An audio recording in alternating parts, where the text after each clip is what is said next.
I don't know, whatever Carl Schwab, my man, whatever he supports, is the correct answer. There we go. Okay. The real YouTube stream is working now. And let me just activate the Twitter chat. Efficiency is relative. I don't really know what you mean by that. You know what the true answer is? Efficiency is comparative.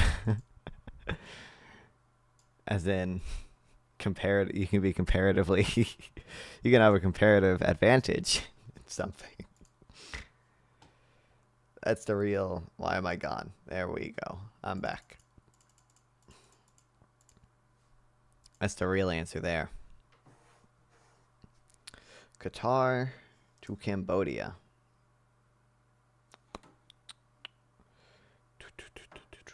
Give me a second. Saudi Arabia to Cambodia. So Iraq, Iran, Afghanistan, China, Laos borders both, I think. Yeah. Easy. Go to. What is more efficient at achieving local self-sufficiency towards bug centralized mass production? Well, when I say efficient, I just mean using the factors of production most efficiently. I don't mean most efficient at achieving said goal. I'm just referring to, yeah, getting the most output for any given number of inputs. I'm not referring to efficient at any given goal. Yeah. Exactly, it's relative. Well, you can be more or less efficient at any given goal. That's not it being relative. That's just you defining what you want to be efficient at. When I say efficient, I almost always am using the economic definition of efficiency. Efficiency definition economics, which is just being able to achieve the most outputs for any given number of inputs or whatever, using the factors of production most effectively. The quantity of economic activity in which, the quality of economic activity in which resources are used and goods distributed in a way that generates the greatest benefit to producers and consumers. Yeah.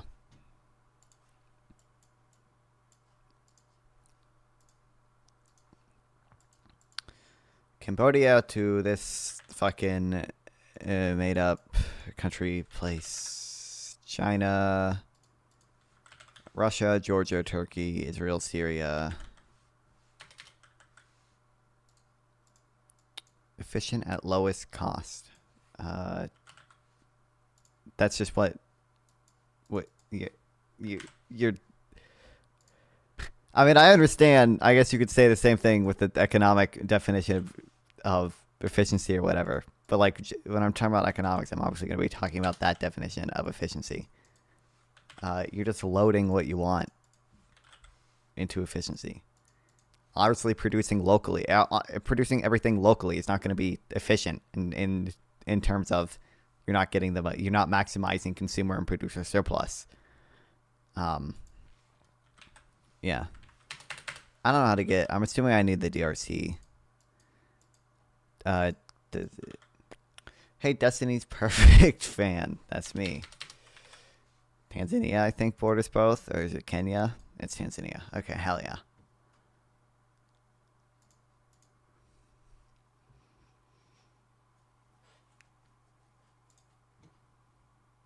All right, we got a few things to read about Trump's appointments that I wanted to go over.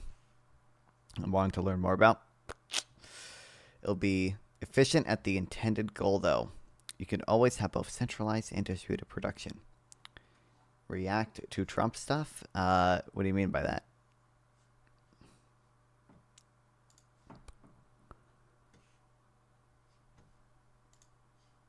What the fuck? I don't keep up with a lot of this stuff. I don't care though. I don't like doing the daily what change shit that Trump do today. And that's going to be my job. I'm using the term job here loosely. My job, my role as a streamer, we'll say, for the next fucking 4 years, apparently. But Trump blows through transition deadlines, sparking security. How? Dude, what the fuck?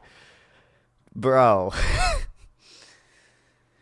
Trump transition teams tells Axie. Thank you, Strapoli, for the sub. I appreciate it. Welcome to the stream. I'm assuming it's an old sub and it's just now catching up, but regardless.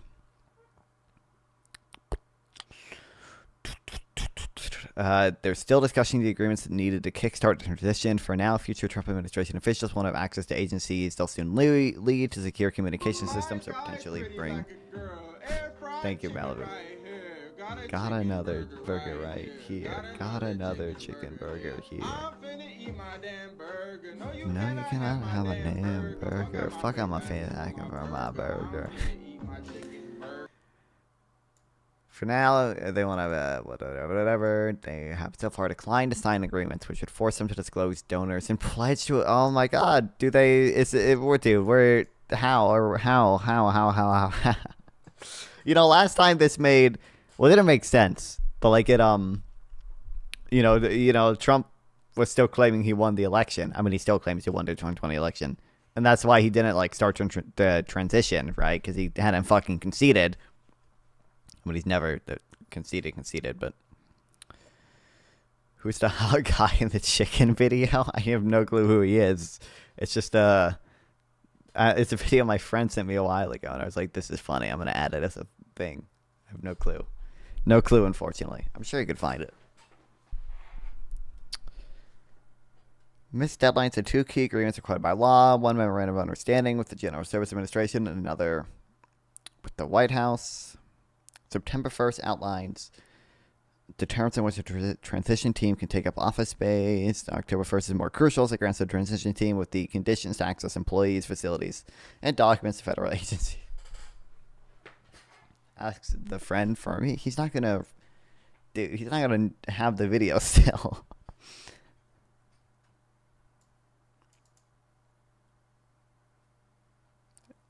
Bro. How are we doing this again? Already, man. Man, Joe Biden invited you to the White House like immediately. How long did it take for Trump to invite Biden to the White House for their first meeting? Welcome back. Don't get involved.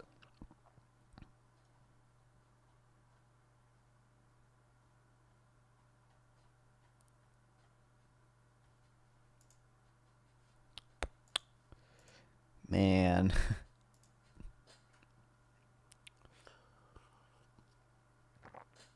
Trump moves to burn down the rule laws. Cabinet nominations are obscene, and there are dark days to come. When distorted history, the second Trump administration is written. Should we all survive that long? It will be difficult to sort out by which of his early cabinet picks were the most atrocious. Where's the 10 million votes this time? That's not even true. You know that, right? The number is like way under 10 million now. I think Democrats did have a little bit of lower turnout, but like it's such a dumb criticism. Trump literally fell under 50% of the vote today. He still has a plurality of the popular vote, but now that we've counted more votes.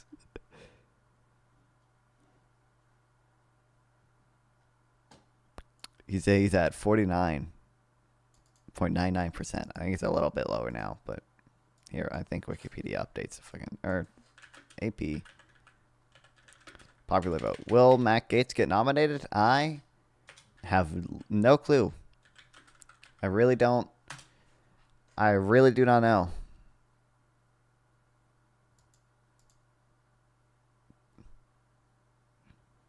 Well, here's the AP fact. Focus on it. But I thought they also track the popular vote? I thought they tracked the popular vote, but this is about your claim specifically. But really,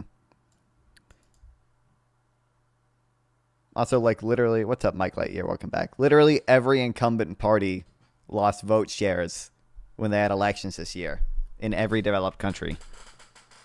Like, the people in the UK, the Tories, right? Because they were in power until the Labour landslide, lost, like, way more votes than Harris did.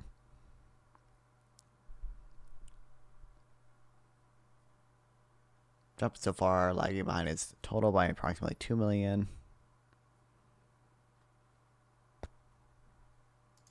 But there are a decent amount of Democratic voters who failed to fucking turn out. Or arguably who Democrats failed to turn out. Who do you want to put the blame on? But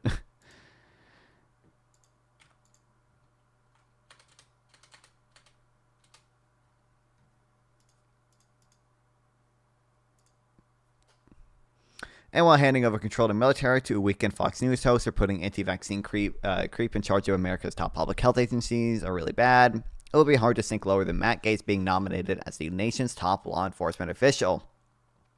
Let's pretend just for a moment that Gaetz isn't just being given this job because of a lib-tickering Trump crony and evaluate him on the merits. Gaetz's legal experience, such as it seems, consists of a stint at a small firm in Florida, Anchor's Garden, where he worked after graduating law school in 2007. What's up, Pullen? Welcome back. The firm currently has only 9 attorneys, and Gaetz devotes precisely one line to the experience in his servingly weird house bio, saying prior to serving in Congress, Matt's worked at as an attorney in Northwest Florida with the Keefe, Anchors, and Gordon law firm, where he advocated for a more open and transparent government. I'm good. How about you? I'm good right now.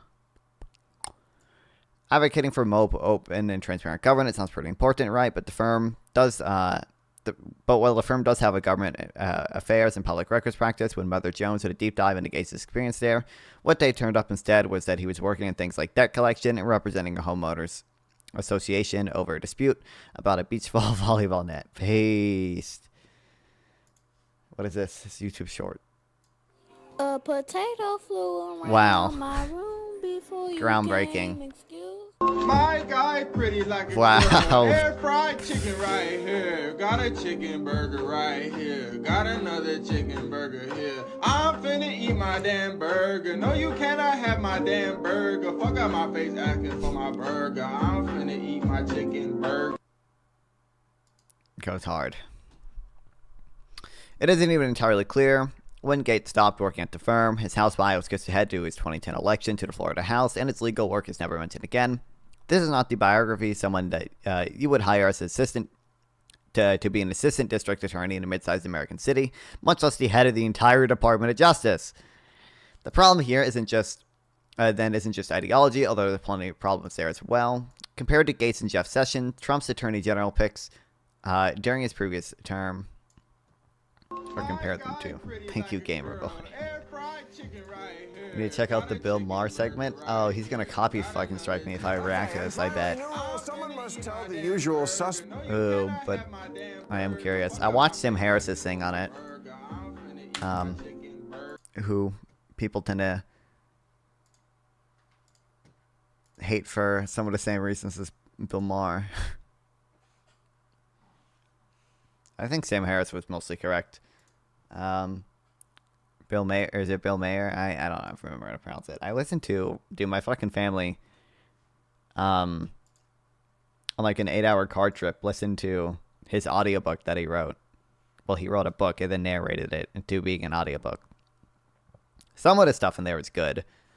Some of the stuff is like fine. I mean, it's. I mean, we know him. We know, you know him. If you ain't woke, like I am, then you like him. But Sir Sessions was so racist that he couldn't get confirmed to be a judge. But he also spent 12 years as U.S. Attorney for the Southern District of Alabama, and 2 years as the Alabama Attorney General before being elected to 4 consecutive Senate terms. You should go #react on stream. Welcome back, Grilled Cheese. Nice to see you here again. I might react to it, but I just know if I react to it and then the YouTube stream goes down, I might have to head over to Twitch for a bit.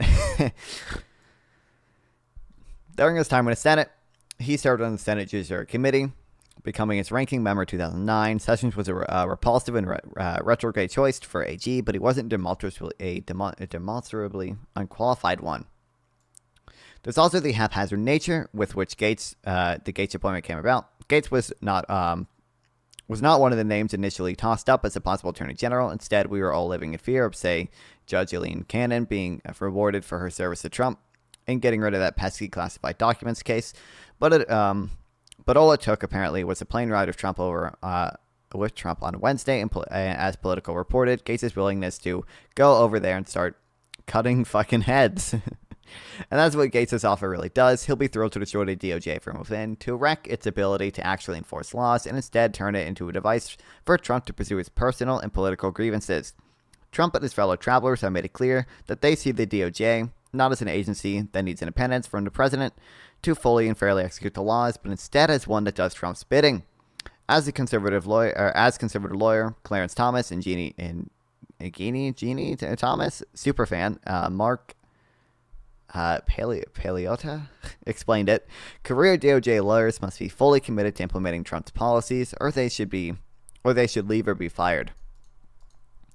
Trump's priorities, such as they are for Gates to quote, end weaponized government, protect our borders, dismantle criminal organizations, and restore America's badly shattered faith and confidence in its Justice Department. As Philip Bump pointed out in the Washington Post, these priorities are broadly imaginary and are in large part nothing but Trump's grievances with the DOJ having the audacity to investigate him. Gets even shadier. Tapping Gates for AG doesn't just do him a solid by giving him a job he's wildly unqualified for. It also conveniently makes it more difficult for the public to find out more about his alleged sexual misconduct, including allegations he participated in the trafficking of a 17-year-old girl. The House Ethics Committee has been looking into the allegations for close to 2 years and was set to vote this week on releasing the report.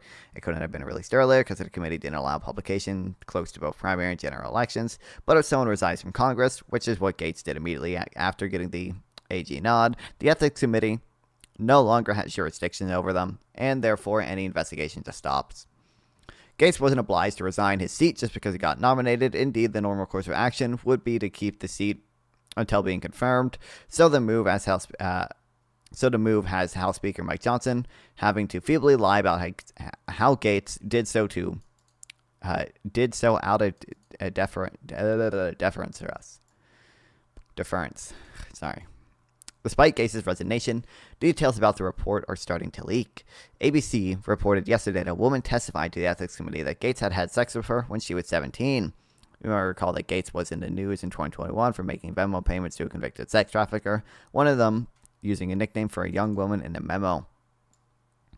A Miami Herald report published yesterday contains more details about the accusations swirling around Gates pertaining to a July 2017 party at the Orlando area home of the ex-Florida lawmaker Chris Dorworth. Jesus. New details about Gates became public in September as part of a civil lawsuit filed by Dorworth. In 2023, testimony from witnesses, one of whom was Gates' ex-girlfriend, claimed that Gates was at the party at Dorworth's home. Forensic evidence from Gates' cell phone also indicates that Gates was at the home. Moreover, a sworn affidavit by a witness said the other girl, identified as AB, was naked and that the party guests were having sex and consuming alcohol, marijuana, ecstasy, cocaine. Court records show. Damn. Gates denies any wrongdoing, but Republicans like former Speaker Kevin McCarthy don't buy it. Watch below. And I'll give you the truth why I'm not Speaker. It's because one person, a member of Congress, wanted me to stop an ethics complaint because he slept with a 17-year-old. An ethics complaint that started before I ever became Speaker, and that's illegal, and I'm not going to get in the middle. Damn. Trump is, of course, uniquely suited to understanding the necessity of staying one step ahead of damaging information and using the levers of power to protect oneself rather than serve one country. Or to serve the country.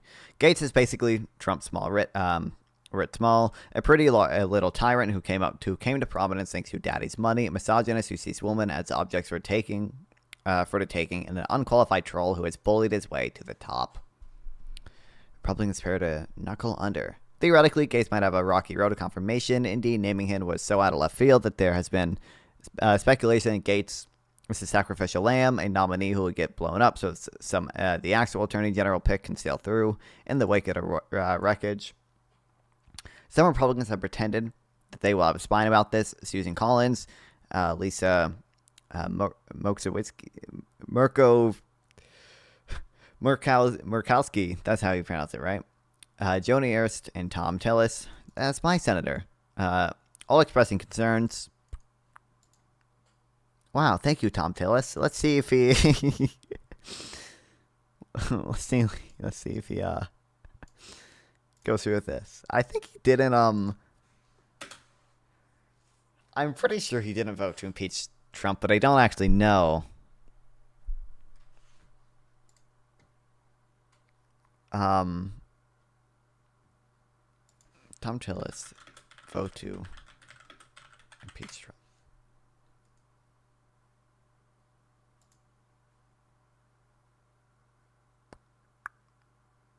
Yeah. The first being decision to hold trial for Rob Siddons, second being charged to sell, so I think he voted no.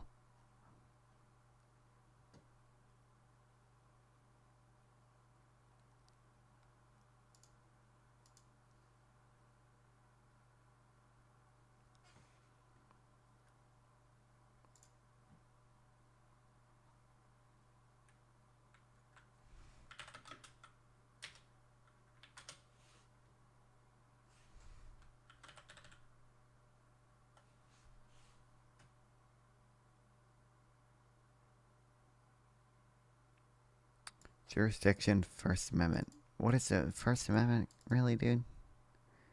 Mueller was based on the most serious aspect of Trump's conduct was not necessarily what he said in the lead-up to attack on Capitol, but the leadership he failed to provide to put it into it. The House did not choose to file based on that point. It's important to note that a not guilty verdict is not being the same as declared innocent. Trump is most certainly not the victim here. His words and actions were reckless, and he shares responsibility for the disgrace that occurs on January 6th. Kill me. But there's no real reason to believe the GOP will stand against anything Trump wants. Whenever there has been an opportunity to meet the moment, to truly stand for something, and to stop Trump's worst excesses, Republicans, with very few exceptions, have failed. Those senators vying for Chambers' leadership spots could fall over themselves fast, even enough to declare that they'll do anything to push Trump picks through. So don't expect the whole advice and consent thing to have any meaningful role here. And the richest man in the world is now literally Trump's administration and will gleefully fund primary challenges to any Republican who gets in the way. Fire! Thank you, Elon. Cool. What if Senate Republicans don't confirm him? Well, then they have to deal with Donald Trump, and they'll have to deal with Elon Musk and his great new PAC. So, and the American people. Kill me. I love Elon Musk. Thank you, Elon. If Gates becomes the head of the DOJ, he will take control of the department.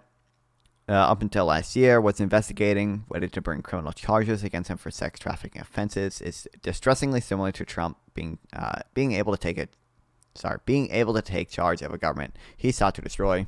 In both cases, part of the failure can be placed at the feet of Attorney General Merrick Garland, who moved far too cautiously and slowly with both Gates and Trump.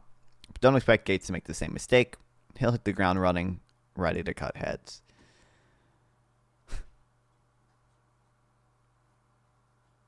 This would be fun to read too. It's not that long.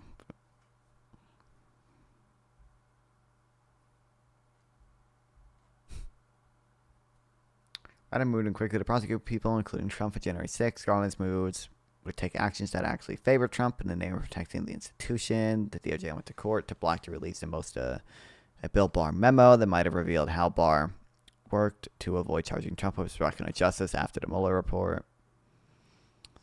Garland also moved too quickly to defend Trump against defamation claims by E. Jean Carroll.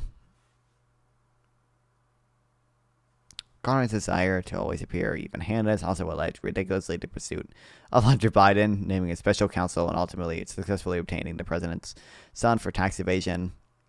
Prosecuting the president's son for tax evasion and lying on a federal form to obtain a gun. And don't forget how swiftly Garland appointed a special counsel to investigate Biden's retention of classified material In November 2022, the White House voluntarily disclosed some classified documents have been found at Biden's think tank. The FBI opened an investigation 5 days later, and Garland raced to name a special counsel, appointing Robert Hur in 2023. Hur was a Trump appointee, serving as Attorney General. Yeah.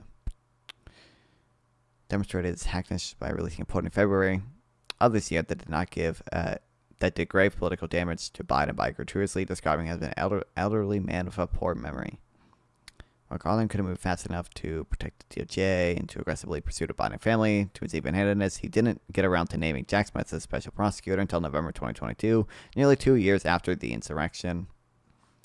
By that time, it was likely already too late. This is true even if Smith had not run into unexpected obstacles, such as Trump winning over the Supreme Court with an asserted argument that he was basically wholly immune from criminal charges. Then it was Judge Eileen Cannon, slow-walking classified documents case. Thank you. Thank you, fucking Eileen Cannon, so much. And Clarence Thomas for basically signaling to him, or her. It's a her, right? Yeah. To fucking dismiss the case because he said he thinks special counsels are unconstitutional for some reason. I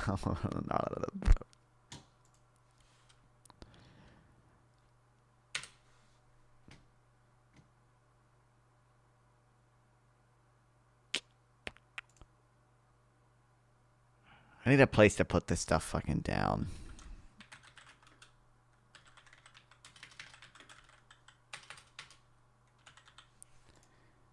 I don't know if I'll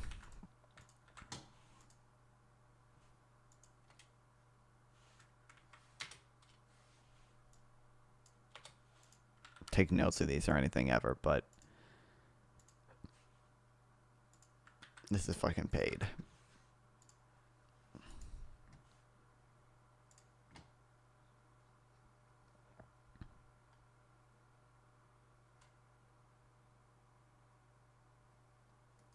How do we already... What do you mean we missed a window? She can't just fucking resign right now? Why did it do that?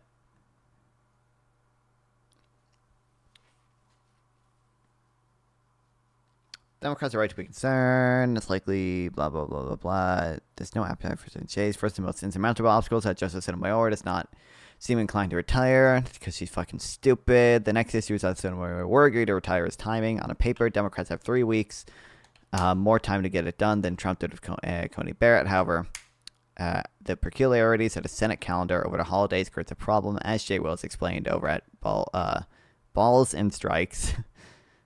Well, the Senate will reconvene this week. They'll recess again for the week of Thanksgiving. And then it typically adjourns for good on December 20th. That's a recess and adjournment basically eat up those 3 extra weeks. It's a compressed time frame that would leave no room for error and require a buy-in from all Senate Democrats and the White House. Hey, what do you think the Fed government will do while Trump admin is in power to help flooding and sinking prone due to sea level rise states? Florida, for example. I doubt anything. I don't know. I mean, wouldn't it surprise me if Trump doesn't actively impede any funding that happens? I don't think he'll actively do anything to prevent it. I don't think. I don't know if that's an issue that crosses Trump's mind ever. I don't know. Arguably, he'll make it worse by saying he wants to repeal the IRA, right? The Inflation Reduction Act, which had a ton of fucking climate funding shit in it. That's probably not a particularly helpful solution, to put that lightly. Also, welcome back, Citadel. That's the third problem. There doesn't seem to be any significant appetite on the part of Democrats to make this happen. No Democratic senators come forward to openly call for her to retire. Only Bernie Sanders has committed to this, and he told Meet the Press he doesn't think it's sensible. Additionally, Democrats have not been great at realizing the grave crisis of the conservative Supreme Court presents, making it hard to imagine they'll fall into lockstep the way Senate Republicans did with the Coney Barrett nomination. God fucking damn the Democrat Party, man. Fuck, dude, what the hell, man?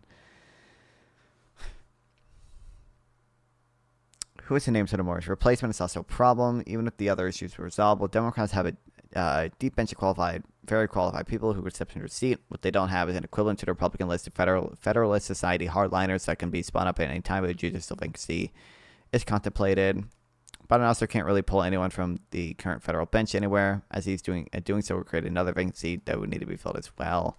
So that would knock out Judge J. Michael Childs, who's one of 3 finalists that eventually went to Kentucky John Jackson. What solutions did Bernie propose for such problems? The Green New Deal, right? Green New Deal was a Bernie AOC thing, right? I don't know if Bernie's actually the one that sponsored it, but I'm pretty sure Bernie's like very pro Green New Deal. What would be funny if is Democrats made the liberal justice retire and some big event happens and they can't get a replacement in time. Well, this is what this article is telling me, is that it doesn't need to be a big event to happen. We basically already don't have enough time.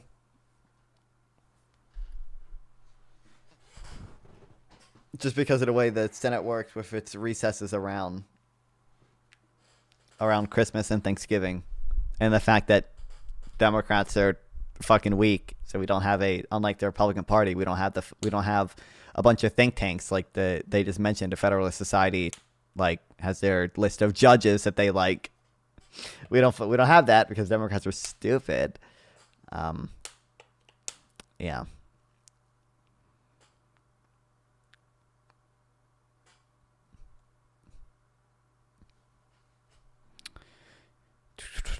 Over at CNN, she suggested that Vice President Kamala Harris could replace Sotomayor. This is a weird pundit fixation. You might recall Biden being quizzed by some reporters in 2019 about whether he would nominate Barack Obama to a Supreme Court seat if elected, but there's no evidence that either Harris or Obama wants to sit on the bench. And with Harris, it feels like an odd consolidation political mindset. Finally, the Democrats have roughly 30 other judicial confirmations in a pipeline, and they need to wrap up as many of those as possible, as every unfilled seat is an opportunity for Trump. Those roles aren't as sexy as the Supreme Court seats, but they're important and easier to fill. Hopefully, the worst-case scenario is avoided. Justice Sotomayor has no trouble weathering Trump's second term, and Democrats can regain control of the White House and the Senate in 2028. But the way Mitch McConnell handed Merrick Garland and Amy Coney Barrett nominations is a cautionary tale for Democrats. We truly have no sense of the lengths the GOP will go in order to remain in control of the courts.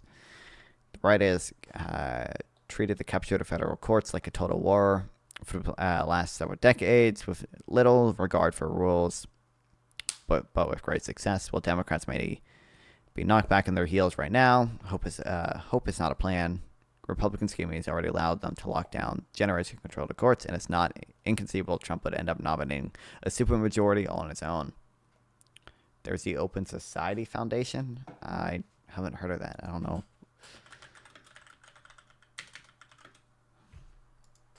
Does this have a list of fucking judges for us to pick from? Oh, it's a George Soros thing. That's right. Yeah, I don't think they really do that.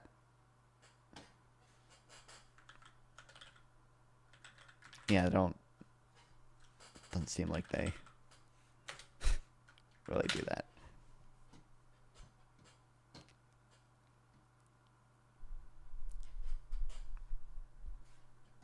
They spend for prosecutor races. Yeah, I know all the source fund their DAs, but they don't have that's not equivalent to the Federalist Society. Yeah. Did you see the loon? The loon wants to appoint a shadow government. I mean, yeah, I saw that. Doesn't seem like that insane to me, but okay.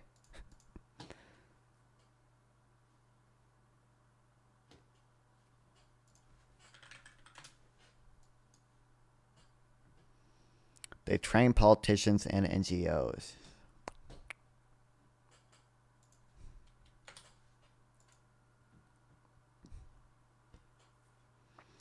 Situation Gates and Gabbard adjournment in recess. Will the Senate even get to vote on Trump's bizarre national security nominees? UK has shadow. Yeah, a lot of parliamentary systems have shadow cabinets, right? I know the UK does. I'm pretty sure New Zealand does as well. New Zealand also has the funny people doing the funny dances, and that's awesome. So I think we should do that.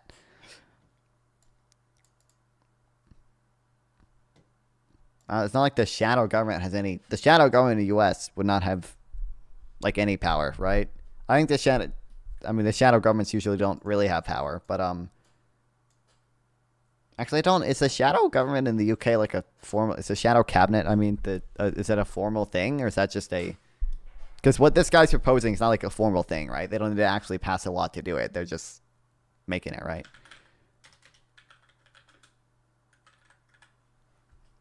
Threat to democracy. It's making a shadow cabinet a threat to democracy. Isn't that's literally the entire point of it is a check on what Trump can do. Is that really? What? That's a completely out of this world fucking take, dude. What?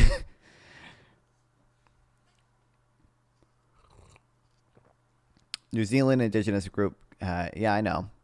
They do haka dance to spite and show disrespect. I mean, I don't know I don't know exactly. Weren't they just protesting whatever bill they thought was unfair to their? I don't know. I don't think it's a reservation, but it might be a reservation actually. Whatever native government they have. Consists of senior group of opposition spokesperson who, under leadership, form an alternative cabinet whose members shadow or meter positions. The heirs' responsibility, in parallel to the ministries, are referred to as shadow portfolio. Many members of the cabinet have no executive power. This is shadow cabinet's responsibility to scrutinize policies and action of government as well as to offer alternative policies. Like, yeah, they don't actually have any. They don't have any actual power. They're fucking spokesmen. But is this a I don't actually know if it's a formal thing in the UK even. But this wouldn't be a formal thing here even. But even if it was, like, who the fuck cares?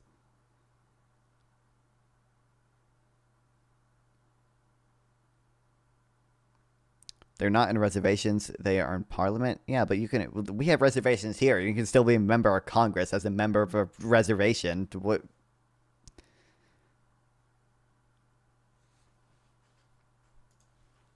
I don't know if there are reservations, all right, in New Zealand, but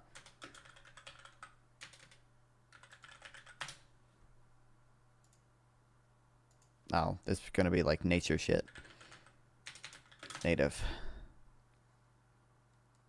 Oh, look. Wow. This is crazy. Native reserve or reserves may refer to New Zealand. Reserves are areas formerly designated for the Maori people. Wow, dude, that's crazy.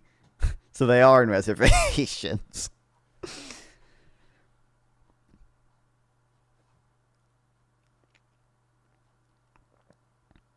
They could be completely I don't know the whole deal. They could be completely in the wrong, but that wasn't. I literally just said it was. I literally said I think we should copy New Zealand because it's funny to have people doing funny dances in Congress. It'd be awesome sauce, and you I don't know why the take got you so triggered. So situation yesterday, family ruminating a law firm's role over the next few years. Pete Hegseth, the Secretary of Defense, was not on my bingo card. Tulsi Gabbard, as Director of National Intelligence, was not on my bingo card. Mike Gates, as Attorney General, was most emphatically not on my bingo card. And not on my bingo card either was a scheme to breathe life into a never-before-invoked provision of the Constitution by way of installing these disastrous nominees by recess appointment. The nominees themselves should not surprise me. They all typify certain classes of people who seem to wander wander in off the street and surround the president-elect. Hegseth represents Trump's inability to distinguish people who talk about things in television from people who actually do those things, and know about them. Gabbard represents the weird attractiveness to Trump's among folks on the left and right, and the weird spaces where the two meet who identify with America's enemies, and who mysteriously all seem to spout Russian propaganda. And Gates represents the Jacobian wing of the Republican Party. The people who at once accuse their political foes of weaponizing the justice system against them and openly aspire to weaponize it against their foes. It's funny for the U.S., but they do it after being angered and target of disrespect. Okay. Funny for, I don't know. I literally said I don't know. Why am I being attacked right now? I don't know. I don't know the story behind it. I said the dance was funny. It'd be funny to have it in Congress. All three are dramatically underqualified positions, not merely out of honor and trust, but of enormous corrosive power. And the choice of all these nominees are conscious or subconscious efforts on Trump's part to troll the agencies that they have been named to lead. But there's no point in talking about the individual qualities of the specific individuals in question unless it's clear that the Senate will actually take up their nominations, because right now there's an antecedent issue ensuring the Senate does in fact have an opportunity to vote on these and other cabinet nominations at all. I just explained 1 minute ago why it doesn't tell me anything. Say, I understand if they're like, why are they protesting? Because they're angry. Like, oh, okay, thanks, dude. That makes perfect sense. I didn't consider that one. In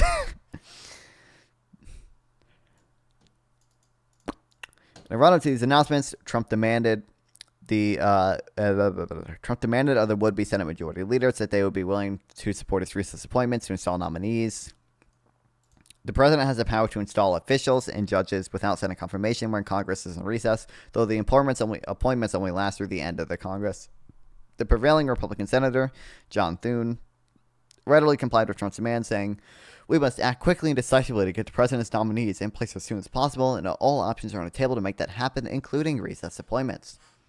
Then yesterday, conservative lawyer Ed Whelan, who served as Republican Judiciary Committee staffer and advocates energetically for Republican judicial nominees, wrote in National Review that he was hearing of, quote, "a crazy plan in which Donald Trump would exercise his authority under Article 2, Section 3 of the Constitution to adjourn both houses of Congress so that he could recess appoint his cabinet officials.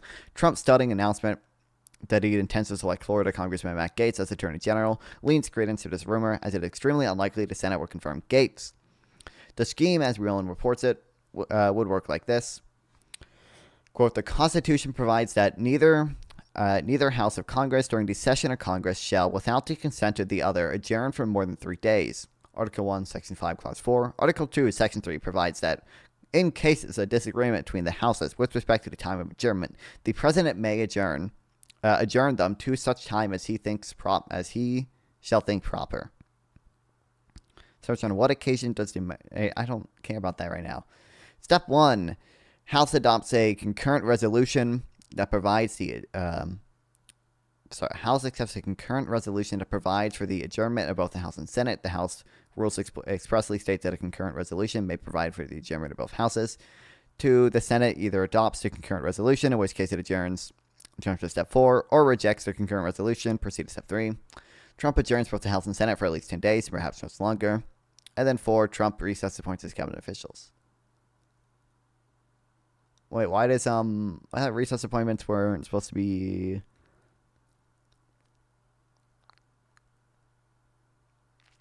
Because this is him, in cases where they disagree, this is him saying then he can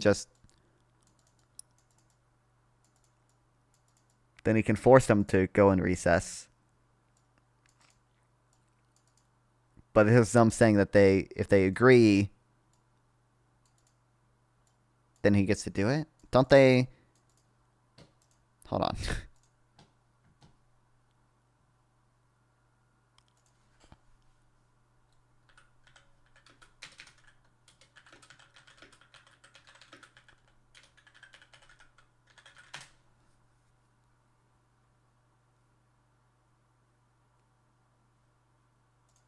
In the United States, the Supreme Court...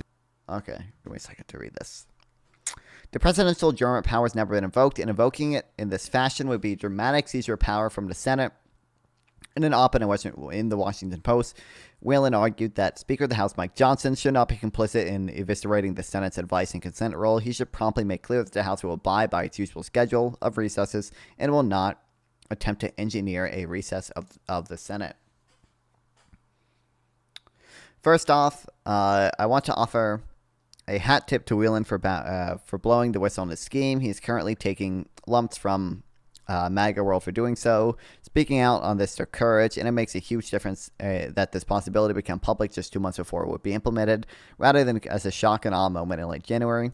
Whelan has also corrected the Speaker of the House as the cleanest route to shutting this down. Speaker Johnson could, as Whelan suggests, simply declare that it's not going to happen, and that would be it. But there's other actors who would have a part to play as well in making sure the scheme does not neuter the Senate's power to approve presidential appointees, Republican senators.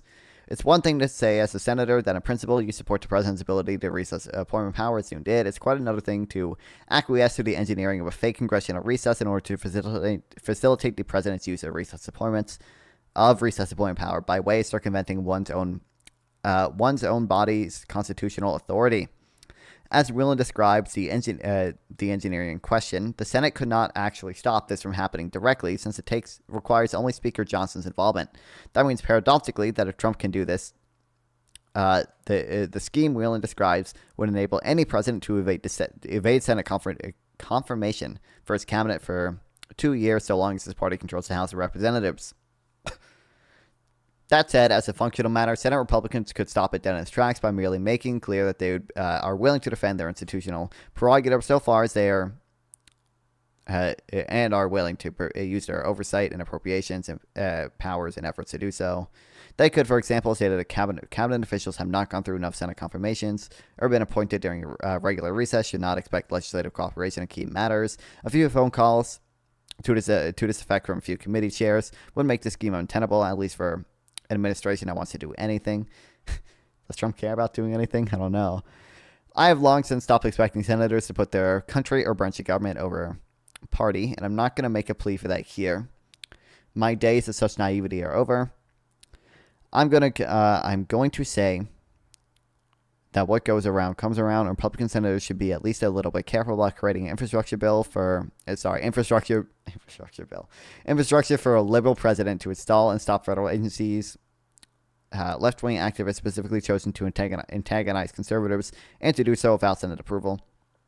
I suspect that several Republican senators may have anxieties about voting for Gates and Gabbard. Their first anxiety, however, needs to be about preserving the principle that they get to vote for them at all.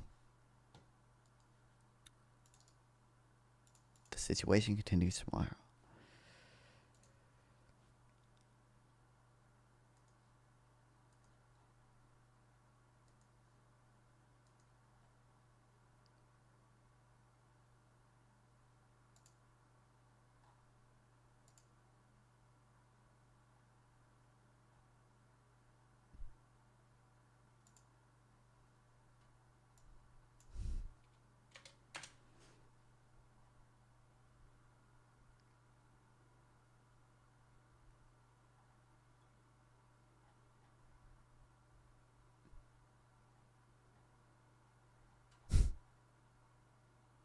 So do we get to read this every day? I can't. Awesome sauce.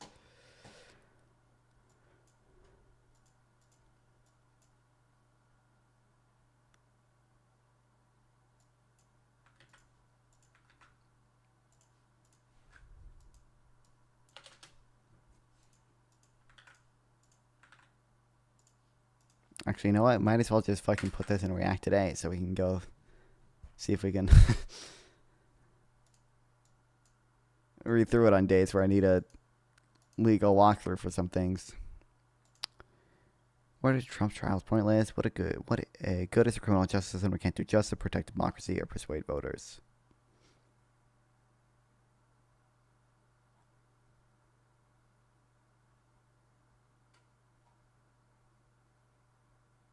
Was it all pointless or worse yet, counterproductive? Did the majority of the American electorate merely not mind voting for a felon, or do people consider their felonies proven and alleged as positive qualifications for the job of president? Did people just hate Kamala Harris or the Democrats or wokeism or something else so much that the felonies faded in importance comparison? Or was it issues, elevated prices, transnational migration, blah, blah, blah, blah, blah, blah, blah. Sure, there were voters among the majority who supported Trump in each of these categories, but I'm sure the voters have one thing in common: not having been persuaded by any of the combinations of charges or litigations. That criminality is a pre-political disqualifier. Yet, while the process failed, it was not entirely pointless. It served at least three functions that only partially redeem it. First, and most visible of these three, is that the cases created a record. The record is now substantially bigger than it was. Record is substantially bigger than the portion of that is public. Eventually, more of it may become public, but even the record we have now, across 3 of the 4 cases. The Georgia case did not advance far enough to produce much of a record, offers a great deal of clarity about what Trump did and about how he did it, and about what prosecutors were prepared to provide beyond a reasonable doubt to a jury, and in one case actually did so. That record establishes an important fact that cannot emerge authoritatively from campaign rhetoric or floor speeches in Congress. Second is a benefit a settler, but one I witnessed in my own eyes. Whatever else Trump may have gotten away with, he did have a moment of accountability in New York. That moment lasted for 6 weeks in the past spring, when Trump was forced to sit in the courtroom day after day as witness after witness came up and testified about his presence. In his presence about his conduct before a judge whose authority he was forced to submit. Trump had to sit there while 12 nobodies deliberated about his conduct and judged against him, and he had to sit there as they delivered that judgment on dozens of counts against him. I do not want to overstate the importance of this moment of accountability. I don't believe for a second that the experience of watching the process and being judged changed him or will alter his future behavior. I merely want to suggest that it visibly disquieted him, and that the process of being judged was unlike anything he had ever been through before. It's a painful experience. So too does the third aspect. Respect to Trump's conduct, the impact on those who aided him. Most clear cases against Trump are going away, and likely that Trump will pardon many or all of the J6 defendants. Those facing charges in state court for the 2020 election misconduct aren't so lucky. They cannot be pardoned by the president, and freezing the Georgia case against him doesn't necessarily freeze it against others. There are other state cases in a variety of jurisdictions. It's hard to be a lawless president without the assistance of others, and these cases remain important because they may deter others from helping Trump in future lawlessness, and that is real value too. I read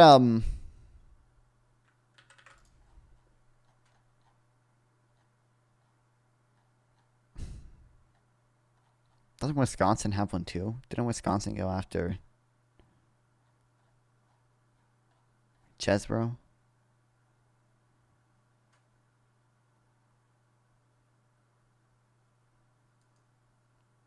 Yeah.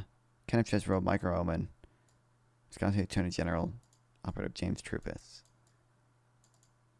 Oh, I didn't know James Troupis was charged. At least they're fucking getting him too. He's not that important. He was more...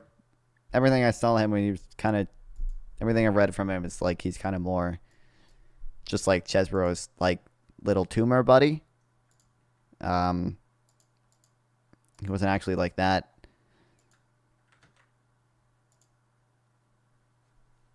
Instrumental. He just kind of like I said, it was kind of just like his tumor. What's up? Am I bothering you? No. Yeah. How did your discussion with CTV go? I stopped watching in the middle. I had to go. I mean, if you watch the middle, you kind of know how it go. I mean, like it didn't go over a lot of the things I wanted to, like CTV. It's CTV. Right. Yeah. Yeah, I think like the first, but a lot of the first half of it was just like debating, well, like what's the difference between like who actually pays the tax and like what the burden of the tax is. Like what's a comparative advantage? I think I did at one point. I'm pretty sure I did ask like, are you familiar with the term comparative advantage? Yeah, and I don't. So that's what I'm telling you. You have to like when you're gonna debate people like that, you should like not like talk about government managing information and deciding the optimal that's true, but that's like bull. You need to like talk to like the dumbest people you can find, and then like in the United States, you need to understand that they're gonna try to like make a conspiracy out of everything. So you're like, we import stuff from China, and maybe you could make a national security argument for tariffs, but that doesn't work for like your iPhones or like yeah. But the moment you say that, they're like, what if there's an entire conspiracy across the supply chain that no one fucking ever reported about, that China is like tracking everyone's fucking iPhones? How do we know that? Maybe it's true. It's like, yeah, bro, maybe, may fucking be, dude. It's like that's what you need to like learn how to debate. It's not the econ, because on the econ you're better than 99% of people, and it's not, and the 1% that's better than you, it will take you like years. Okay, probably. Sure. That's my estimation of how the knowledge is distributed, right? So like that's like my estimation. So I'm just saying, like, you need to like learn how to debate the dumbest people, because the facts don't matter for people like that. It's the rhetoric. It's like, what if there is a conspiracy across everything, right? Like, yeah, I don't know. It's really hard. It's really tricky to debate people who like logic and facts are like completely independent of them. Yeah. I don't know how to debate people like that, but I'm not a streamer. Um, but yeah. By the way, also the Marxist segment, I cannot stop watching that. It's so fun. It's so fun. You must have had a field day like editing that. Yeah, it's awesome, man. It was. Bro, I'm still shocked. I got I lucked. I got like enough luck in the part about the rate of profit. The rate of profit, yeah. Oh, thank God, yeah. Bro, that's so funny. Yeah, everyone go watch it. Go watch it and drop a like. Okay, guys? Yeah. Bro, that's drop a right. like and comment and subscribe Right, and become a that's right. YouTube member and give me That super is right. chats. That's right. But yeah, I mean, I don't know. Do you think the debate went well? Do you think any side clearly won? I mean, I think to anyone who knows what they're talking about, kind of, it's clear that like I won. To anyone that's at dumb as CTV, that might not be as clear. I just don't know.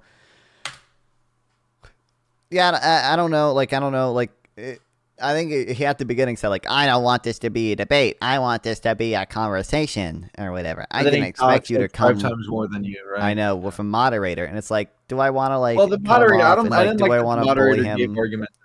I didn't like that the moderator gave arguments. Like that's Yeah, I dumb. don't like that, but yeah. That should be relegated to you. But I mean, also, you should have just like been assertive. You should have just like been like, look, you're talking 5 times more than me, and when I get to talk, you're interrupting. So please, can I just say something at least? The issue is, I think CTV would just leave. Like that's what he did at the end. Make him leave. Like- Make him leave. Make him leave. If he leaves over unreasonable stuff, then yeah, fuck it. It's like there's leaving about like me asking them to stay muted for 10 minutes at a time, and there's them leaving over me asking them to like let me finish. Sure, 'Cause I guess, yeah. it kind of exposes them, right? If they leave the moment but I guess maybe less content. I don't know how relevant CTV is though. Yeah, it's not that relevant. We'll see yeah, how yeah. many views it gets. We'll see if it's worth it. Also, you're the only streamer I know that does the Subway Surfer thing, and I swear to God, that shit is like hooking me. I don't know. It's like crazy. It's like it's not it. Crazy. That's awesome. It's crazy. Yeah, it is awesome. But yeah. I don't know. I just wanted to drop in and say that. But yeah, what are your plans for the future? Like, what topics do you plan to debate? Because Trump's gonna do a bunch of insane shit, but are you just literally gonna read like 5 articles about like Matt Gaetz and Tulsi Gabbard and all that right now? Yeah, I don't. What are I you don't really do? know. I read a little bit about the appointments today. Like, I don't know how interested I am in just following like every day, like the insane shit Trump does, and like hopping Because, on like, like yeah, a WIC panel and being like, "This is what Trump did today, guys," and I'm the liberal, and I don't Exactly, like because, it. in a week, yeah, the ROI is so low, right? Like in Yeah. a week, everyone will forget and not care, right? I Like, feel like yeah, for the few next weeks or whatever, I'm probably gonna keep talking to some people in the YouTube panels about tariffs and about Jan 6 and about maybe some of the other some of the Right. things Trump did, like with the Justice Department and stuff, because that's also relevant with the Matt Gaetz stuff. Right. And we'll see what happens after that. I don't really know. okay. Yeah, I mean, no, that's good. That's good. I'll trust you to make good content, okay? But yeah, that Marxist combo was funny. I just wanted to say that. Proud of myself. yeah. Proud of myself. But yeah. I don't know. I'll talk. I'll see you later. I don't want to Yep. say talk to because like that's toxic now. That's cursed. You don't like talk to Right. what? You don't. Whoa, it's a bad podcast. Okay, they don't have the Subway Surfer. Like, how am I supposed to? Dude, There should be like a Subway Did you Surfer see thing she for made like, a dating audio. app? What? No. She made a dating app called Pookie Tool. Made a 'cause dating app. She revealed, No. her Pookie, and then made a dating app. It's not something Tua. Okay. Yeah. No, it would be funny if it was Hawk to a date on that thing, but she just called it Pookie Tool. Yeah. Which is, I Yeah, can't get yeah. it because Oh. it's only an iPhone, and I have a stupid Android. But Yeah. Well, I'm sure you're missing out on a lot. I know I could But get yeah. so many bitches Also- from the. Android user. Point and laugh. Point and laugh. No, I'm joking. I'm an Wow. Android user too. But I have an iPad. Okay, I have an iPad. Right. Yeah. Well, that's about it. That's about it. I'll let you keep reading. But yeah. See you Yeah. later. See you later. So I'll By the talk way, to I you. started my semester. So I'm probably gonna be really busy, like for the Wow, next 3 months. nerd. I can talk to you still, but just know that when I talk to you, it's at my own detriment. That's Oh, okay. it. So I feel bad doing it. I've Okay, been makes sense. proving Yeah, some yeah, like yeah. irrelevant fucking. I've been proving some irrelevant fucking math probability theorem for like the past 3 hours. Crazy. It's crazy. It's only the first week. I'm gonna get cooked. I'm gonna die. Well, whatever. All right. Whatever. Well, you have Oh, fun I'm with just that. saying maybe if you want entertainment, you maybe can like go on Discords, like on Discord servers, like the politics server or whatever Yeah. the fuck, and just debate randos. Like that could be content. You can make that. Well, I think I'll just- probably when I do that, I'll probably do it on TikTok, just because Yeah. then I can grow Yeah, TikTok as well. yeah, which is good. yeah. More lucrative, like more, the audience is easy to like more. What do you call it? Exploration or more algorithm? Exposure. Yours. Exposure. Yeah. Yeah, exposure. Yeah. Get it out there. Yeah. Also, I mean, it's also good practice, right? Like to debate like randos because again, conservatives are not intelligent. Okay, it's like if you defend Donald Trump, you're either like a really good liar, right? Like, which is terrifying to prepare for. I don't know if you even want to debate people like that, or you're like really dumb, and then you don't need to do the reading, you don't need to do the prep. So I don't know. I feel like all you need is to just prep about like rhetoric and like stuff like that. Yeah. Because it's hard to own someone who's like, well, maybe there is a worldwide conspiracy. Maybe there is like, maybe Biden got replaced. You don't know. Like, I don't know how I would argue against someone who thinks Biden got replaced. I have no clue. And that's probably something at least 10% of Republicans believe, right? Like there was a buddy double. At least, right? If a quarter of them Well, yeah. I believe mean, in he's QAnon. speaking so coherently now. Like clearly, he's been replaced. Yeah. Like. Yeah, it's like whatever. It's whatever. It's also the fact that everything is evidence, right? Because if he didn't seem to change, that's because the buddy double is really good. They only get the best Yeah. buddy double. Right? But if his speech pattern changed, that's obviously the buddy double, right? It's also important in probability theory or in like philosophy of evidence, whatever you want to call it. There is like it's the theorem, like you can prove that if something is evidence in favor of the hypothesis, then that not being the case is evidence against the hypothesis, right? Look, you Sure, cannot. yep. It's mathematically impossible that both cases are evidence for your hypothesis. That is impossible. When you define evidence a particular way, which is like a piece of data that increases the probability, it's a good definition, but it could have like edge case scenarios, whatever. Yeah. Whatever. So I'm just saying, like, it's a mathematical fact that like you cannot have evidence for both ways, but still, like that's how people think, like, right? Like people are like that. It's crazy to me. Yeah, I don't know how to talk to people like that, but I'm a nerd. I don't know. I want to debate just like the facts and the studies, but they want to debate like whatever. I don't know. But yeah, I'm yapping. Just keep making good content, okay? Bye bye. Well, thanks. I appreciate I'm it. also taking macro. So that's Wow. gonna be fun. Yep. Yeah, I'm gonna wait for the moment they mention Kane. I'm gonna be like, "Whoa, that's the guy." Yeah, that's the guy. I read him. Do you When think they they'll mention mention Krugman? Solo. Do you think they'll mention it? That's You're gonna right. start- No, I don't. Think. He's like a trade guy. They might. They're very likely will mention Solo. It's just like awesome. But yeah, that's it. Oh well. Wait. Yeah. Fuck. Trump's gonna be president. Fuck man. I can't wait. Still have Can't not- wait. Still Matt not Gates, digested Attorney that. General. It's gonna be so awesome if he gets appointed. I can't Senate wait. Does he need Senate approval? He for 18? does. In theory, there are some games he could play with recess appointments. It's debatable how likely schedule those F are. The schedule No, F the stuff? recess deployments. Basically, the president, if like the Senate and House don't agree on how long they want a recess to be, then the president can tell them how long he wants the recess to be, and then when they're in recess, he can make recess appointments without Senate approval. So you can just make the Senate in recess for like 10 years or what? I think technically the maximum is till like the next election or whatever, but he could do it. I think you can have your guy as the appointee or whatever until the Senate confirms a new one, and I think you can just like not nominate. Okay. not nominate some of them. There was one article we read today about a little bit of it, but it doesn't go over some of the things. But it just goes over like how the president can play games with recess appointments. It's also annoying that like we're playing on an uneven playing field, right? Like they can resort to the craziest conspiracies, but we cannot. Nothing shady about Elon Musk and Donald Trump and all these people. Nothing shady about like Republicans wanting to suppress an investigation on if the future AG is a fucking pedophile. Nothing suspicious there. But fucking Biden speaking differently, automatically 10% of people you're gonna talk to are like, that's a body double. Hillary Clinton also has children in the basement of the pizza place. Yes, exactly. You cannot say anything. You cannot suspect anything without like a fucking 4K court indictment. But these people can say the craziest shit, like the election was fucking stolen, and that's like 70% of them. That's 70% of Republicans are going to be like that, and the 30% that aren't are like maybe even more crazy. It's like I don't know. It's like whatever. They may be like, yeah, Trump did lose, but that's because whatever. I mean, I don't know. Or Trump did whatever. You know what I'm saying. Yeah, Trump did lose, but maybe that's because like the globalists wanted him to, or whatever. I don't know. Or because he's in on it, or whatever. So Trump lost, but he just has a unique ability to convince himself of everything, and then John Eastman told him he could do it.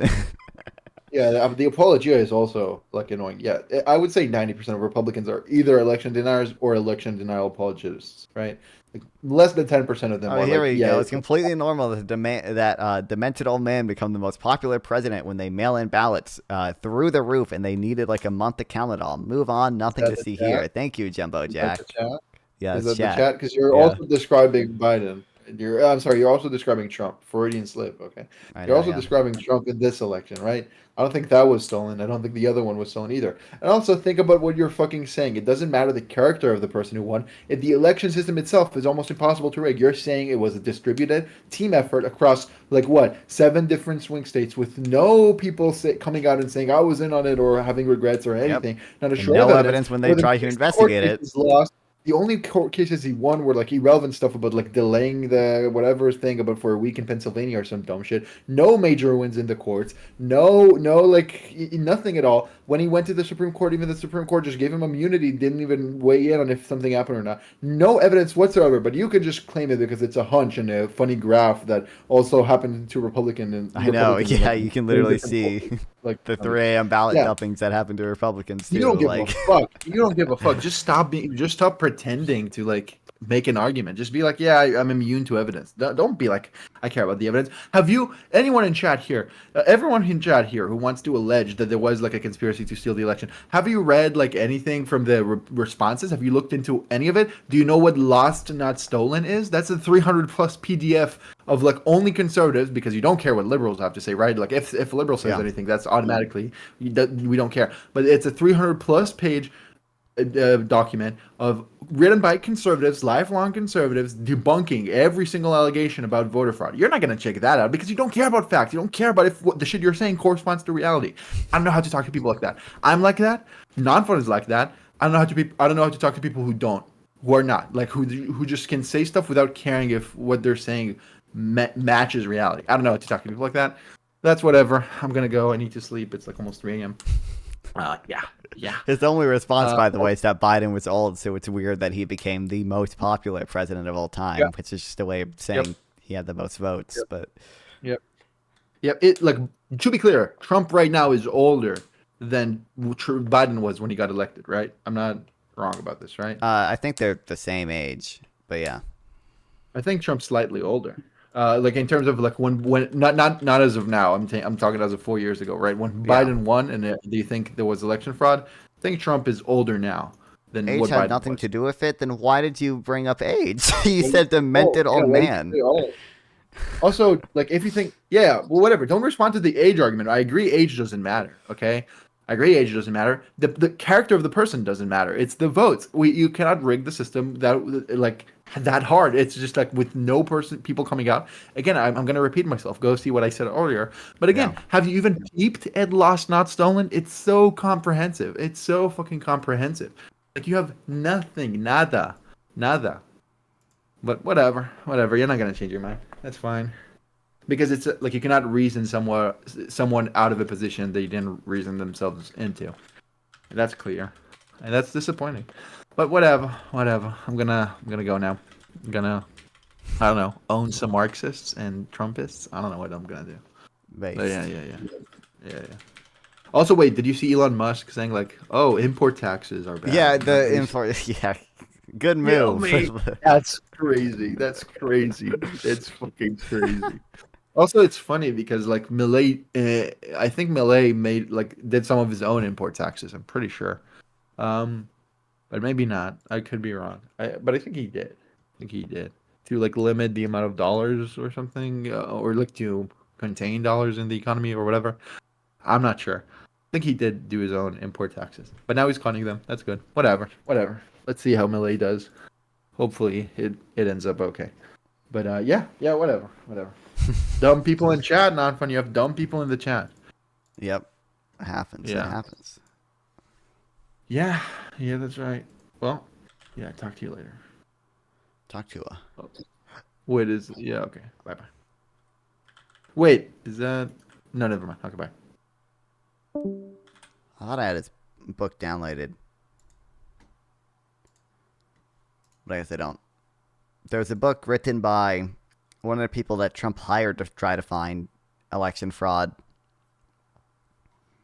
It's called "Disproven." My unbiased search for voter fraud. It's just nothing. Jumbo Jack, all you're saying is that he got more votes. Suspicious, the voter turnout was really high in 2020. That's not suspicious. Like what?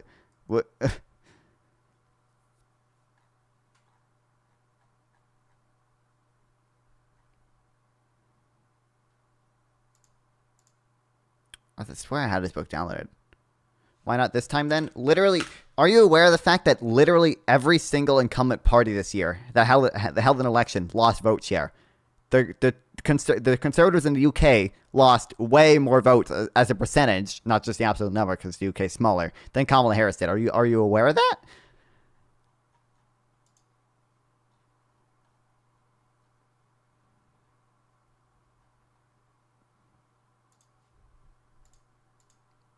Like, Trump also got more votes than he did. Trump got more votes this year than ever or whatever.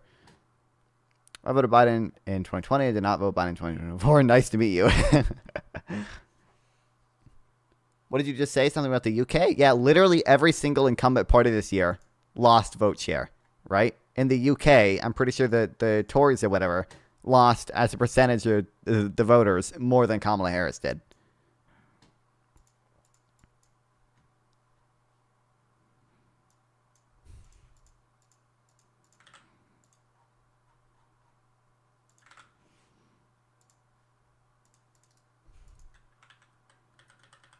Trump got more votes than in 2020. Didn't it? Is that not what I just said? Yeah. Like what? Which makes sense. Okay. But you're saying it doesn't make sense that Biden got more votes than Kamala Harris. Like what? Like, okay. Again, there's no way to convince you out of something you didn't reason into. Like, you have no evidence of it. All you can say is like, the numbers are, I find the numbers weird, but then you don't accept any evidence that like, hey, this is really not that weird. But people voted against Trump in 2020. Why would the numbers for Dems be equally high this time? What's up? Also, wait, to be clear, if Kamala got more votes than Biden, you would say that's evidence that it is a conspiracy. Rigging. Right? Yep. You would use that. Yeah, you would also, no matter what, you would like not think anything is evidence against your position, right? If we got the same amount of votes, you would just say it was rigged again, right? Like nothing will change your mind. Like nothing could change your mind. Correct. You would just say, oh, rigged. That's not. Yeah. That you need to understand mathematically, you're in contradiction. Okay, mathematically. I'm not talking about an opinion. It cannot be the case that no matter what happens, it's evidence in favor of your position. That's just mathematically impossible. Okay? That's just mathematically impossible. Okay? So you either don't know what the fuck you're saying, or you're fine with contradictions, okay? Which I suspect you're on the second camp because you don't care about truth. That's right. Again, you don't care about digging into any of it at all when people have, right? You have not read any response to any of the allegations Trump made, right? You don't care about the fact that Trump has raised like 5 different numbers about like what vote, like the number of votes that were faked or stolen, right? Yeah. You don't give a fuck about that, right? And like you don't care at all, right? Like because you don't care. It's only one-sided. You don't care about truth, right?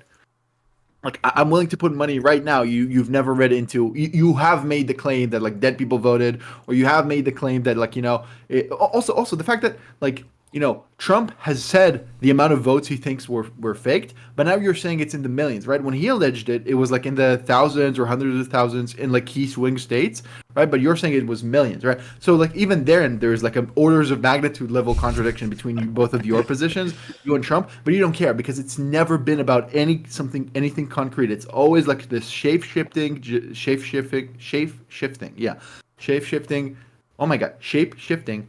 Like ever elusive, this conspiracy. It's nothing concrete, nothing to fact check. And when people do fact check, you don't give a fuck because you don't care about facts. Stop pretending. Stop pretending. No matter what would have happened, you would say it was stolen. So stop it, right? Like yeah. Silly stuff. Well, my understanding is that the states he lost, it was like 50K. By how much he lost put together. Yeah, you realize Trump was claiming million. His point was that Trump was literally claiming millions of people had fraudulently voted, right? And then now you're just saying like 50K people.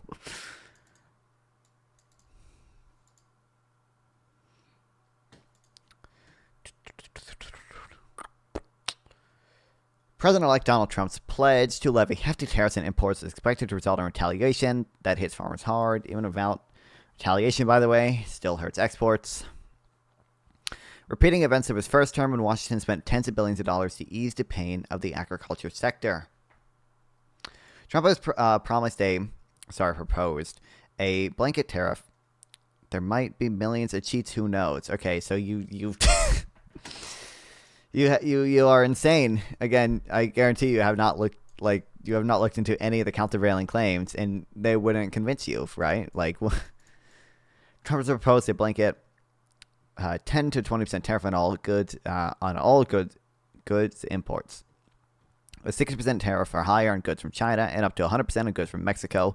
His tariff proposals come even as House Republicans. You know who does know? You know who does know? You say who knows. You know who does know? The people who either the people who rigged it, which would require thousands or tens of thousands of people, and none of them came out, right? So these people would know if they rigged it. And also the people who would know is the people who spent like months looking into this, which have said when they come back, oh, nothing fucking happened. This would either be Bill Barr, which said it was the safest election like ever, which was his own sword and shield. It was Trump's own right-hand man, right? It would be people like that. You don't give a fuck though. Or it would be the people who wrote more than 300 pages debunking every possible way you can claim voter fraud in the PDF Lost Not Stolen. Please look it up. Open Google, look up Lost Not Stolen. You'll find they have a web page, they have the PDF. It's all laid out pretty and clean and nice, and you can just go read it. It's very accessible. No advanced statistics. You can just read it, and it debunks everything you can say possibly, right? But you don't care about that. These people know, but you don't know. Right, that's the point. You don't know, but you confidently claim as if you do. Right? Think about what you're saying. You're not saying like 2 people cheated. That's almost certainly the case. You're saying tens of thousands or maybe even millions across all the states or across the key states. It doesn't matter. You don't have any concrete claim there. And without anyone leaking anything, without any mechanism that's clear, without any allegation being able to stay afloat for more than 2 days before someone debunks the shit out of it, which you're not going to read. All right, so it doesn't matter. It doesn't matter to you. Also, the people who wrote that PDF, again, lifelong conservatives. Okay, these people have every interest to say Trump did win. They have every interest to say that, right? But they don't. Because they care about truth, you don't. But whatever, you're not going to read the PDF because it's not about truth. You're going to keep spamming things in chat that are like 0 IQ, negative IQ actually. About like, oh, isn't it curious? Isn't it curious? Whatever. Isn't it curious that like half the fucking country lives in delusion and doesn't care about fact? Isn't that more curious? Like, you learn in high school how to build an argument, right? You need to source stuff, you need to make the claim, you need to be clear, right? Like, at least I would hope, right? But you don't. You don't. Because either you have negative IQ or you know you're lying. I suspect both. Whatever. I'm gonna go for real this time. For real this time. I'm gonna go.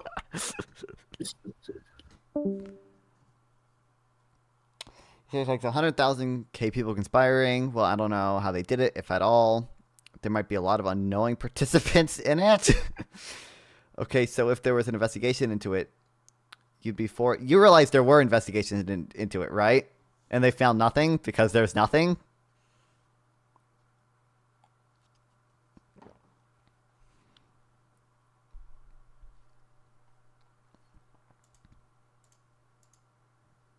Then another one won't hurt. They're just gonna find it's a waste of resources.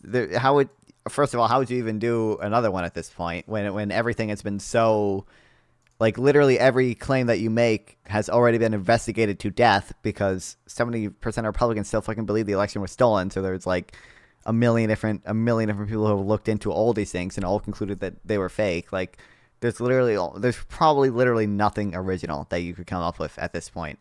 To like debunk these claims. That's why you do have closure. Hey, you would not accept it. Like, what do you mean? Like, what? How do we not have closure already when there's been investigation after investigation after investigation into it? There's literally no end for you. You would never accept that unless it confirmed. You might be right, might be too late. I don't know. We mentioned like two things. Also, didn't Trump literally had the voter fraud council appointed, didn't he?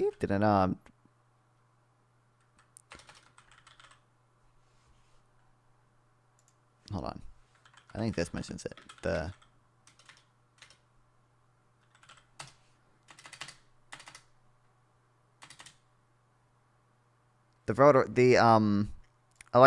Commission on Election Integrity, and it found nothing. This is Trump's own people, and they found nothing because there's nothing. No, you're 100%. You're 100% Trump. I'm sorry. You're 100% right. Trump had his own people investigated, and they came out empty-handed. Okay, you can read. Bill Barr came to the news, had interviews, and said there is nothing here. Bill Barr has every interest to lie, right? And he said no, didn't happen, right? Because clearly it didn't happen. You don't care about that. If you want closure, you should read the PDF I mentioned, right? It's 4 years, like online now. It's like online for almost 4 years at this point. You can read it. That would give you closure. It's 300 pages of in-depth analysis, debunking every possible claim. That would give you closure. You can read any of the millions of articles debunking every fucking claim Trump ever made about election fraud, right? That should give you closure. Don't talk to me about closure when you didn't even like watch anything, right? Like, closure comes at the end of a movie once you watched all of it, right? Don't come to me and say, oh, I need closure about this movie when you never even watched it. What the fuck do you mean closure, right? I cannot have closure about the movie Taxi Driver because I never fucking watched it. I don't know what the fuck it means even, right? Think of what you're saying, right? If you want an investigation, there have been recounts. There have been investigations. By the way, Trump got a fucking recount. Al Gore didn't. Fuck that. Fuck that. But whatever. You don't care. Of course, when it happens to a liberal, who cares? Who gives a fuck, right?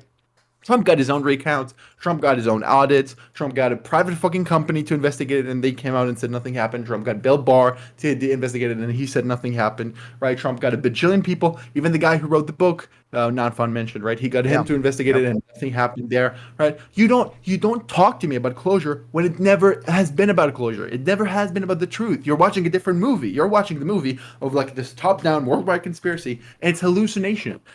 I'm sorry, you're not watching a movie. You're taking fucking psychedelics. You're psychotic. Get into reality. This is crazy. Again, go read like 10 pages of that PDF, okay? And tell me if anything has been like remotely interesting there, okay? Because Trump never needs to provide like a 300-page document providing evidence, right? He doesn't. He can just say something into the air and it becomes true. He just needs to say it and it becomes reality. Right? Like, think of what a grip, what a power, what an insane, like, you know, authority you're giving him over you, right? Like, the idea of someone just saying something and you instantly believe it, right? Like, think of how much enslaved you are to this orange retard, right? If Biden tomorrow came out and said, I think, you know, the temperature in Missouri is whatever, I would not instantly believe him because, like, maybe that would be like, oh, okay, sure, but I can still need to look into it, whatever, right? Like, or if he says even something more grandiose, like we approve the package of, I don't know, 5 million to Ukraine or whatever, that would be like, you said it, maybe that's like evidence, but I need to look and check, right? I like need to verify things because I don't have any single man giving me like, dictating to me what to believe. That's not how I work. That's how you work, right? For you, an orange retard can just say, fucking 5 bajillion people voted fraudulently, and you believe it. You just instantly, oh my God, thank you, God, thank you, I believe it. It's crazy. It's crazy. It's mental illness. Something's wrong here. Something's wrong here. Get fixed. I don't know how to fix you guys, okay? But no, it's not about closure. But yeah. For now, I'm gonna go. But for real this time. Double for real, okay? Double for real. Actually this time. Yeah. No, I swear to God. I'm actually, well, I don't believe in God, but actually, okay? Trust me, bro. Trust me. For sure. Yeah. We'll see. What are your thoughts of the Tyson Paul fight? Is basically what I expected. Like, I did not expect any knockouts or any serious beatings. It went. I guess kind of maybe went better than the Floyd Mayweather Logan Paul fight. I was expecting it to be basically a repeat of that, where they spend the entire time hugging and like barely punch each other. Yeah, I don't know. I wanted Paul to lose, but he won. That's so disappointing. Well, everyone wanted Paul to lose. Yeah, it was. I was just memeing. I was just joining for the memes. Okay, whatever. For real this time. For real, cubed. Okay. Mm-hmm. Yeah. Oh. Yeah. Not fun. If offered, would you be Paul's next main event? No. Not well. How good it? Well, for how much did they make from the fight? They probably made a couple milli from the fight, right? Surely, for a couple milli. Absolutely. Then I go to sit on my ass and stream all day and never have to get a real job. Okay. 20 million. I would do it for 20 million, even 40 million, especially. I would. Yeah, 20 million. I would do it. Absolutely, 100%. Yep. I don't care. One night of getting. I wouldn't even train. Like no amount of training is going to save me from the beating I'm gonna get, right? So like, just don't train. Show up to the boxing fight the night of. Okay, let him fucking hit me, once or twice, and I get knocked the fuck out, and then I'm 20 million richer. I'm curious then if next election Republicans with somebody horrible running Nikki Haley. Is Nikki Haley really someone horrible and she gets 90 million votes? Will you be suspicious at all? I wouldn't be particularly suspicious, but like you can be suspicious, okay? It's reasonable to be suspicious, but then if we have reasonable explanations for all these suspicious things, you have to accept those reasonable explanations. You don't get infinite suspicion. You can be suspicious of like, oh, my cheesecake is missing from my fridge, and then there can be a perfectly reasonable explanation for it. You don't get to infinitely, like, after your friend says, oh, hey, by the way, I ate your cheesecake. Sorry, my bad. You don't get to still believe that there's a fucking goblin in your fridge taking your food. You don't maintain this suspicion infinitely in light of all the reasonable explanations for everything. Again, look up the book I said, look up the Lost Not Stolen PDF. Like, we have explanations for all these things. By the way, like, all the state legislators before certifying their vote all looked at these things. Like in Georgia, the entire state legislator watched that fucking video of the suitcases full of ballots being scanned fucking 3 times. The Georgia state legislator all had to watch those videos and still certified the election. Because all those videos are fucking bullshit, and the people who made them knew that they were bullshit. That's why they all lost defamation lawsuits. Fox News lost a defamation lawsuit. Rudy Giuliani lost a defamation lawsuit. Rudy Giuliani didn't even contend that he knew what he was saying was lies. He just said he had a First Amendment right to do it. Yeah.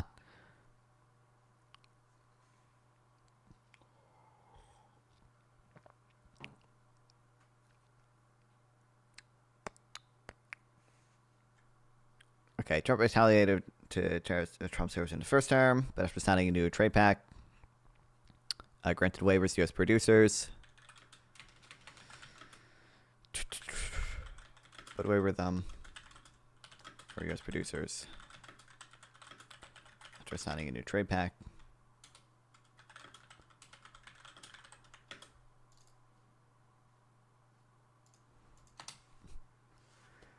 Fox settled. Oh, sorry. Yeah, Fox settled for $1 billion, and Tucker Carlson had to leave. I guess they didn't technically lose. They just settled because they almost knew they were gonna lose. What did they did with Trump? Did that's a complete pivot? Are your fucking ankles okay? Like what? Excuse me? Like. When it comes to certain laws, I mean, what they did, Alex Jones lost a civil suit. That was a defamation suit. That's nothing to do with lawfare. He wasn't charged with any crimes. The families just sued him in civil court for lying about Sandy Hook.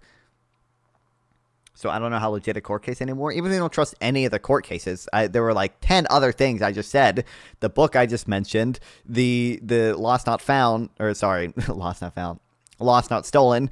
The Donald Trump's own people that he appointed to the Election Fraud Commission that found nothing. The fact that all the state legislators looked into this too. That's not a court. That's a state. That's the law. The state legislators. I don't know why I was looking for a different word. The state legislators in all these states all like looked at those videos for how much, like $1 trillion. It was like 800 million. Yeah, but you realize that's not. He wasn't charged with any crime. Like the government was not prosecuting him. That was a civil procedure. So that's not like a law thing. Like what? 60 court cases in a row. Yeah, it's totally implausible. But like.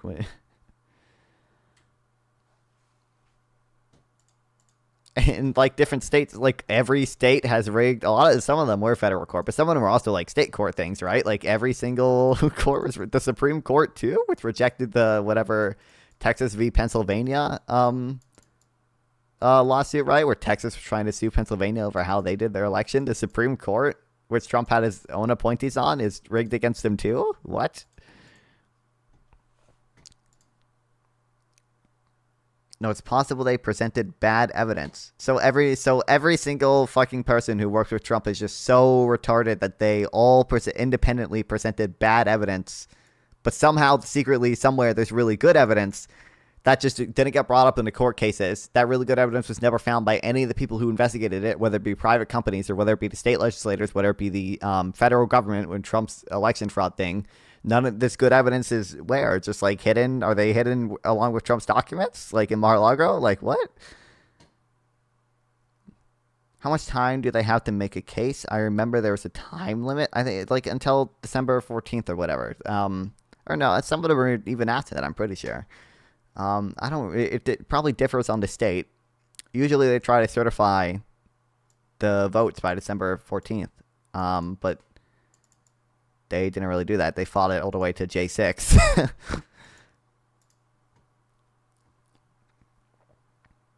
By the way, if anyone lives in North Carolina, I need some people to meet up. Tuesday, the December 17th. We need to meet up at the state capitol. We're just going to watch the new episode of Talk To It that comes out on that day. We're not going to do anything suspicious or illegal. We just need to like show up there, and I need 14 other people to come do it. I already have I need 17 people. Or sorry, 16 people. And I already have 2 of them. We just need to meet up there.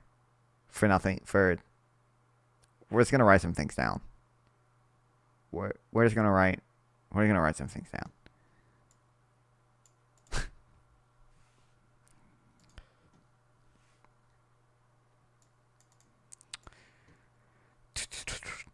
Soybean and soy products could here, but they can lift at any time.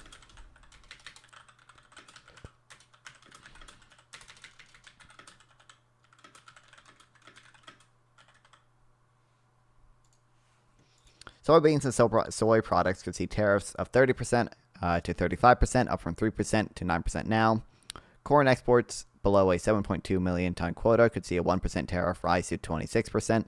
Corn exports above that quota could see tariffs rise from 65% to 90%, the study said.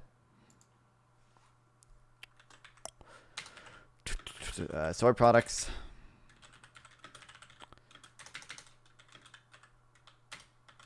Could face tariffs up from 30 to 35%. Was corn. from only 3 to 9% now.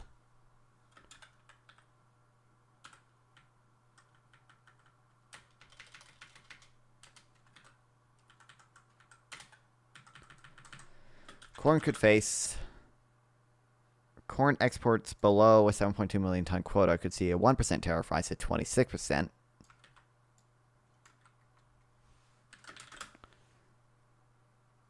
And above that quota could see tariffs from 65% to 90%.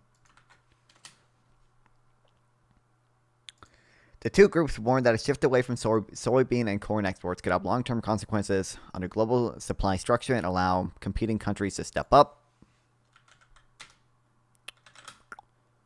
If we lose soybean and corn exports for a year or two in a row, that means Brazil and Argentina are going to have more acres under the plow. These tariffs on U.S. exports would then allow other countries like Brazil and Argentina to fill the gap, as again happened during Trump's first term, by the way.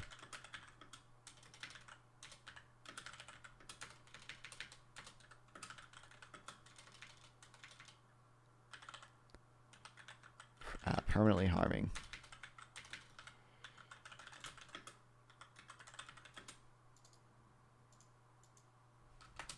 U.S. exports. I'm reading about it. It says 2020 election was certified Jan 7th, and you have few days. No, I'm not talking about the the state legislators who send their when I said the election, right? You have a few days post election to bring your case after certification.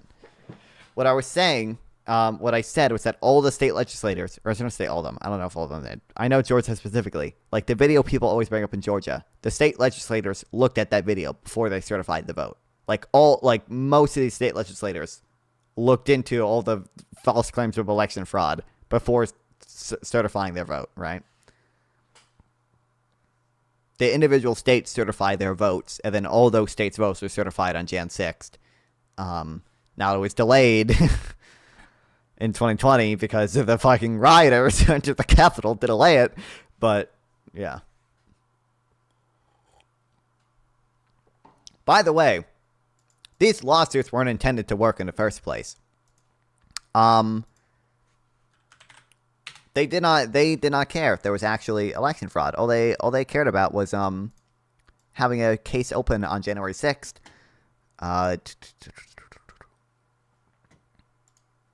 Because they felt like they could leverage that into delaying the certification of the election.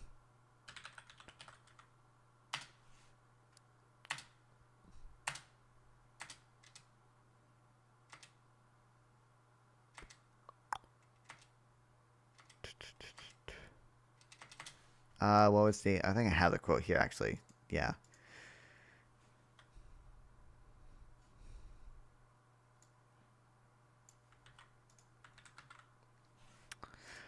Not that you believe any indictments coming from the DOJ, but if you do put some credibility in the DOJ, we have one of these documents. Actually, some of these might have been unsealed by now, but because they unsealed the new Jack Smith unsealed the 100-page document of all the other evidence. There are 4 documents, however, in which Dr. Eastman and other attorneys suggest that irrespective of the merits, the primary goal of filings is to delay or otherwise disrupt the J6 vote. In one email, for example, President Trump's attorneys state that, quote, merely having a case pending in the Supreme Court not ruled on might be enough to delay consideration of Georgia. I believe we do actually have we have this one.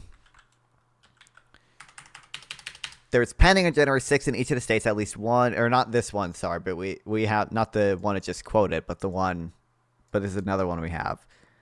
On January 6th, there's pending on January 6th in each of the 6 states at least one lawsuit in federal or state court, which might possibly, if allowed to proceed to completion, lead to either Trump winning the state or at least Biden being denied the state. If there was no fraud, what does delaying it help? They felt like they could throw it to the House. They felt like they could give the states a deadline Eastman wanted Pence to adjourn the meeting for 10 days, which Pence did not have the authority to do. He wanted Pence to violate his oath to the Constitution and violate the Electoral Count Act and adjourn for 10 days. And they said they would have to look into it and recertify the vote by a deadline of January 15th. And if they didn't do that, it would be thrown to the House delegation, and then the House delegation would then re-elect Trump, basically. By the way, that's like you stating that shows me that you have no understanding of anything that actually happened on January 6th, and like you have never looked into it, and I should never take anything you say seriously. But yeah, like we're here.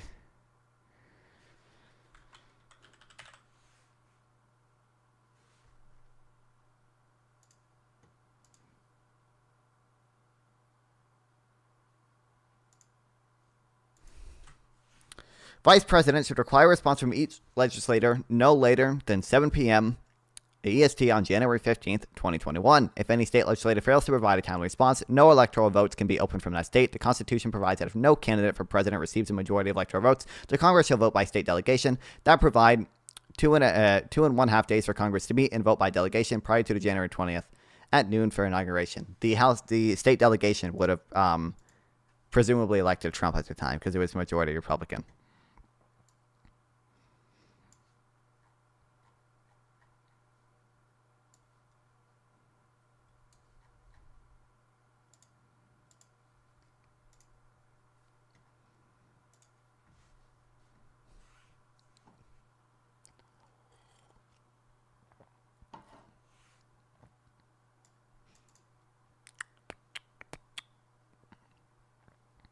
Okay, China will buy soybeans from Brazil and Argentina since it feels like an depend on those countries more, so there's long-term impacts. Trump and lawmakers could also face a choice between watching his farmers take the hit or using fiscal policies to soften a blow. Washington spent almost $30 billion to do so last time. Federal government had to spend $30 billion. $30 billion to subsidize farmers last time.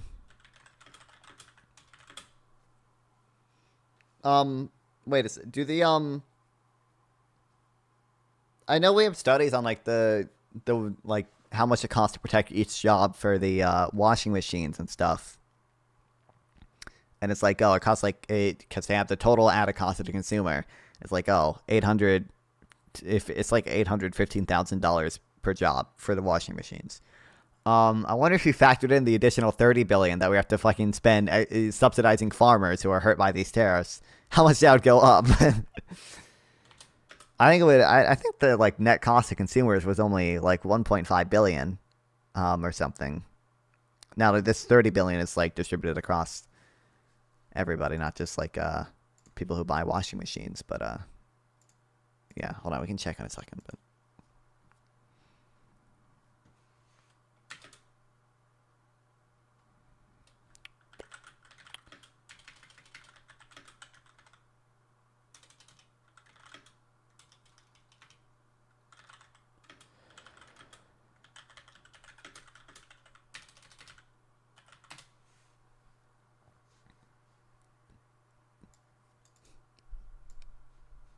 Trump administration in 2018 opposed tariffs on China and other major partners using Section 301 of the whatever trade law, blah, blah, blah, blah. Not only China, but also Canada, EU.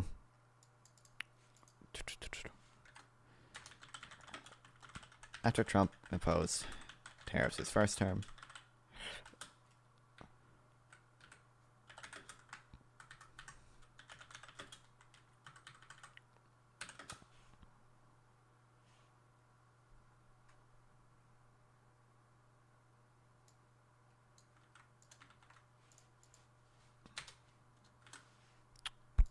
China, Canada, the European Union, Mexico, and Turkey all retaliated. The Agriculture Department estimates that retaliation delivered more than $27 billion loss in the U.S. agriculture exports, or $13.2 billion annualized from the mid 2018 to the end of 2019. China accounted for about 95% of loss, it said.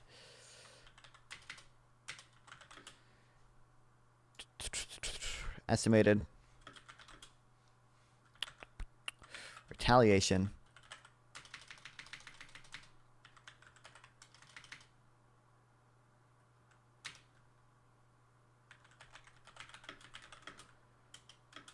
Cost farmers more than $27 billion.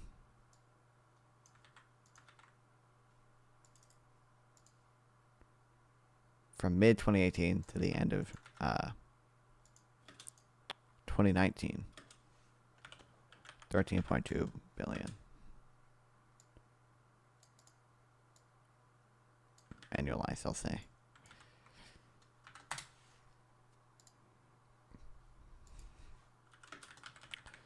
China accounted for 95% of that loss.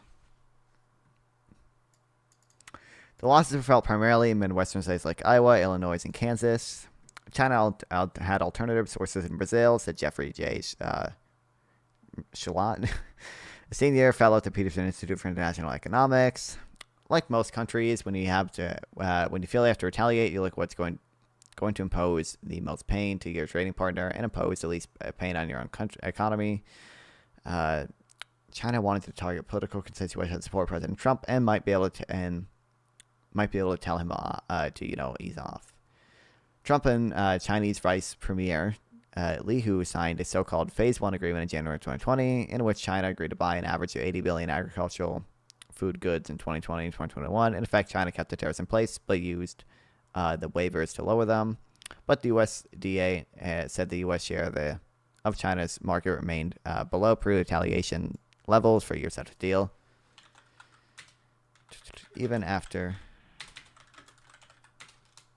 China agreed to spend $80 billion in agriculture, food, and goods in 2020 and 2021. The U.S. share of China's market remained below pre-retaliation levels for a year after the deal.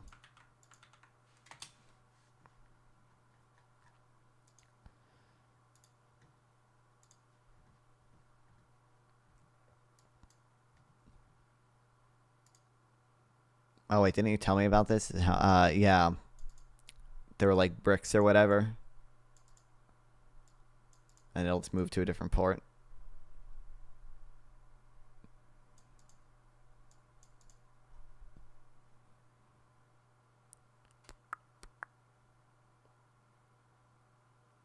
It's really important to begin using third destinations, such as Slovenia, to transfer goods to Israel.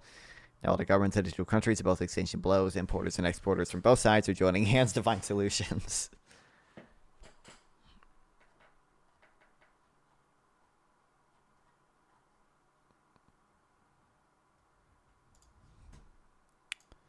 Slash fund.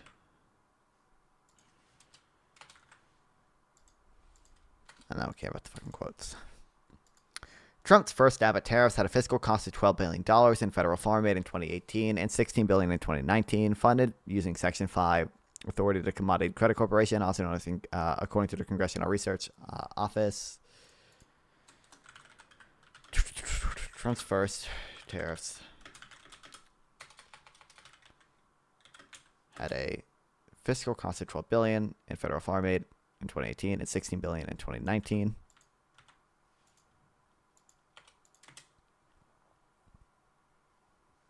It's more than bricks. It was everything. I mean, it makes sense.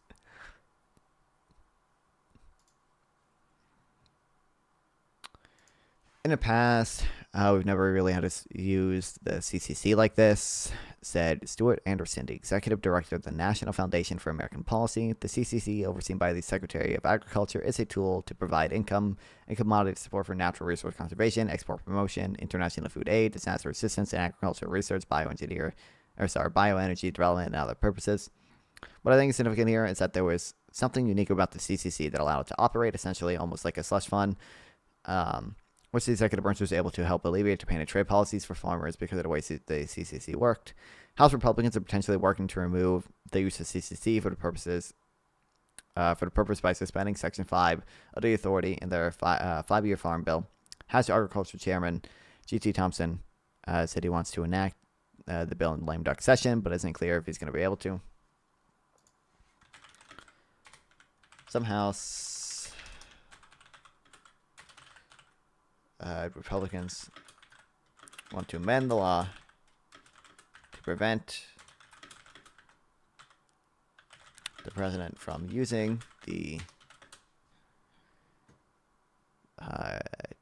Commodity Credit Corporation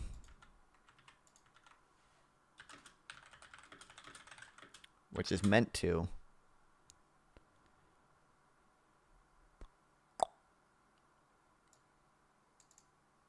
for natural resource conservation, export promotion, international food aid, disaster assistance, agriculture research.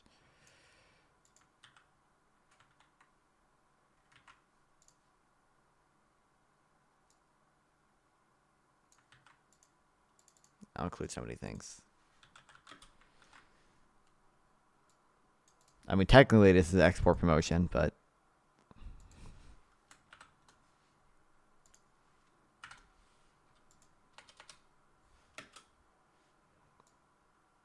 okay, no, let's include that. That's a different thing, actually. So we'll say, from using the Commodity Credit Corporation, that's fiscal support for trade policies.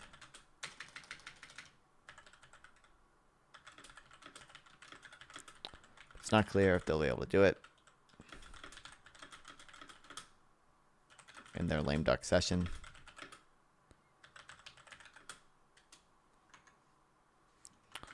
GCC is a tool to provide income commodity support for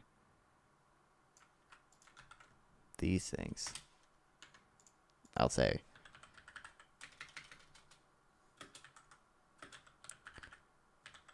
supposed to be.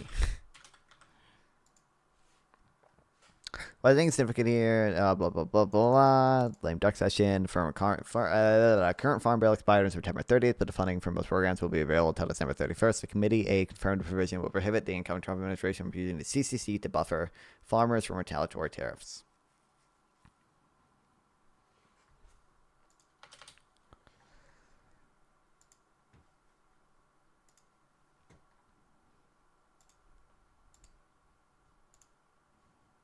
What? How? No, I did not mean to turn it into to-do list.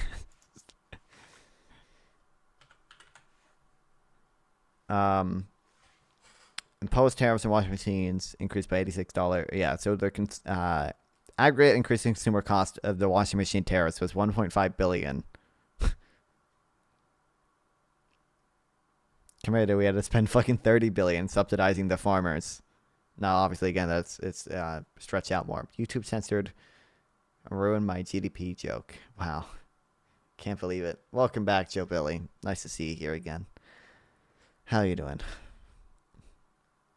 The graph nerd carries on. No graphs are on screen right now. Welcome back, you neighborly sheep poster. Ain't a single graph here. Ain't a single graph. Okay?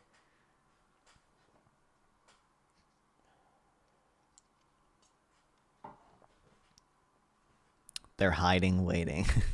I mean, I'm sure if I did, like, you know, if I click like literally any of the links on screen right now, I'm sure I should have some graphs in this one, you know. Oh, there's equations. Oh, they're actually not graphs? Look, see, I'm not a graph nerd. Zero graphs. Zero graphs. Well, that's a table. Oh, fuck. There they are.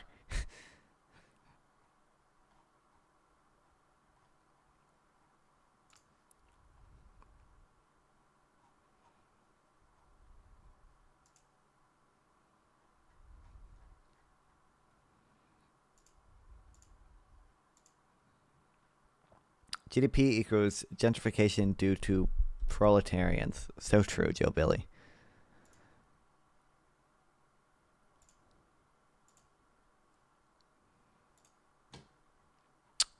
Oh yeah, we can maybe not finish it, actually. There's a decent amount left, but read some of this.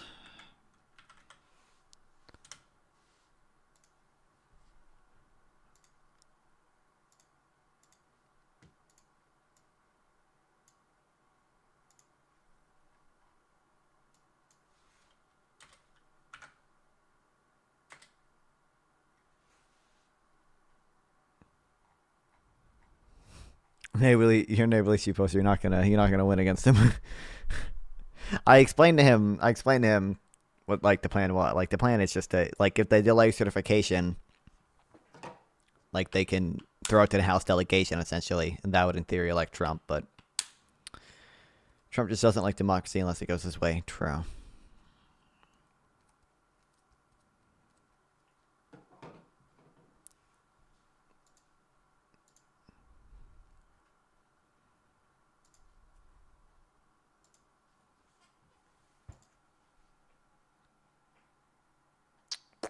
Okay, SA3, the balance of trade. Pence was pressured not to delay, but literally to reject certification. He was also pressured to delay. That was some of the things. But yeah, like he was pressured to not certify as well. Yeah, and not open the, or just not read some of the slates.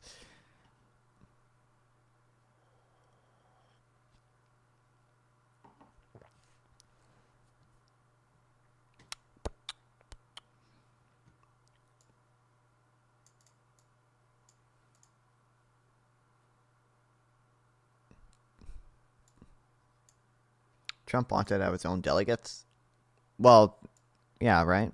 You throw it to the House delegation, and the House delegation would have been Republican at the time. He probably would have gotten some of his Actually, how are the delegates appointed again? Are they're appointed by the state legislators, right? I assume that he would have people in those states ready to fucking be the delegates, right? At least in some of them. The balance of trade, or trade balance, technically called a goods and services balance, is the difference between total exports and total imports of goods and services by a country's residents. The trade balance is the trade balance, or technically, the valet told lawmakers he didn't hear what Trump was referring to when he told Pence that he shouldn't do this, but the context makes clear that Trump was trying one last time to convince Pence to overturn the results by throwing out the Democratic electors and instead seating Republican electors instead while presiding over the joint session. Yeah.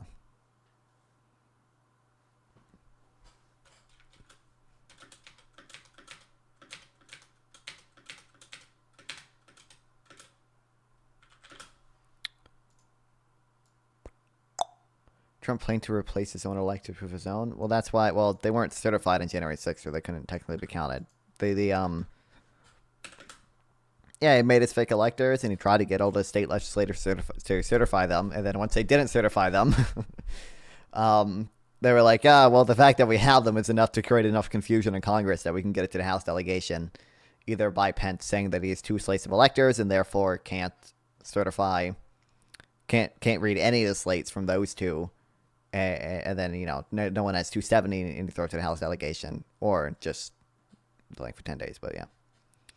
When Joma said if there's no fraud, why not delay?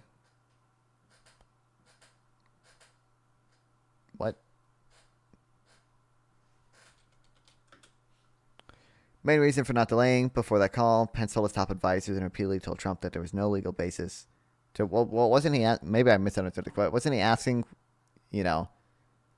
if there was no fraud, then what would be the point in delaying? If no fraud, what does delaying help? I think it's what he, yeah. There was no reason? Well, there was a reason to overturn the election. What? The point is there literally was no basis to delay. When he's asking, he literally believes the election is stolen. I'm not there's no legitimate legal reason, but the reason to do it is to overturn the election. Okay, could have fucking, yeah, exactly, yeah.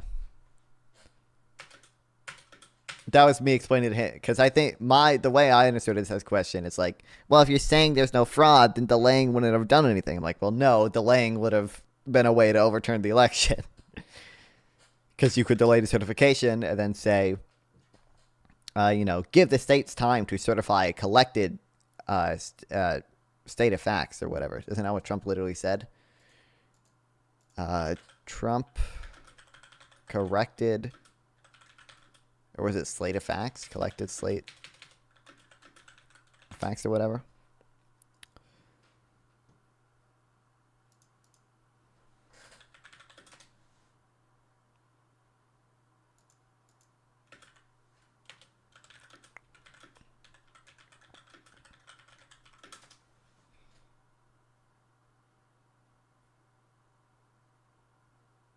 Wasn't it? I feel like it was a tweet. Trump.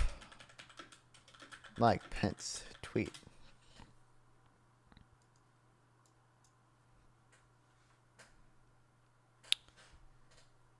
Giving states a chance to certify corrected set of facts, not the fraudulent or inaccurate ones that they were asked to previously certify. This was literally him after a riot was broken into the Capitol, by the way. Yeah.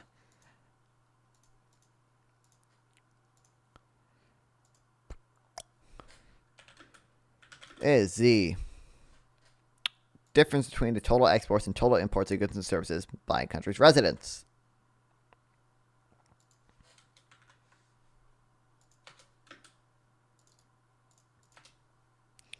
Many people focus on the trade balance because it is the most important component of the overall current account balance in the balance of international payments, and it because it receives the most attention in public debates. Trade balance, it's often focused on because it makes up, or because it's the most important part of the current account balance.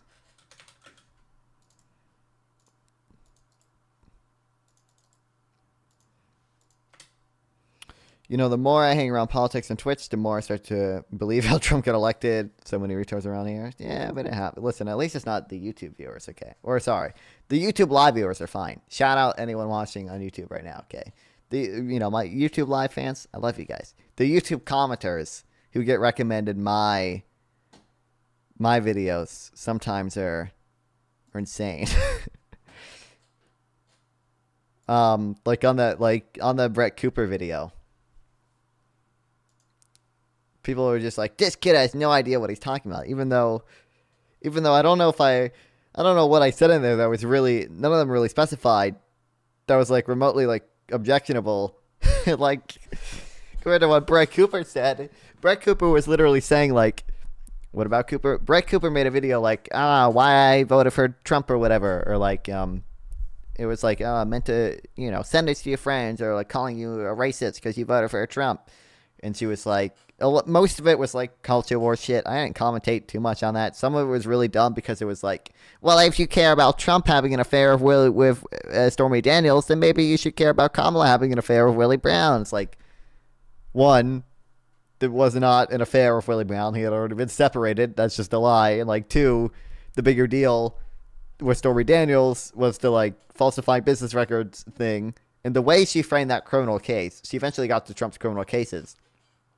She didn't mention January 6th at all. You're just meeting her Sims, the apparent fucking Lee, dude.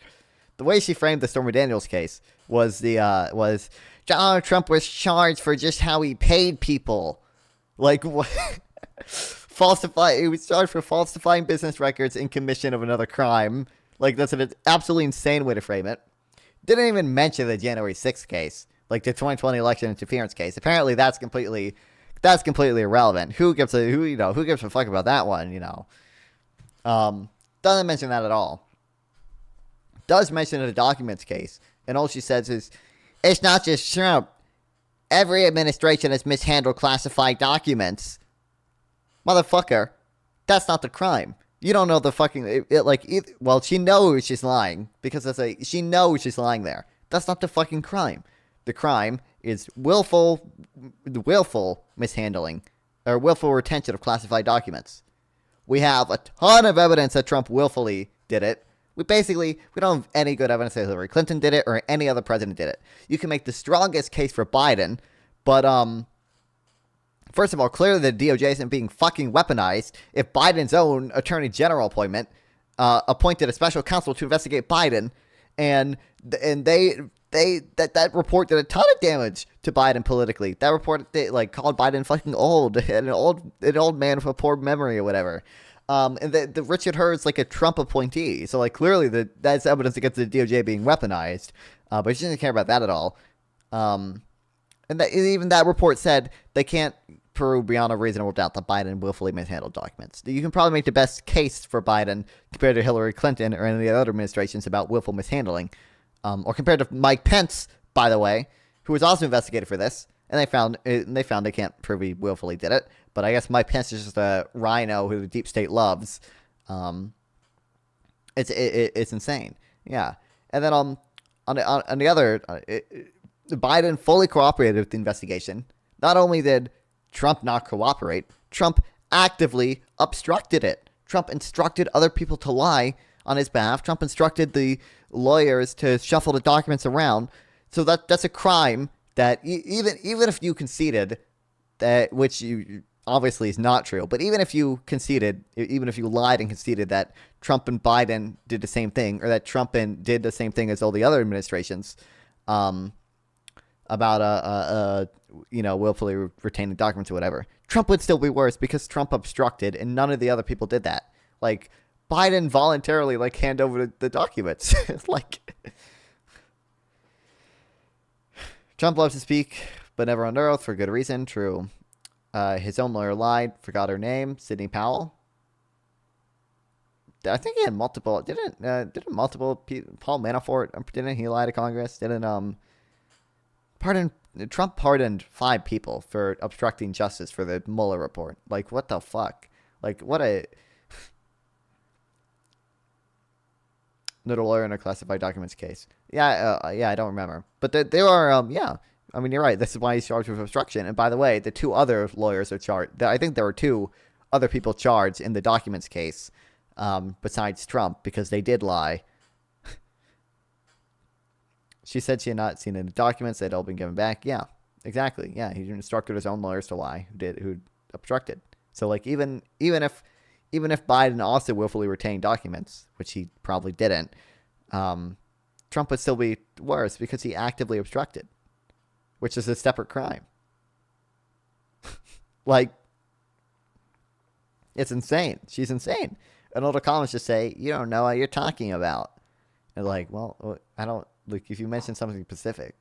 I think there was one person, I remember, because there was one comment, like, I think he commented like 3 times with like timestamps. And I said, like, she was like, at one point in the video, I was talking about the affairs again. She was like, well, if you care about Trump's affairs, then maybe you should care about Hillary Clinton. I'm like, motherfucker, I'm not voting for Hillary Clinton. We didn't know that Clinton did that, or Bill Clinton did that when we voted for him. I'm not going to hold the Democrats responsible for it now. And then, like,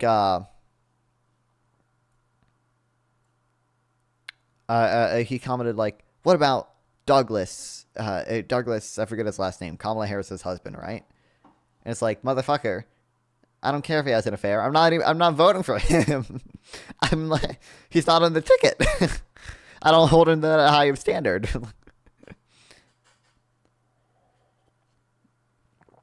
Also, really, like, typically I don't know if I ever talk about Trump's affairs as like a as an actual reason not to vote for him. I just, like, the only context I talk about it ever, it's like a hypocritical thing. It's like, well, you claim to be like a Christian or whatever, and it's like, well, but then you support a guy who has had multiple affairs. Thank you, Wise Kanye West, for the 5 bits.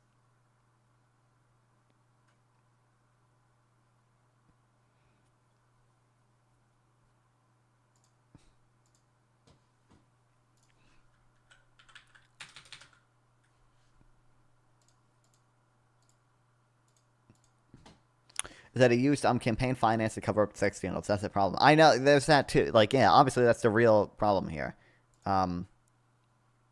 Yeah, that's why I don't really talk about, like, Trump's affairs, even though he's had more than one affair, right? You could also, I never play this argument. I almost never play this argument. You could probably use it as a misogyny thing, because he has made other questionable comments about women. So the fact that he makes questionable comments about women and is also accused of sexual misconduct by like 26 different women, and also cheated on his wife, all these things combined, you can probably make a pretty good misogyny case against him. But I don't care about that argument, really.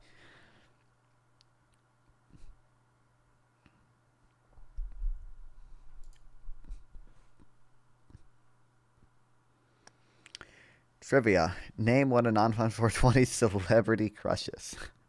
What is that? Badge. What the fuck is that? Arcane Season 2 premiere. Okay. Sheldon from Big Bang Theory. Sheldon from Big Bang Theory is not one of my celebrities. Hold on, I have to come up with celebrity crushes. I mean, there were celebrities I find hot, obviously. I don't know if I would say I have any celebrity crushes.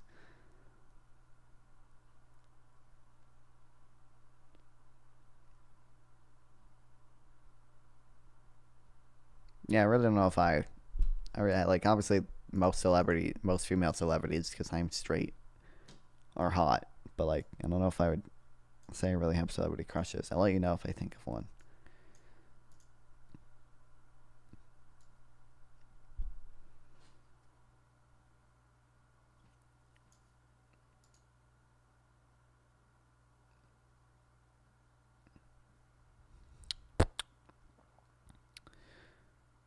Table 3.1 provides the main numbers for U.S. balance of payments in 2016.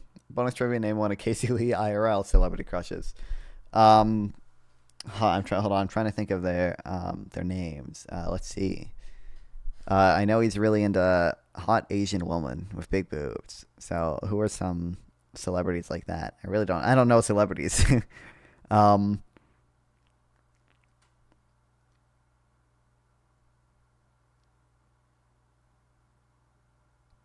You know, the closest thing I would probably, that's such an online thing, I know. Asian, yeah. The closest thing I would have to a celebrity crush is probably whatever the girl who played MJ in the original Spider-Man.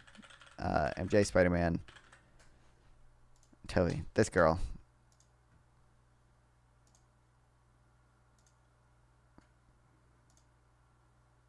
Because I watched that as a kid. And she got boobs.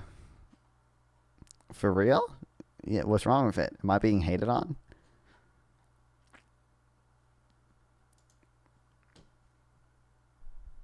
You like the red hair? I mean, like, the red hair is fine. I don't know if I have a strong preference for hair color.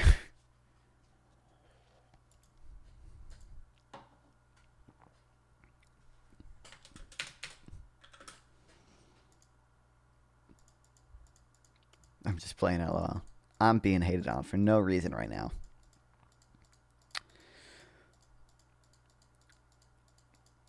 My celebrity crush ain't even well known. He's like D-list celeb.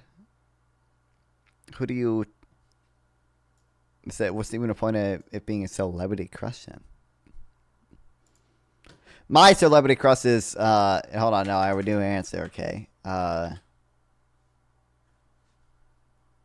This girl. This is my answer. The hot economics girl. Thank you, Mr. Darko. I appreciate it. I'm assuming, is it the same Dr.? Yeah, Dr. Darko, sorry. Mr. Dr. Darko. I appreciate the sub. It really helps out. Thank you, thank you, thank you. Ooh. What the fuck? Oh, she looks way better with darker hair. Maybe I do have a preference for hair color.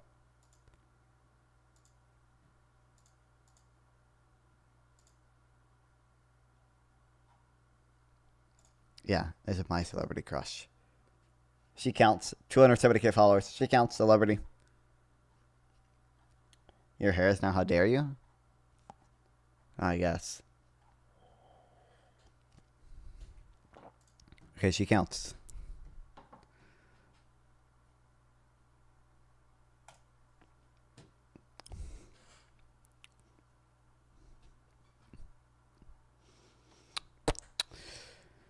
Okay, it consists of two accounts, the current account and the financial account, of which only the balance is shown on row 12. Consider for the first, the current account, which shows a negative balance of $452 billion. Within the current account, the trade balance shows a deficit of $505 billion. We may want to focus on a balance of goods or on the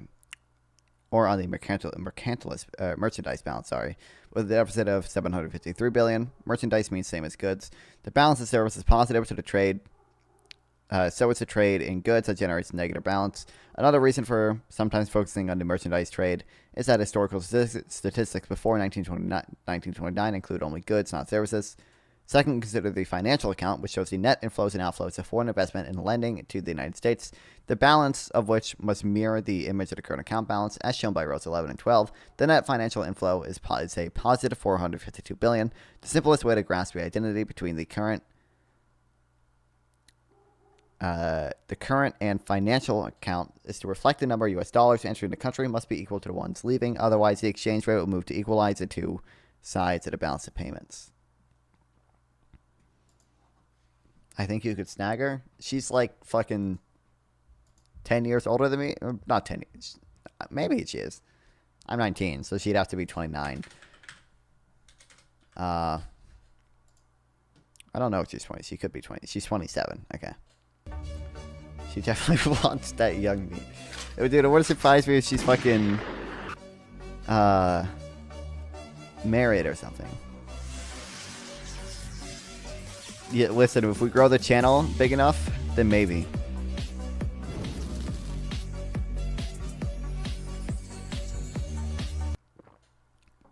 She's ancient for you. Listen, a few more YouTube subs, a few more YouTube likes, and maybe we'll reach out. We'll get her on the show, and then she'll get a divorce for the non-pod. Yeah, I bet.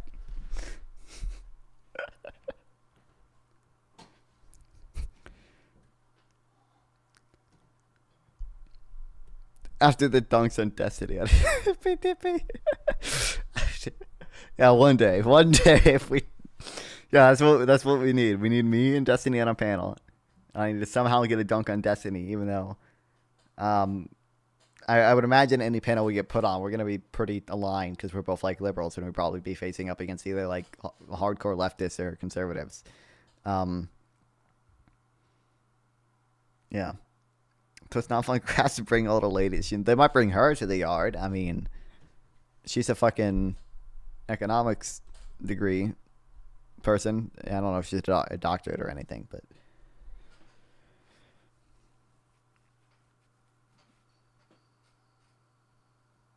okay. I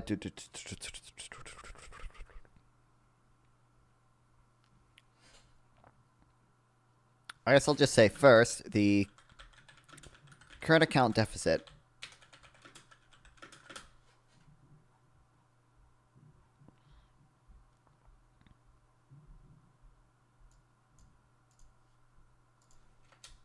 Okay, so I'll say first the financial account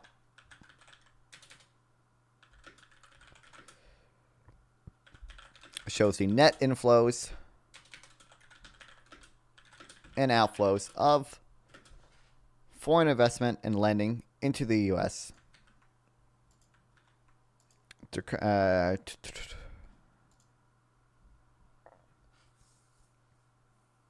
account, I'll say the financial account.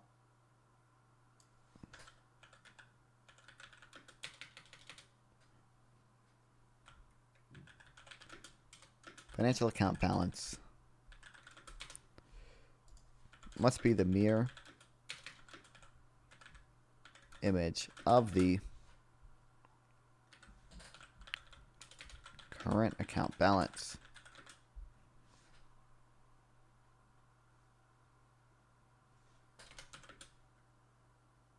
The Onion bought InfoWars? Yeah, I saw.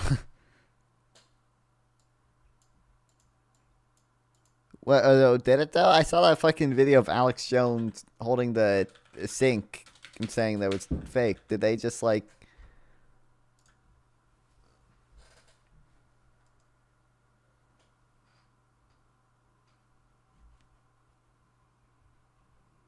Do they just tell him to do that? Is that just Alex Jones being Alex Jones? Or is that true? Or is that...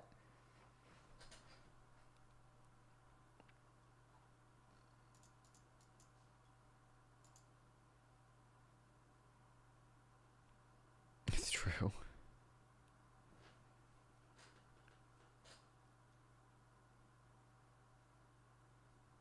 No price would be too high for such a cornucopia of malleable assets and mines, and yet, in its record good fortune, a formidable special interest group has outwitted the hapless owner of InfoWars, a forgettable man with an already forgotten name, and forced to sell at a steep bargain, less than $1 trillion.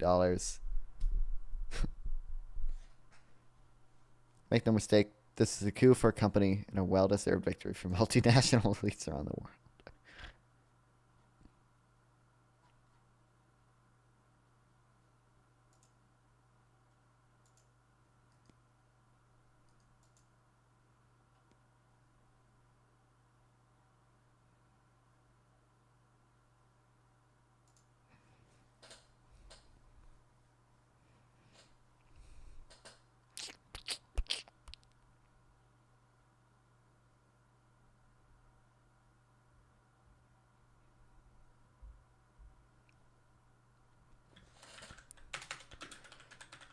The number of U.S.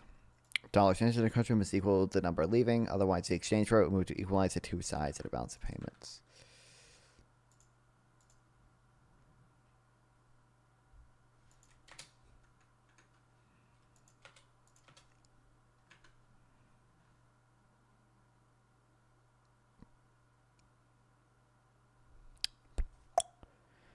The historical perspective is given by figure 3.1, which shows the imports and exports of merchandise from 1790 to 2016. The values are expressed as portions to GDP in order to make them more comparable at time. The difference between the two curves measures the balance of goods in proportion of GDP. Note that data for 1929 are much less reliable than the data of subsequent years. The chart clearly shows the merchandise trade deficit that appeared in the mid-1970s and grew rapidly. This deficit is no significance per se. We export in order to import, not the other way around. And the imports we obtain for our exports, the more imports we obtain for our exports, the better. The idea of having favorable terms of trade for a country means precisely that, getting more for less.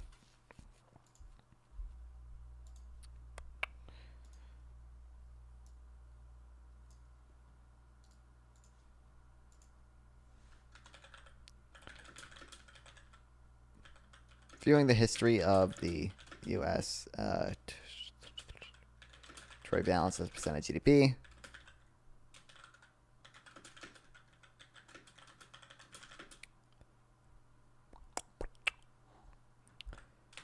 We see the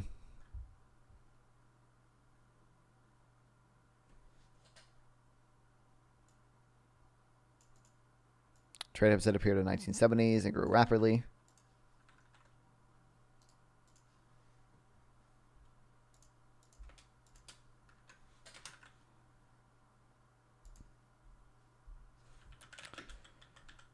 This deficit is not a problem per se.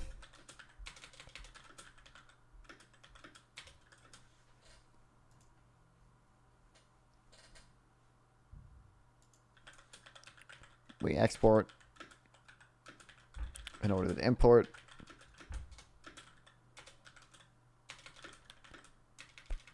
So the more imports we get for our export, the better.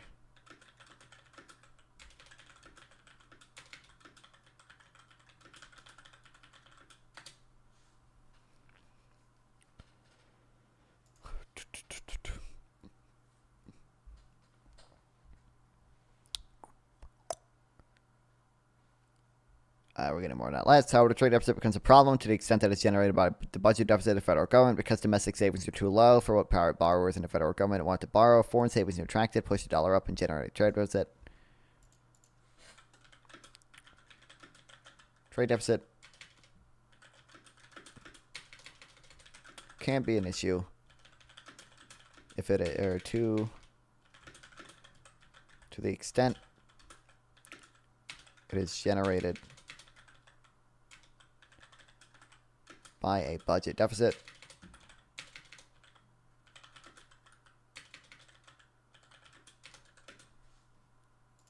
Because domestic savings are too low for what private borrowers in the federal government want to borrow, foreign savers are attracted, which pushes the dollar up.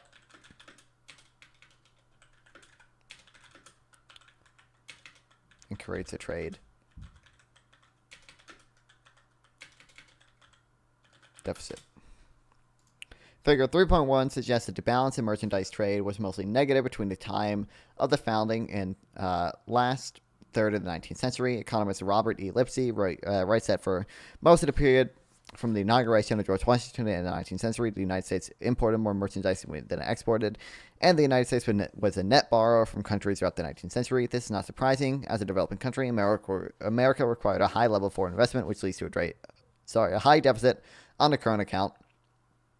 Balance of trade then turned positive for most of the 100 years running from the mid-1870s to the mid-1970s. Merchandise trade surpluses and deficits have generally been a small portion of GDP. They have been higher lately, 4 to 6% of GDP, for two reasons: the attractiveness of the American economy to foreign investment and the large budget deficits at the federal level. In fact, the annual purchase of federal debt by foreigners probably accounts for most of the current account deficit. In an accounting sense, the balance of payments is always in equilibrium. The exchange rates adjust for the given demand of importers, exporters, and American investors abroad, and foreign investors in America. Except for the federal borrowing needs, there would be no reason to be concerned about a deficit on the current account side of the balance of payments. Not surprisingly, there appears to be no relationship between the trade deficit and the unemployment rate, as shown in Figure 3.2. There's no statistically significant correlation between the trade deficit as a portion of GDP and the unemployment rates from the period 1960 to 2016, the longest series of variable for the trade deficit. It is only in the 1960s that we observed trade surpluses to positive range of the horizontal axis and low unemployment rates. Since then, trade deficits have prevailed, but have been accompanied by varying rates of unemployment.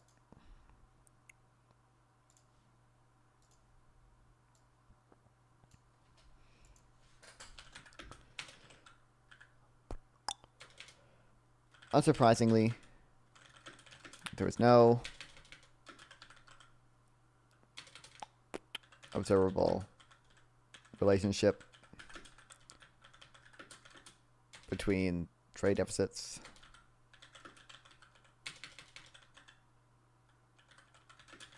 and unemployment.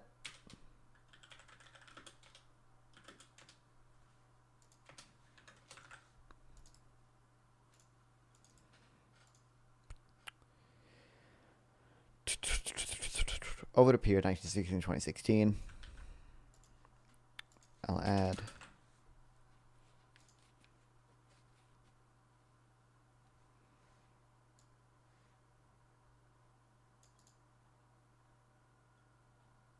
since the Great Recession, the trade deficits remain constant, again as proportionate to GDP, while the unemployment rate is continuously diminished. The unemployment rate depends on other factors than the trade balance, including economic growth and the economic cycle.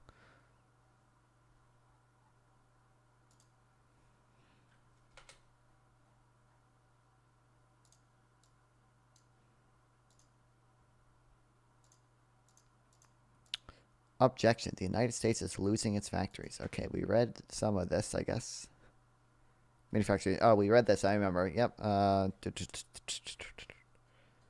we stopped at the 3D printing part. Yeah, 3D printing and integrated after-sale services. In developed countries, factories are now places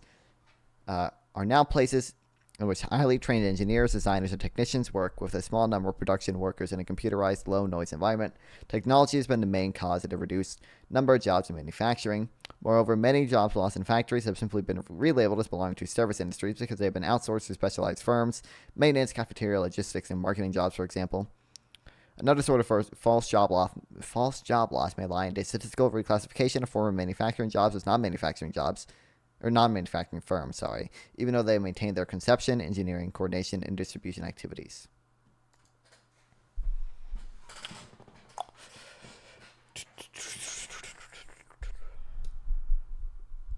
Okay, we become more productive, manufacturing chains or whatever.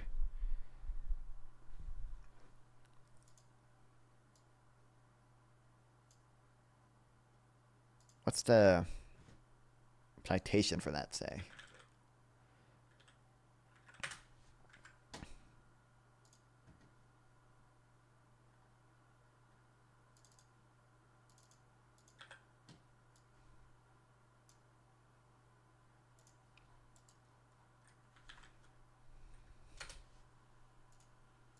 I think it's like 120 for notes. Yeah.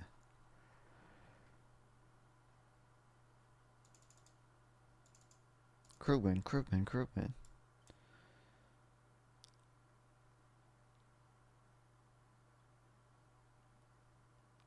It's just not. Oh wait, is it this one? It's this one. Okay, 11.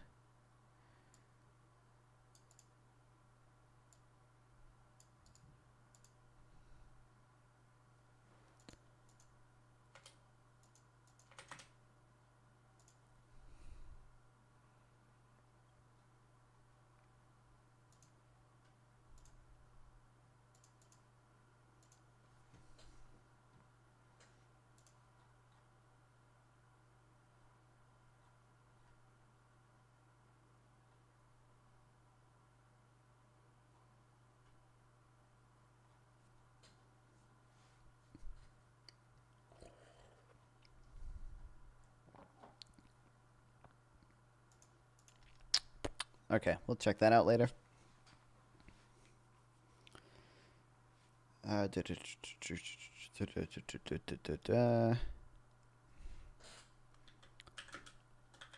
So technology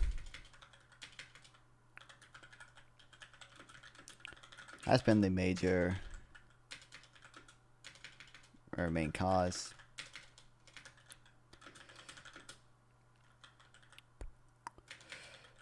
Of the reduction in manufacturing jobs.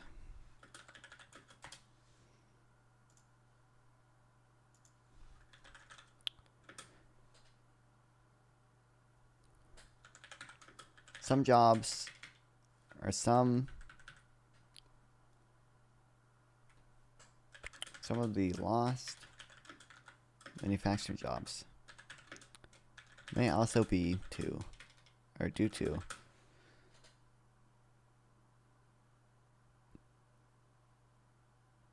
relabeled as belonging to service industries because they have been outsourced to specialized firms. I don't understand what it means by this.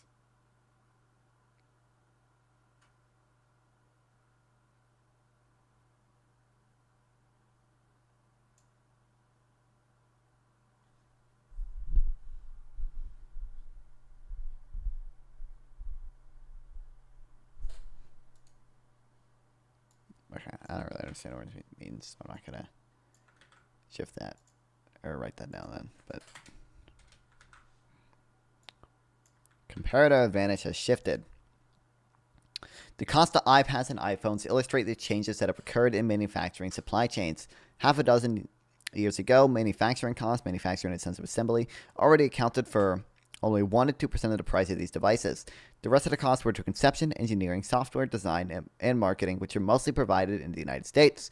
Between half and 2/3 of the consumer price of these devices remained in the United States. This example suggests that the trade deficit may be exaggerating in official statistics.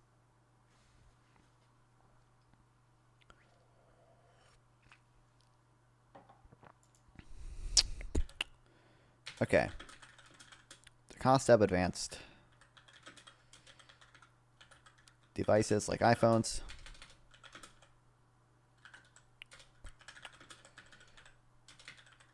illustrate the shift in manufacturing supply chains.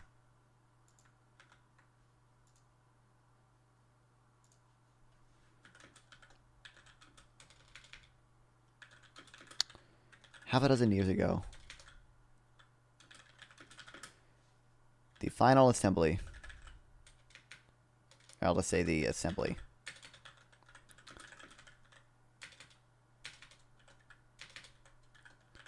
of iPhones only accounted for 1 to 2% of the price of these devices.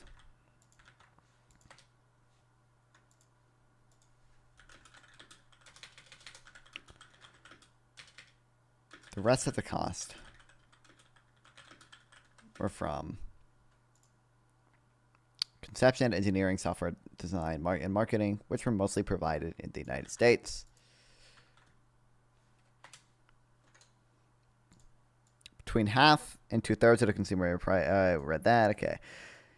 With these developments, comparative advantage has shifted. Developing countries now have comparative advantage in assembling components, which requires a lot of unspecialized labor. The comparative advantage in the United States lies in its more high-end services such as conception, design, engineering, logistics, and distribution, not in manufacturing itself.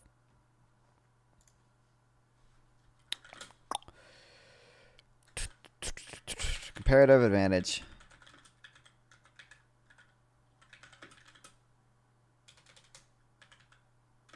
of the United States does not lie in assembly, which requires a lot of low-skill labor, but instead in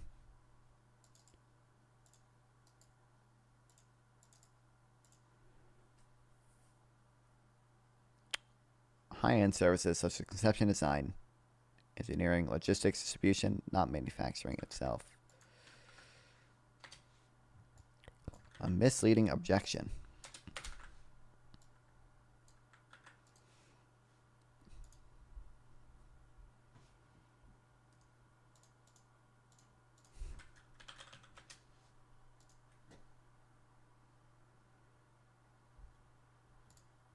Really bad. Hold on, give me a second.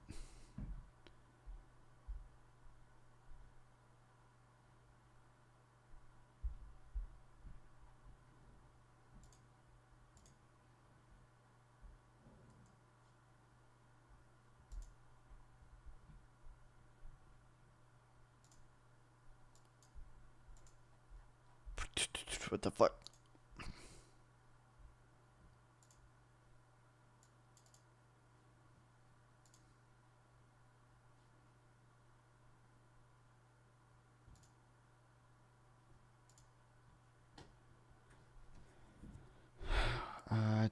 What day is Wednesday? The 20th. Okay.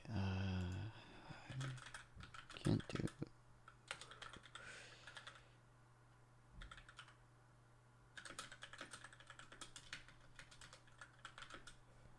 What day is today? Saturday?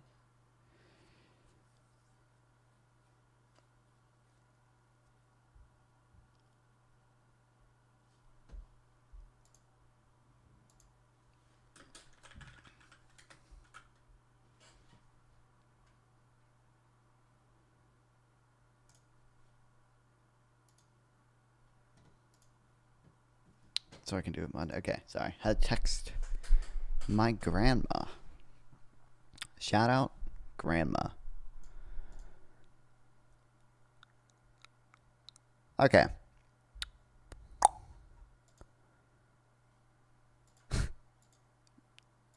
Face. Dude, I want to buy a Jack Smith shirt. This is awesome too. Oh, dude, this would work as a fucking pillow on my couch, actually. That'd be cool. I might actually buy that. I'd have the Jack Smith and a Joe Biden. That'd be fucking fire, dude.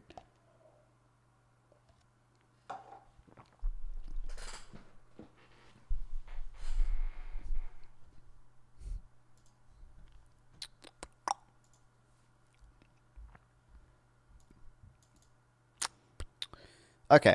It's misleading. It is thus misleading to say that the United States was losing factories. What's happening is factories have changed. And the United States has now a comparative advantage only in the most advanced manufacturing industries. This is not deindustrialization, but rather the birth of a new configuration of manufacturing. The old manufacturing jobs for low-skilled workers have disappeared and will not come back unless the world gets much poorer. As The Economist explains, politicians cannot bring back old-fashioned factory jobs. In this context, the protectionism for manufacturing industry is a Luddite resistance to change. Economist David Dollar writes that protectionism is an aptly chosen word as it aims to lock in place old industry structure rather than helping workers and communities adjust to inevitable change.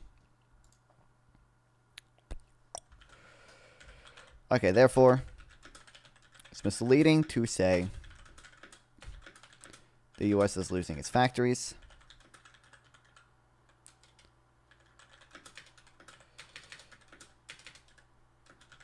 When really,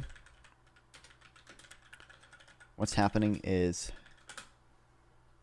the birth of a new configuration of manufacturing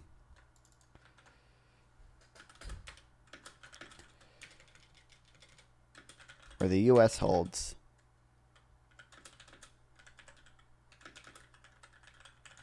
comparative advantage in the most advanced industries.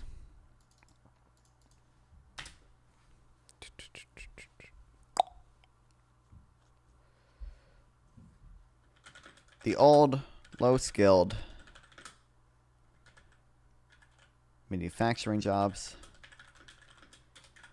aren't coming back unless the world gets a lot poorer. A lot more poor, I'll say.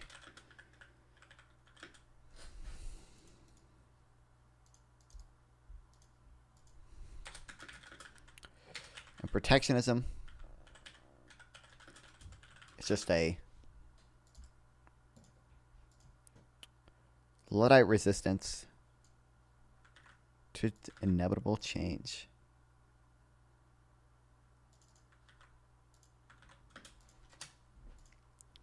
Americans should embrace economic progress as they're used to doing. There's nothing magical about old-style manufacturing. Physically, things continue to be produced, but production occurs more efficiently. That is with fewer resources. There's no reason why the states should protect manufacturing, especially, yeah, he does kind of look like Adam 22.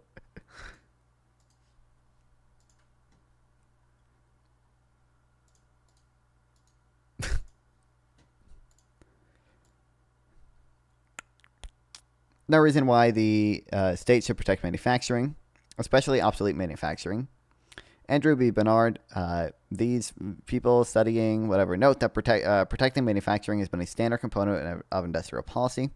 The report said that in 2012, the French government created a ministry for industrial recovery. There's no reason the U.S. government should imitate this sort of policy. Free markets and free trade have better solutions to protectionist planning by politicians and bureaucrats. Free trade increases consumption possibilities. That is the standard of living.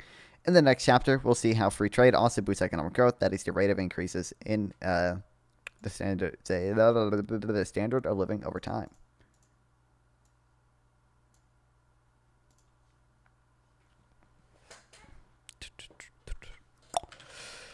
There's no real need to. You'll get 10 sums from PPG if I win a bet. Fire. Thanks, Antarctics. What's the bet? No real need to. UFC fight? Oh, fire. When's it happening?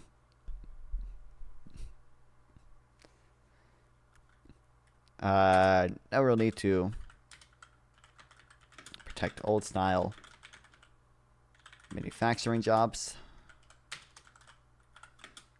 In a few hours? Sweet. I don't know how long. Well, I'll probably stream for a while yet.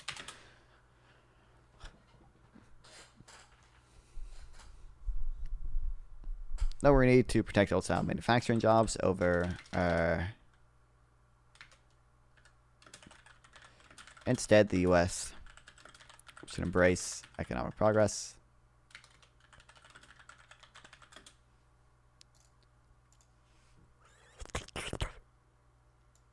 Free markets and free trade are better solutions to protectionist planning by politicians and bureaucrats.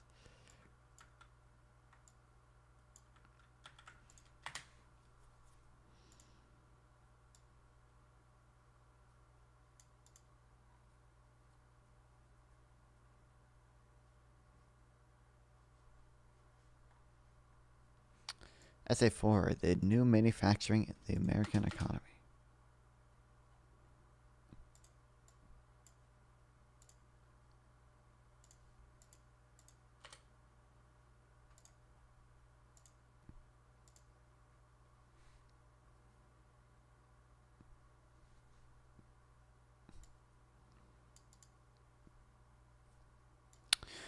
Over the last several decades, consumer demand has grown mainly in services, education, healthcare, housing, recreation, rather than in food or physical objects. In international trade, America's competitive advantage has also shifted towards services such as travel, including travel for education and health-related purposes, intellectual property, transportation, finance, and insurance, and other business services.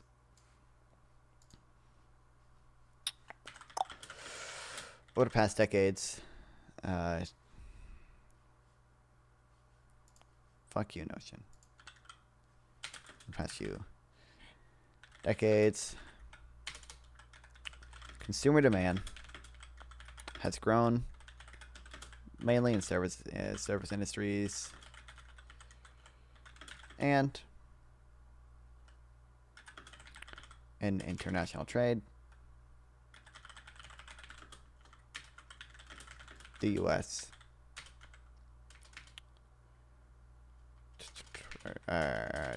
America's comparative advantage has also shifted towards services.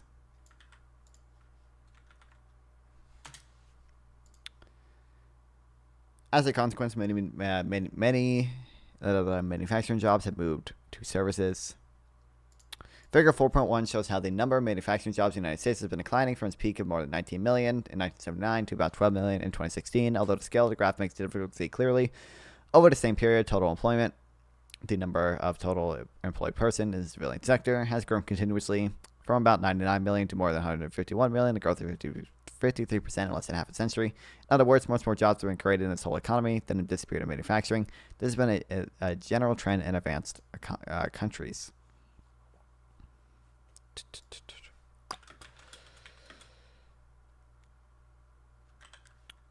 As a result,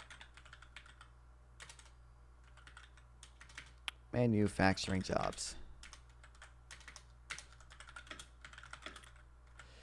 have shifted towards services.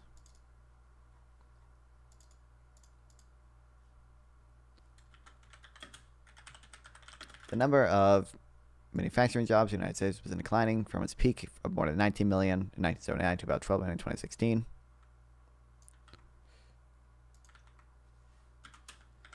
However, in the same period, total employment has grown continuously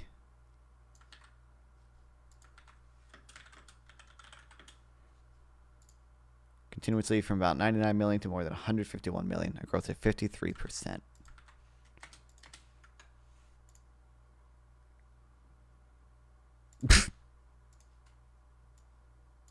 Yeah, the graph does make it, the scale of the graph does make it a little hard to see.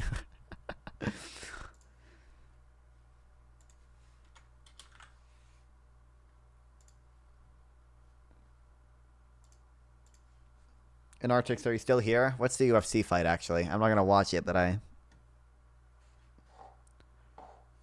want to know the results. I want to know my odds are, okay? I want to see.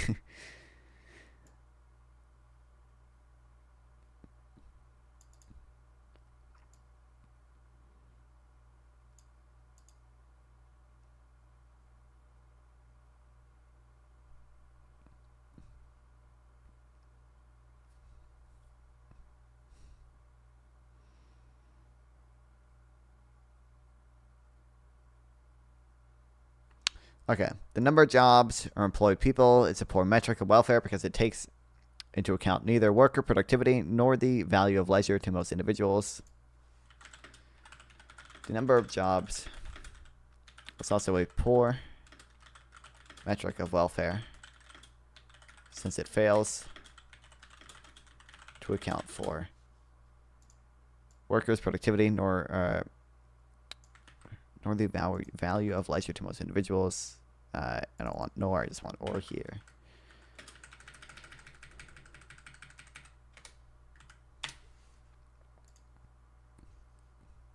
If workers are more productive, the average incomes and presumably welfare of everybody, including those who don't work, will be higher, other things being equal. High productivity means the welfare. It means the average incomes and welfare of those, of everyone.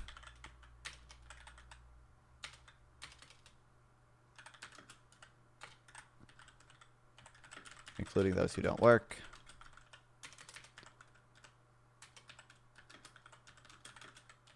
Will be higher. With high labor productivity, students don't have to work at least not full time, because their parents are taxpayers, can help them. Similarly, retired can afford not to work as they've earned enough to retire during their work lives.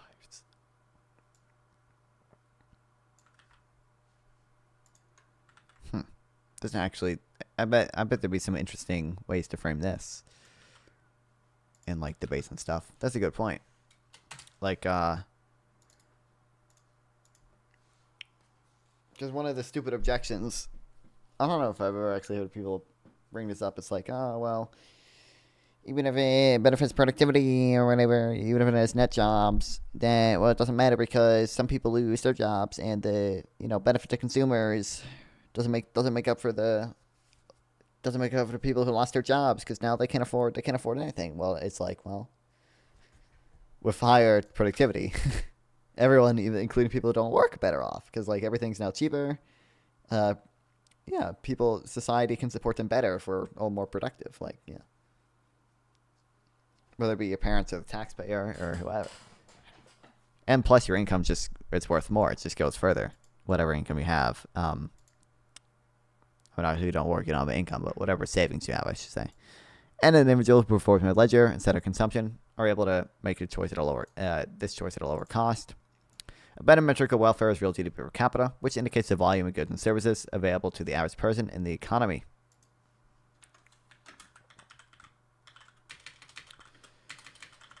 Better metric for welfare is real GDP per capita, which roughly shows the volume of goods and services available to the average person in the economy. GDP per capita is also equal to total average income over the whole economy. Yeah, okay, so also equal to the total average income in the economy. Figure 4.1 shows that real GDP per capita has grown continuously, except temporarily during recessions.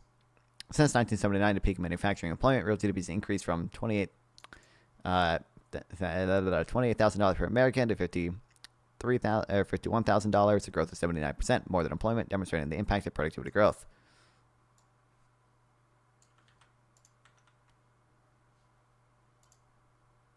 The net effect of economic change has been a higher value of goods and services available to the average American. Where's the graph?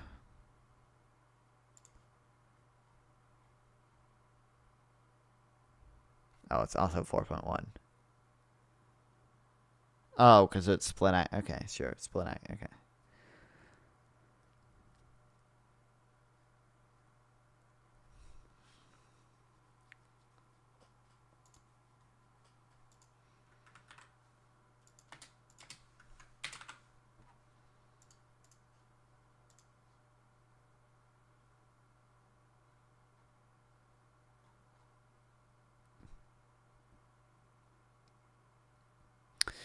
The growth of the total number of jobs combined with the reduction of employment in manufacturing implies that the percentage of unemployment in manufacturing has been trending downwards. Using numbers from underlying figure 4.1, the ratio of manufacturing employment to total employment in the United States has decreased from more than 25% in the early 1950s to 8% today.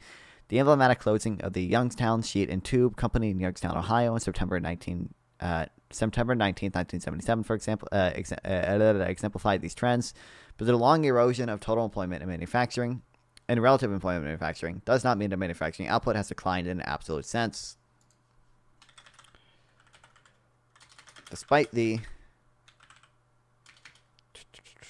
absolute and relative decline in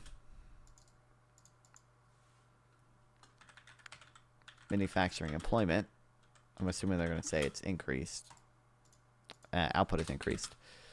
On the contrary, because of the productivity increase, real manufacturing output has continued to grow until they started the Great Recession.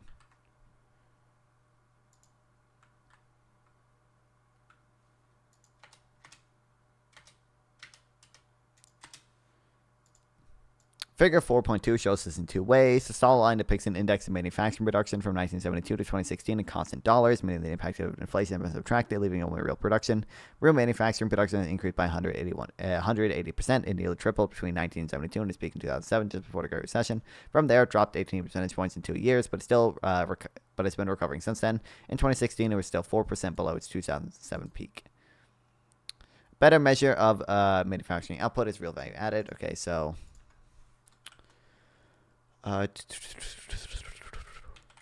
using an index of manufacturing production from 1972 to 2016 shows a real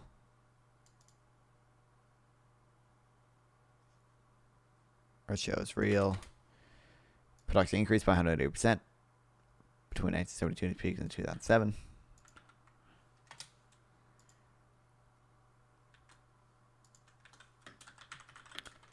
Better measure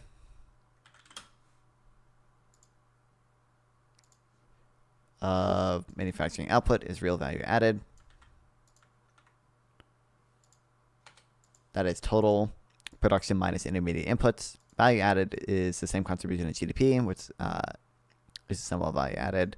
The dashed line in figure 4.2 follows the value added manufacturing since 1977, the first year for which it is statistically available.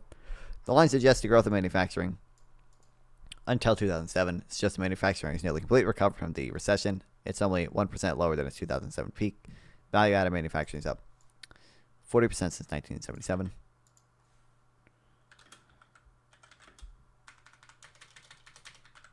Which shows the same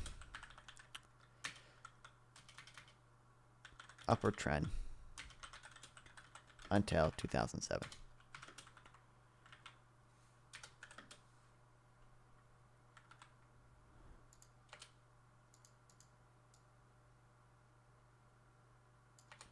Up 40% since 1970.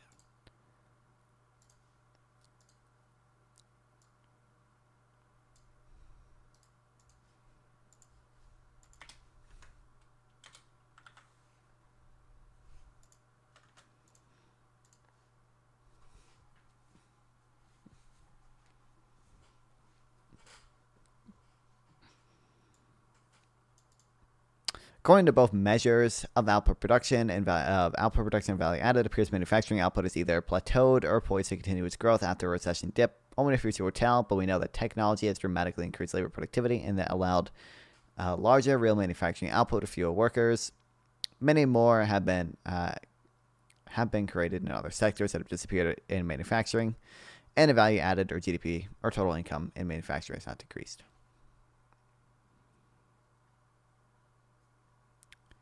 Sweet.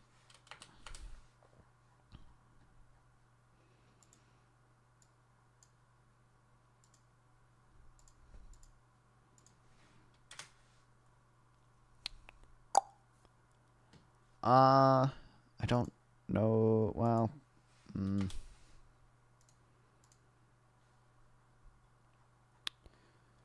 skip chapter 7 and essay 7 for now.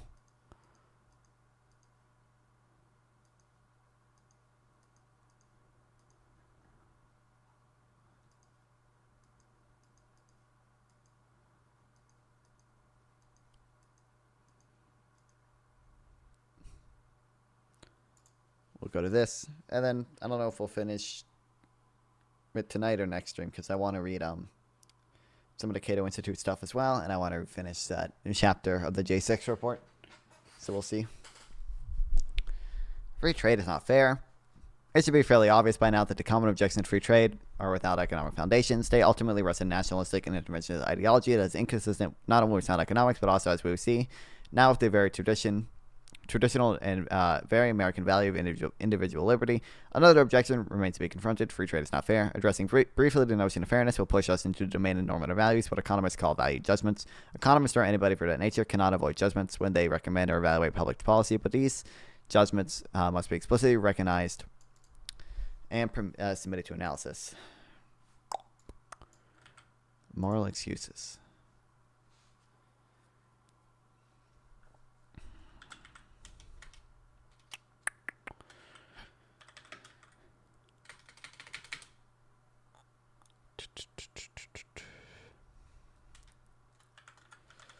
Objections to free trade.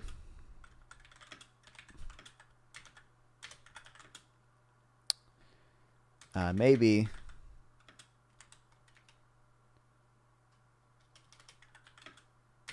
May not rest on sound economic foundations. But there are also value judgments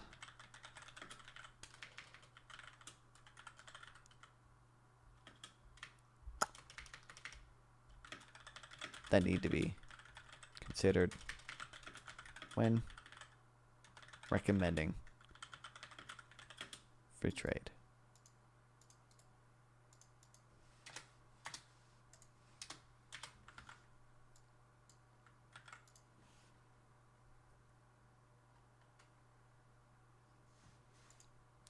Moral excuse. The moral concern for fairness is often, if not usually, an excuse. What is blamed as unfair trade in a situation is one in which one's price is undercut by by one's foreign competitor. The outcompeted producer is the one that makes the complaint. Neither the consumer nor the most efficient competitor generally call free trade unfair.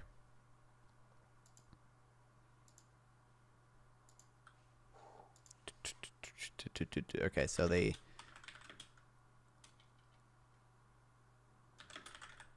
moral concern for fairness is often just an excuse made by the producer being outcompeted by a foreign competitor.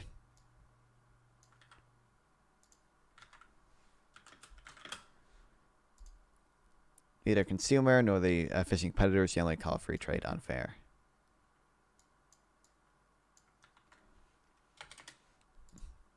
Typically, a producer's unfair advantage simply derives from comparative advantage. Sometimes comparative advantage is man-made or artificial, which does not make it any less, less of an actual comparative advantage.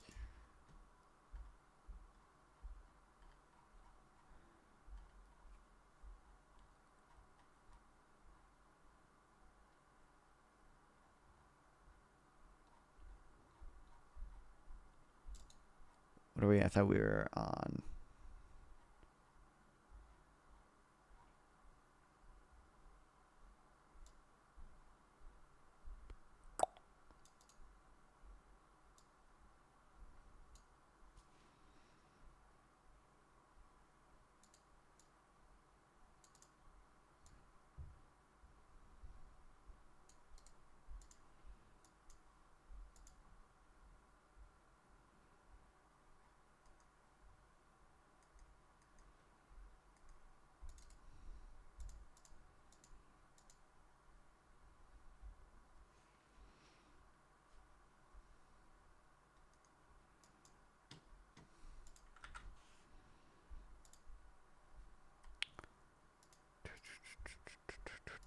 Well, yeah, I guess we'll put it in the tariff debate one for now.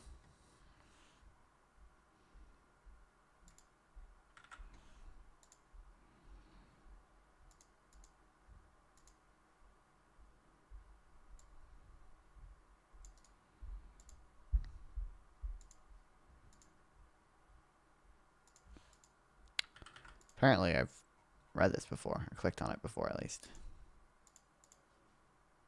I mean, it's from EconLib, which I used before. Or which I used a decent amount, so.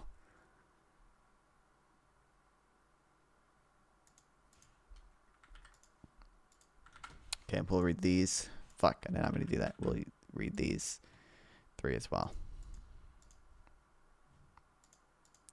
After we finish this chapter.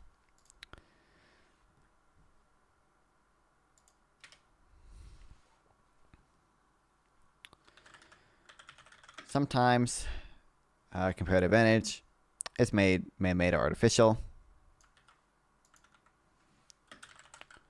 which does not make it any less of an actual comparative advantage.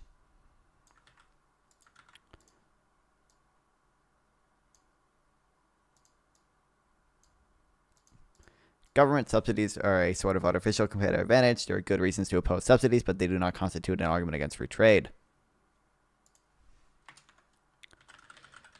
Government subsidies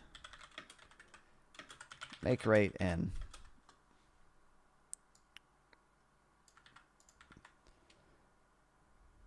oh, they didn't use quotes here, but a sort of artificial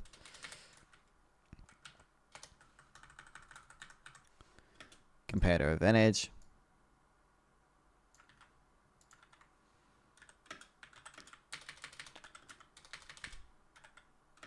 And there may be good reasons for citizens to oppose subsidies.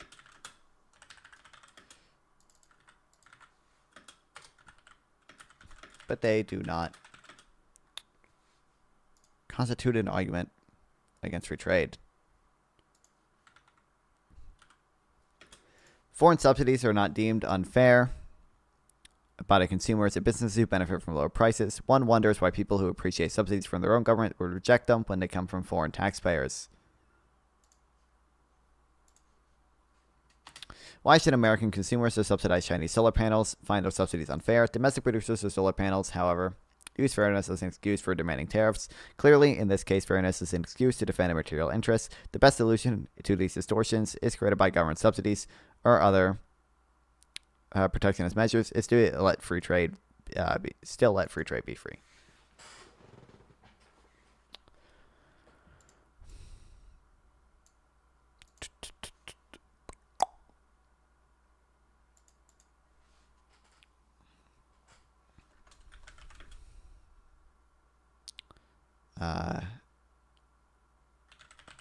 Why should people who appreciate subsidies from their own government? God, why can't I highlight it when it's... I can highlight it if I do it backwards, but... Reject them when they come from foreign taxpayers.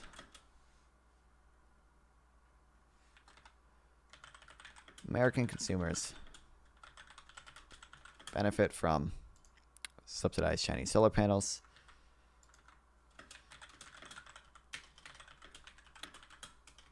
And the best way to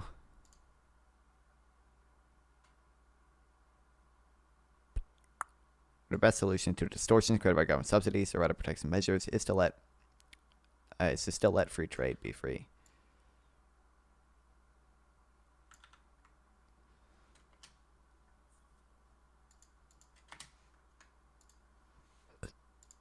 Fear that domestic firms will be outcompeted by subsidized foreign producers, not efficient argument for government to prevent its own citizens from making their own import deals. Whatever harm is thereby caused domestically, such loss of jobs is no different than damage caused by everyday economic competition, which requires producers to respond to changes in consumer demand and technological innovation.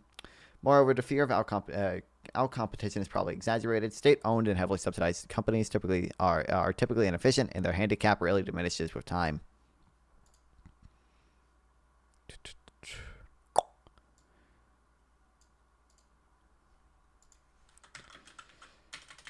The fear that domestic firms will be outcompeted by subsidized foreign producers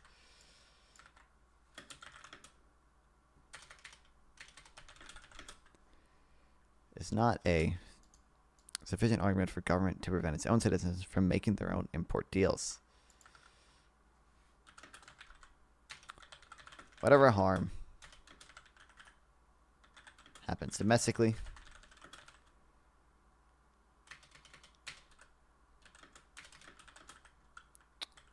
to producers is no different from damage caused by everyday economic competition.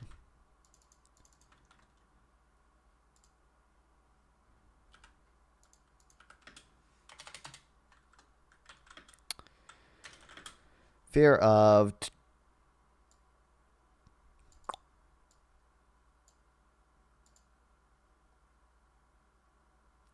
the fear of our competition is probably exaggerated. State-owned and heavily subsidized companies are typically inefficient, and handicap rarely diminishes with time.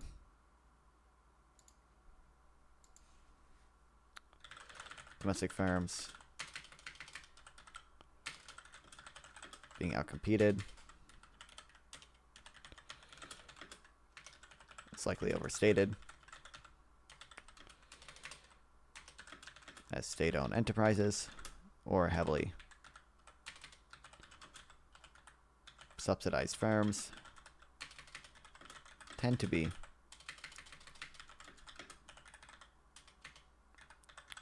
inefficient.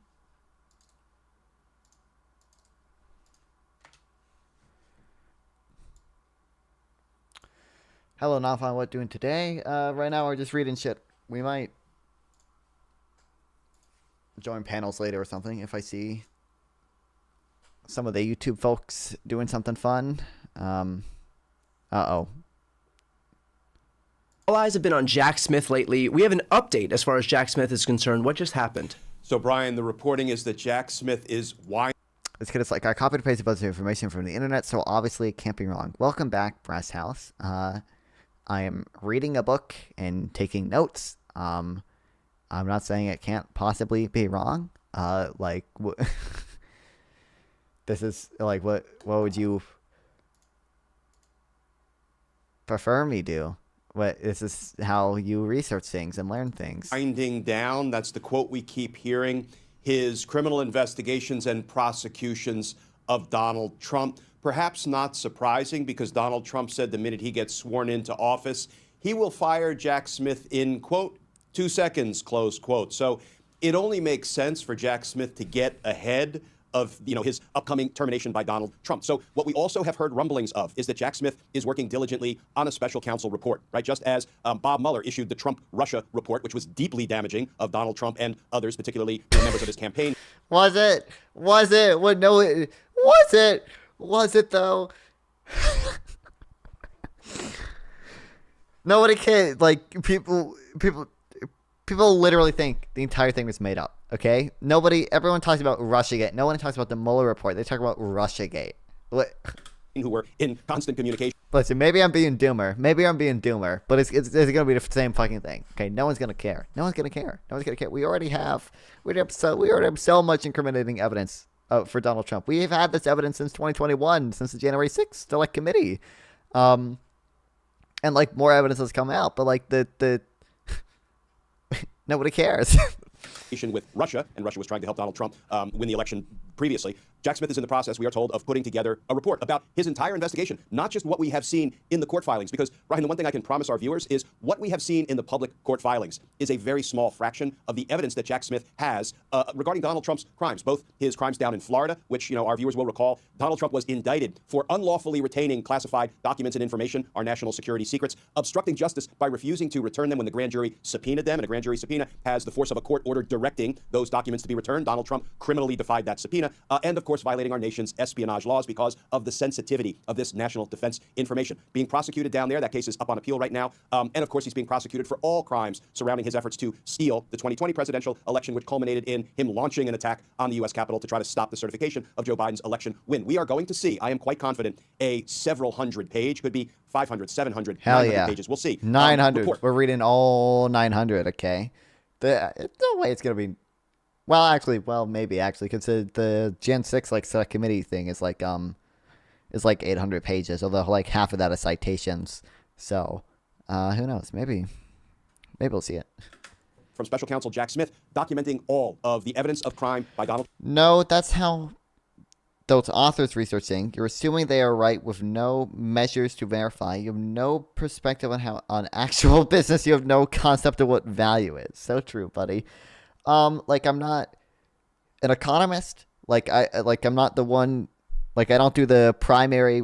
I don't parse through the data myself to do multivariable regressions.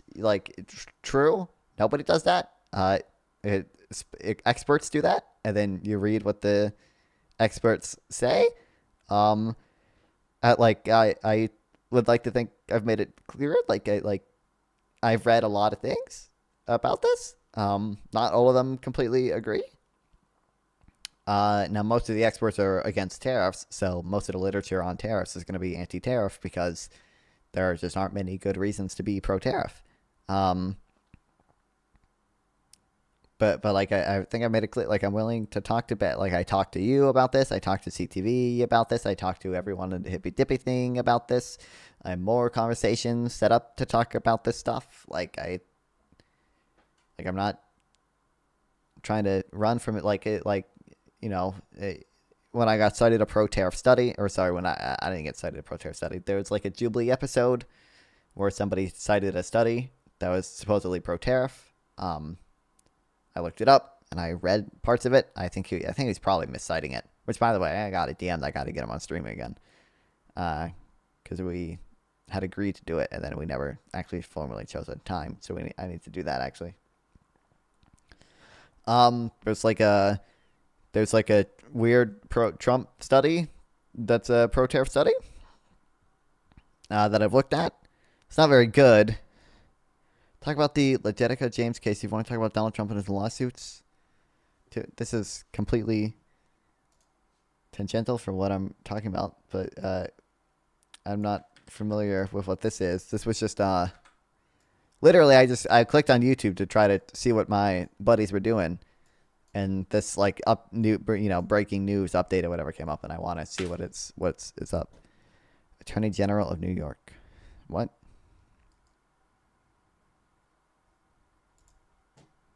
I have not been following this case. $45 million settlement worth nursing home over Allegate. This is...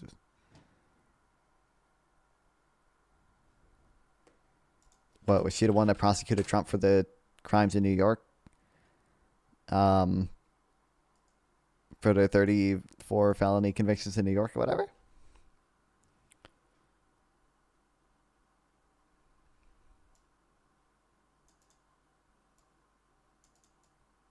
But, like, I'm familiar. I mean, it's not the case I've looked into the most. I've looked into the 2020 election case the most because that's the case I care about the most. But, like, I'm familiar with the broad strokes of that case.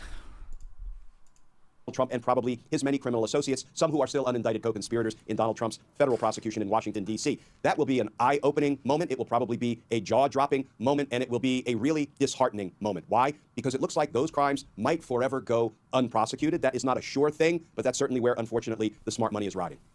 Glenn, I would presume that Jack Smith has a vested interest in making sure that report is released in this administration, because we already saw what happened with the Mueller report when Bill Barr got a hold of it and he issued his summary of it, which on its face was the complete antithesis of what the actual Mueller report said. So doesn't he have a vested interest in making sure that we see this thing now before it's distorted and manipulated by the Trump administration? Absolutely. Dude, I can't wait till Merrick Garland doesn't fucking release it, or maybe he just waits too long. He's got to wait.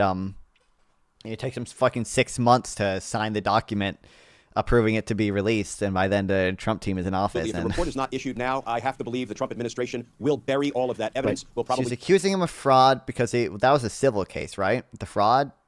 The bank said that they were happy to get the loan. The bank said they were compensated fairly. I mean, profitable loan. The wasn't that a civil case? The fraud to the inflating wealth to get loans thing was a civil case, right? Or am I mistaken?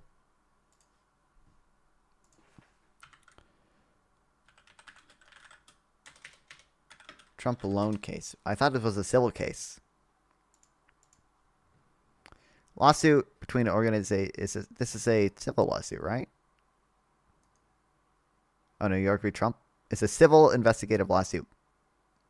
So it's not. Oh, by the New York Attorney General. Okay, so it is a civil suit, but it's a civil suit between the Attorney General and Trump. But it's not a criminal case.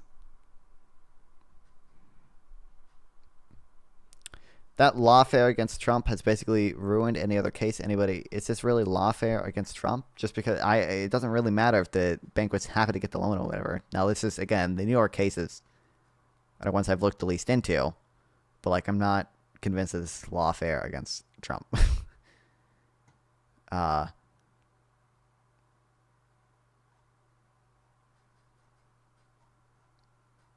Yeah, like, I've just seen no good evidence of it.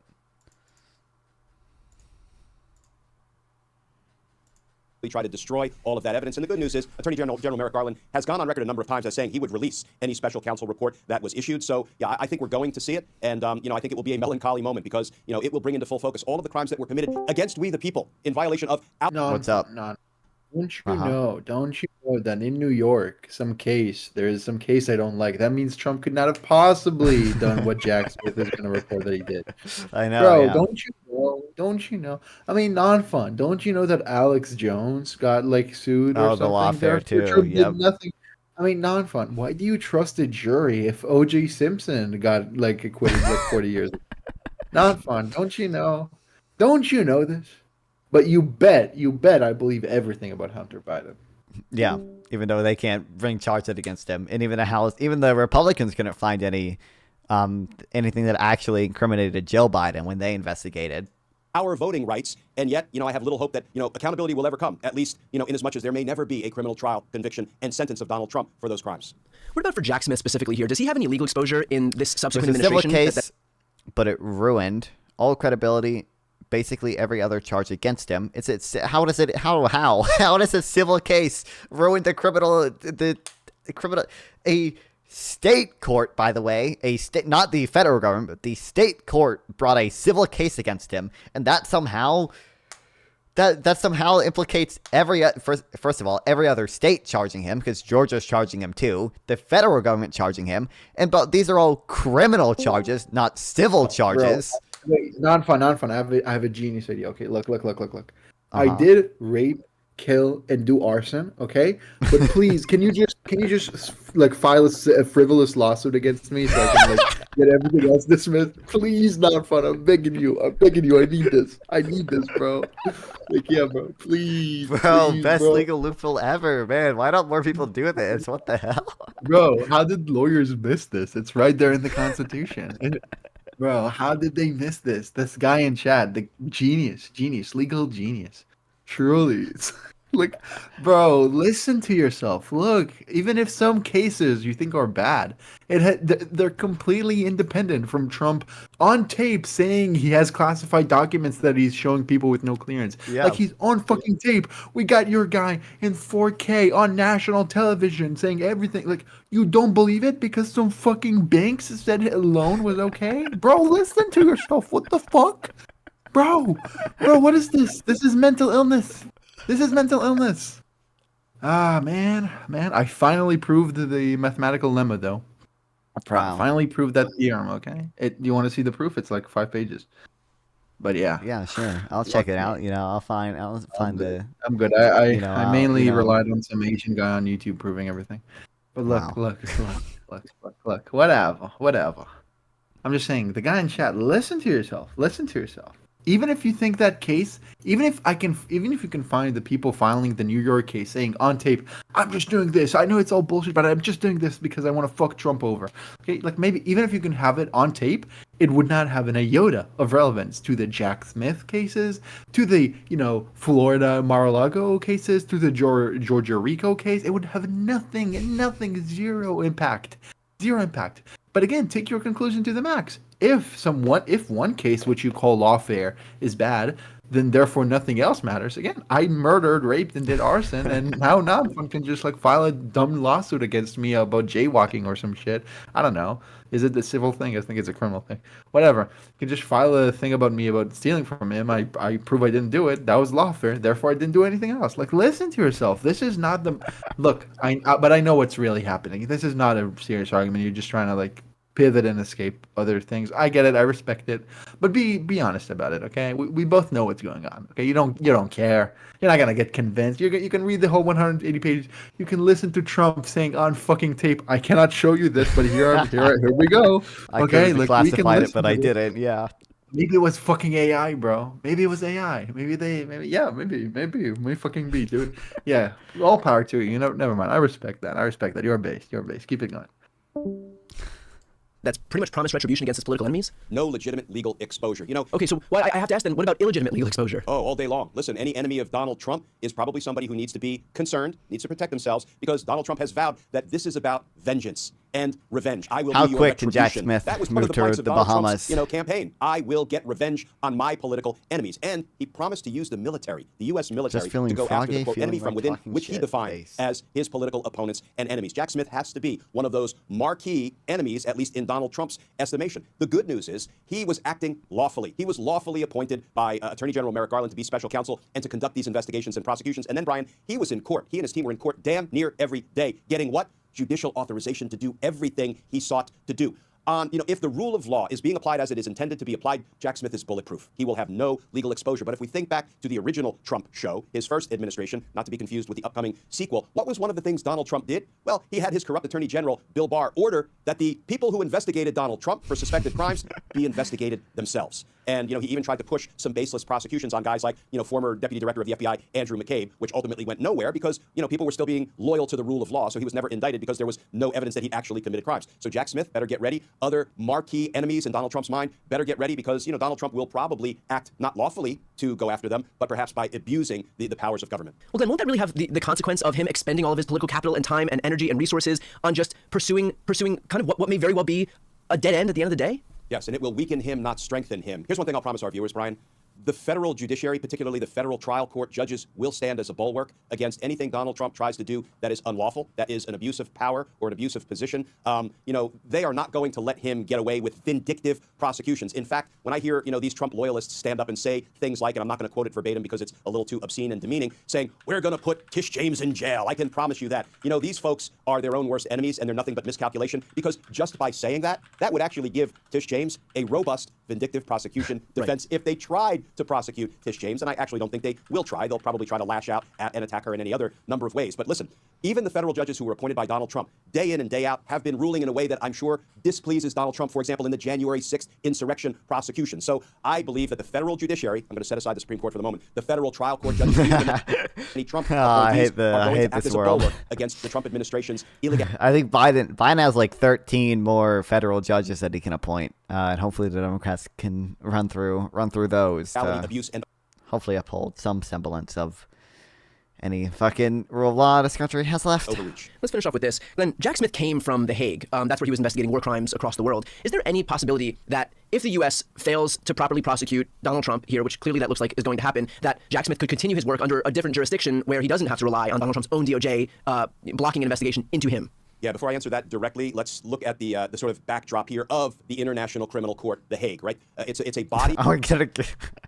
Can we get an ICC warrant against Trump too? That came into existence in 2002 to try to go after war criminals. Their jurisdiction, this is what the ICC, the International Criminal Court, investigates. Genocide, crimes against humanity, which they define as murder, rape, torture, enslavement, and deportation, we'll put a pin in that for a moment, war crimes and crimes of aggression. So all of the Maybe we can. Hell yeah. Well, I forget the ICC prosecutor's name. I've seen him do the interview he gave when he did the warrants against Netanyahu and Sinwar.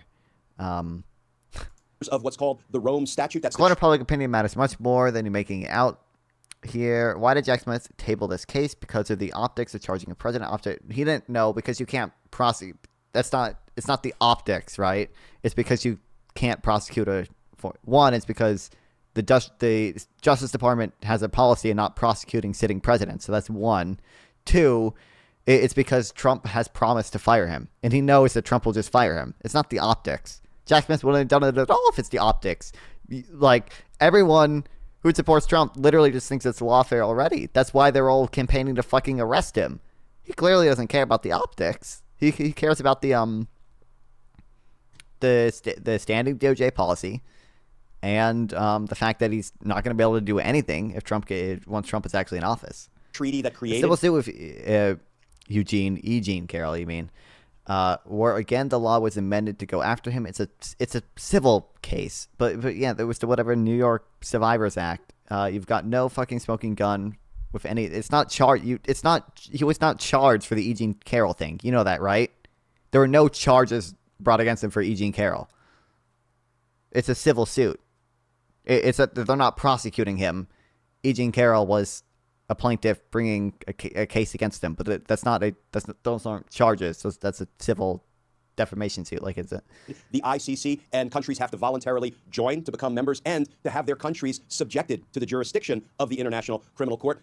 Those countries are in play because if they commit those designated crimes, then they could be investigated and prosecuted by the ICC. Technically, if you do a grave breach of international law, you can be prosecuted by anyone, I think so. But has the United States chosen to join the ICC and the Rome Statute? What do you think, Brian? Probably not. That would be no, because even though we're beacons of democracy and good government, and we like to think that we protect against things like genocide, crimes against humanity, war crimes, and crimes of aggression, we have steadfastly refused to join the ICC. So if a dictator came to power in the United States and engaged in those crimes that I just detailed, the ICC would not have jurisdiction to investigate it. So now to directly answer your question, Jack Smith, who, let me say, Brian, I always had such respect for. Why? Because after he had a really impactful run, not a full career, but a really impactful run at the Department of Justice, including being the head of what's called the PIN, the Public Integrity Section, going after corrupt politicians, he didn't leave the Department of Justice to go to a private firm and line his pockets. He left to get after war criminals. He voluntarily went over and worked as a prosecutor at the ICC. He may very well go back there, but if he does, unless somehow we decide to join the ICC and subject the United States of America to its jurisdiction, Jack Smith will not be able to get after anybody who might aspire to be a dictator in the US of A. Something tells me that Donald Trump probably isn't falling over himself to join the ICC anytime in the next 4 years. Just a hunch I have here. Now, with all of that said, we will, of course, stay on top of whatever Jack Smith decides to do here. We'll keep an eye out for that report, and we'll also keep an eye out for whatever Jack Smith decides to do with these ongoing cases that he's prosecuting against Trump. What was the breaking update?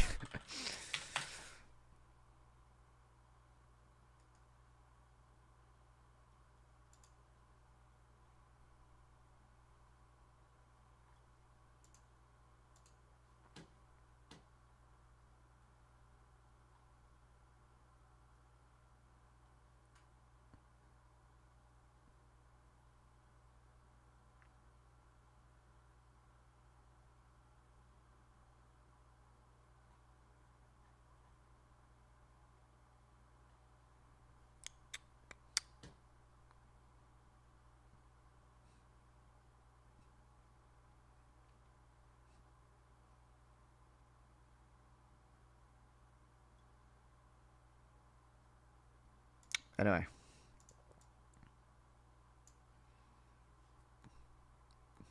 Blah, blah, blah. Inefficient. More was likely that foreign taxpayers will at some point tire of sending subsidies abroad. Another protectionist excuse is that free trade leads to the exploitation of poor foreign workers, the so-called sweatshop argument. I kind of want this to be separate heading.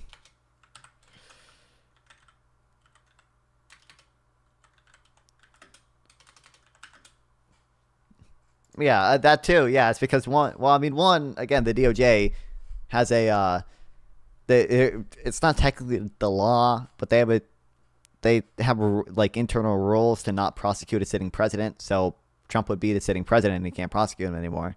So that's number one. Number two, Trump would just fire him, as Trump has promised to do. And number three, Trump could arguably pardon himself. He could try to pardon himself, and then that would probably have to go to the Supreme Court.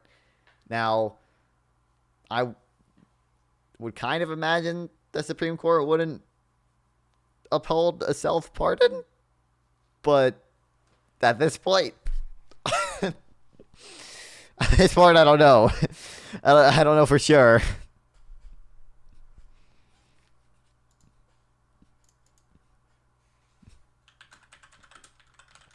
Another argument's that free trade leads to the what's up. You think Trump's Supreme Court would not uphold a pardon, an auto pardon, a self pardon? Yeah, that's like the most possible corrupt thing ever. Bro. Yeah, but this is fucking Clarence Thomas level Supreme Court, bro. Of course they're gonna say that. I don't really. Would they all bet money on it? You want to bet money? You want to bet money right here and now? Money right here and now. Money? Oh man, I don't know. I don't know actually. If it does come to it, $10, okay, $10. I think $10. That if it comes to it, I'm right. They will 100% pardon. No. Or like say we don't have jurisdiction to say, like they will let it fly. They will let it fly. That's my bet. I'm like 90% confidence on this. I'll give you odds. I mean, I'm like, this is easy money. I'll No, give I'm you like, odds. I'm like, I think there'd only be like a 30% chance of them doing that. No shot. No Okay, shot great. that So all of I'll them. give you odds. I'll give you odds. I'll give you odds. What's the odds in that? What's the I don't know. If I lose, I need to give you $70, but if I win, you give me $10. I mean that's a lot of money. I'm not gonna take $70 from you. I'll bet $10. Okay. I'll bet $10 if it comes to it. Okay. Well, but then we don't have odds. Well, I don't care about the odds that much. I don't know if it Okay, means yeah, fair I don't enough, need fair I don't enough. need Okay. $70 I just want from you. money. I just want money. This is easy money. This is like very, very easy money. Yeah, I'll bet Easy as $10. $10 that they don't Yeah, grant him a okay. fucking self pardon or don't $10 let it fly. you will let a self pardon fly. $10, right?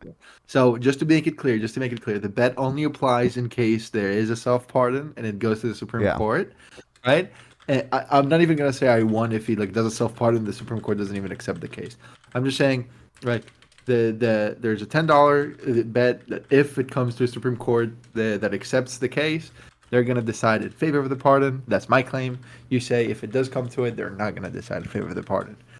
That's okay. $10 right now, just certified on tape. You can save it in your notes. This is what November 16th for you. Okay. Yep. Save it in the notes. Review the live. Then give me my $10 when I'm right. Okay. This is 100%. I'm more than 90% confident that you will. But okay. Okay. All right. We'll see. We'll see. Yeah. Talk to you later.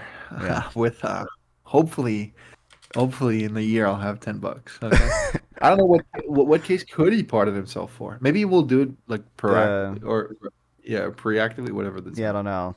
I don't know if the documents case will fully go away because it's kind of in. There's reasons for Jack Smith to continue get a it. verdict on some case like soon. Is it I don't remember. Oh, I think some of the documents thing was, or no, the sentencing for the New York thing was delayed till after the election. Now I imagine that'll be fine. Yeah. Yeah. Yeah. It's almost certainly a fine. They're not gonna say jail. They're not gonna fuck with that. Yeah. No, unlikely. Super unlikely. They should though for the memes. Fuck it. But yeah, whatever. Okay, well, make sure you have a spare $10 to lose. Okay, because I don't want to make you broke. I will take the dollars. I'm Jewish, but I would feel bad a little bit. I can spare $10. Well, a year from now, hopefully, I can. Yeah. You don't know with Trumpflation, with like universal tariffs. You don't know. Yeah. I don't know actually with the Trump. Well, the YouTube will take off by then, right? I think I've made. That's right. I probably made $10 on YouTube by now. Will it be enough though for like a bajillion% universal tariffs? Will thriving YouTube career be enough? Yeah, I don't know either. Well, whatever. Yeah, Trumpflation might get banned, so we'll see. That's right. See ya. See ya. Yeah. I made $8.64 off of YouTube so far. Almost $10. I made. This can't be right. I don't think this is. There's something fishy going on because I made November 12th, 84 cents. On November 12th, I got 342 views. No way. Like November 13th, $1.30. November 13th, 1,000 views. Like, really? I'm getting that much? That doesn't seem. I mean, some of it is watch time. Obviously. So, imagine there's probably some people who watch the live stream, and if they watch all the live stream, they can watch multiple mid-roll ads. But it just does not seem. Wait, the 10th I got 73 and I got 9 cents. That just seems weird. But also, I guess it's the holiday season or whatever, right? So maybe that's why.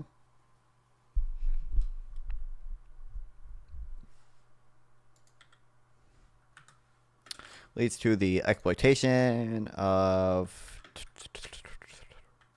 poor foreign workers. This argument neglects several facts. At least in relatively free labor markets, these workers are poor because their productivity is low. In unfree countries, they may be exploited by the rules of their own country. They choose to work in the export sector to do so voluntarily. Those who choose to work in it, because working conditions elsewhere in the country are worse. A trade ban and restriction would harm these poor workers by removing the best or at least bad alternative they have. However, this neglects that workers who choose to work in the export sector do so voluntarily because working conditions elsewhere in the country are worse.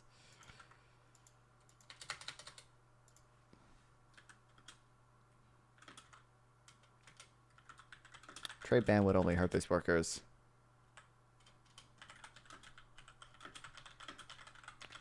By removing. Still debating favoring liberty? Yeah, on the 21st. Which I need to read some praxeology stuff for. I don't think it's going to be a debate or anything. Because, I mean, the catalyst for it was like, what's the fucking tariff shit I started on Twitter.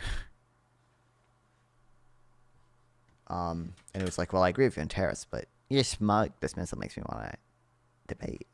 I expected it to be more of a conversation than like a debate, but I don't know. We'll see. Your boys made over, my boys made over 2,500 on YouTube, and I didn't even try at all. Lol. I turned down multiple sponsorship deals. Now you boys got a job already. YouTube can keep its fucking money. Who are my boys? You mean you?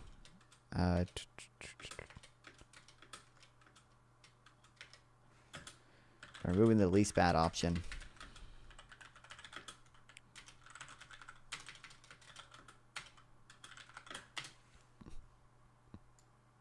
A trade ban or restriction would okay, whatever. Marxist economist.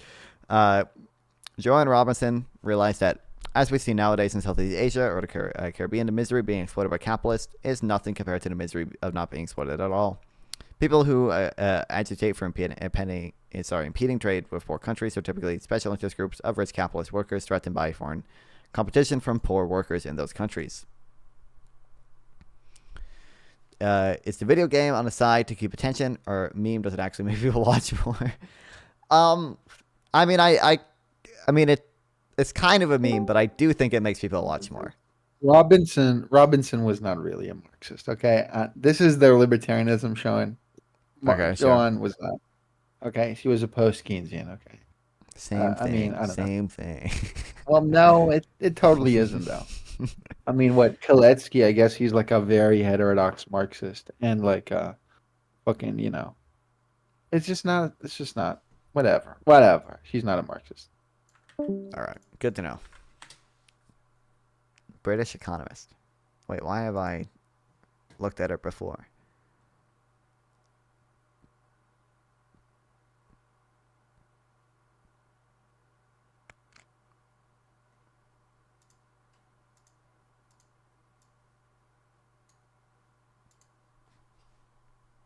Yeah, but I think this actually makes people watch more. I mean, I made it for these reading streams. Like it's like in my OBS, the scene is reading. Like I had the main scene and I have the reading scene, right? So like I made it because I do these like reading streams, and it's like, I need something to keep the Gen Zers hooked.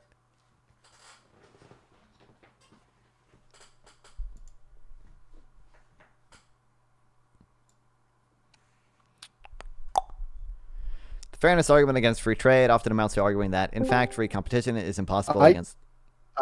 I can attest. This is fucking hypnotic. This is hypnotic. I watched this shit. You should get it more diversified. Like, by this point, I know, like, 90% of it by heart.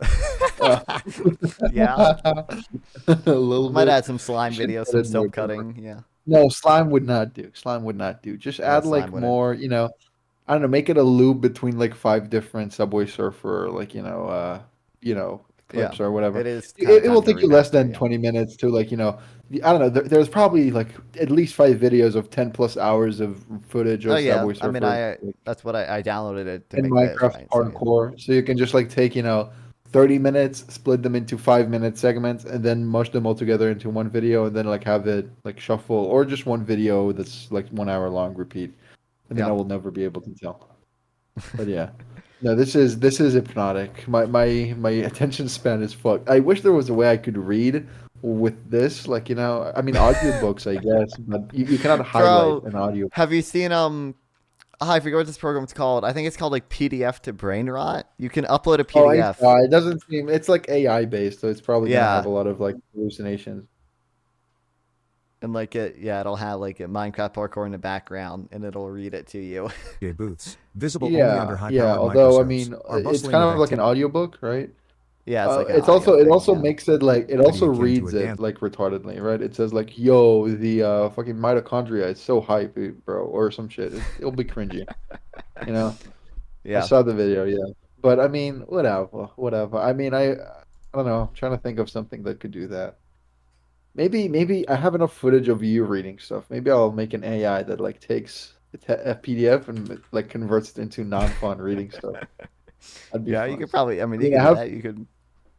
I have enough have footage of hours. you reading stuff. I could make a. It would like take what, like 2 hours to make the 11 Labs like voice of you, and then like, you know, then I could just, you know, take a PDF, recognize the text, and then like read it in your voice, and then all I need is like some footage of you reading, and I'll have it looping, so it doesn't matter what you say. Or maybe like, you know, there are apps that take video and audio and make it so the video, like the person in the video said, like the deep fake kind of Oh stuff yeah, that yeah, makes yeah, the yeah. video say.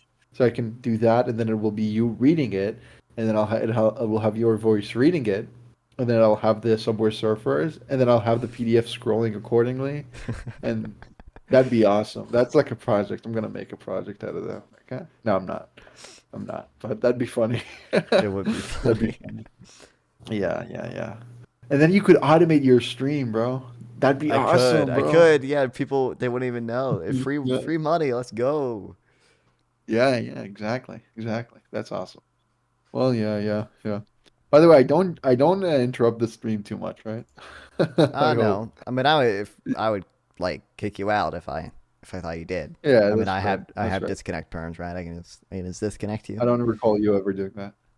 I don't think I have ever. Wait, can you do it right now? That'd be funny. Can you disconnect me right now? Yeah, That'd hold be- on. Yeah, fuck you. Where's the No. disconnect? Get fucked. That guy. What the fuck? Man, I hate that guy. Man, everyone in chat say boo that guy. Say L sample text. The fairness argument against free trade often amounts to arguing that, in fact, free competition is impossible against lower cost producers. From this perspective, competition requires an equal playing field, and foreign cost advantages must be compensated by tariffs at home. Any lower cost foreign producer must be guilty of dumping. This old argument was used by the early 20th century American protectionists. The Republican, bro, you're the only one who fucking, you're the only chatter who listens. L sample text. God damn it, I can't say L sample text. He's my most loyal viewer, apparently. He's the only one that fucking listens. Can we get some non-fun W's in chat? Is anyone watching on Twitch? I don't think anyone's watching on Twitch. I think that's the issue. Yeah, all the Twitch people are watching PPG. Because he doesn't do rating streams, he does reactions. I bet they're watching fucking Casey or fucking all watching Pentuple or Red Radius. Bro, what's Casey even doing right now? Bro, you tell me my viewers are skipping out on free trade rating to watch this fucking motherfucker get his fucking VTuber avatar to work? Or watch him on Twitter? Or watch... How the fuck is Pentuple at? 40 viewers right now. He's pulling Assad right now. Okay, fire.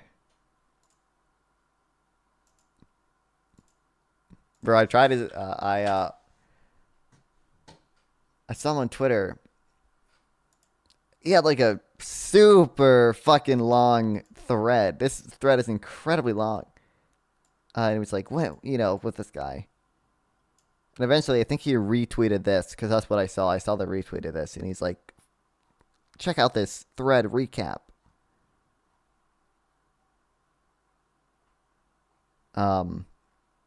Where we go over... Oh, he might have deleted it. He was like, join my next stream for a thread recap. Oh yeah, on how Democrats are becoming the very text-based double keyboard warriors they made fun of 6 years ago. But this motherfucker won't hop at a VC to talk about tariffs. Okay, you'll argue with me on Twitter, but you won't hop it. You're the one. You won't hop into my VC to. We can get a moderator. We can not have a moderator. We can talk for as little as long as you want. Okay, like.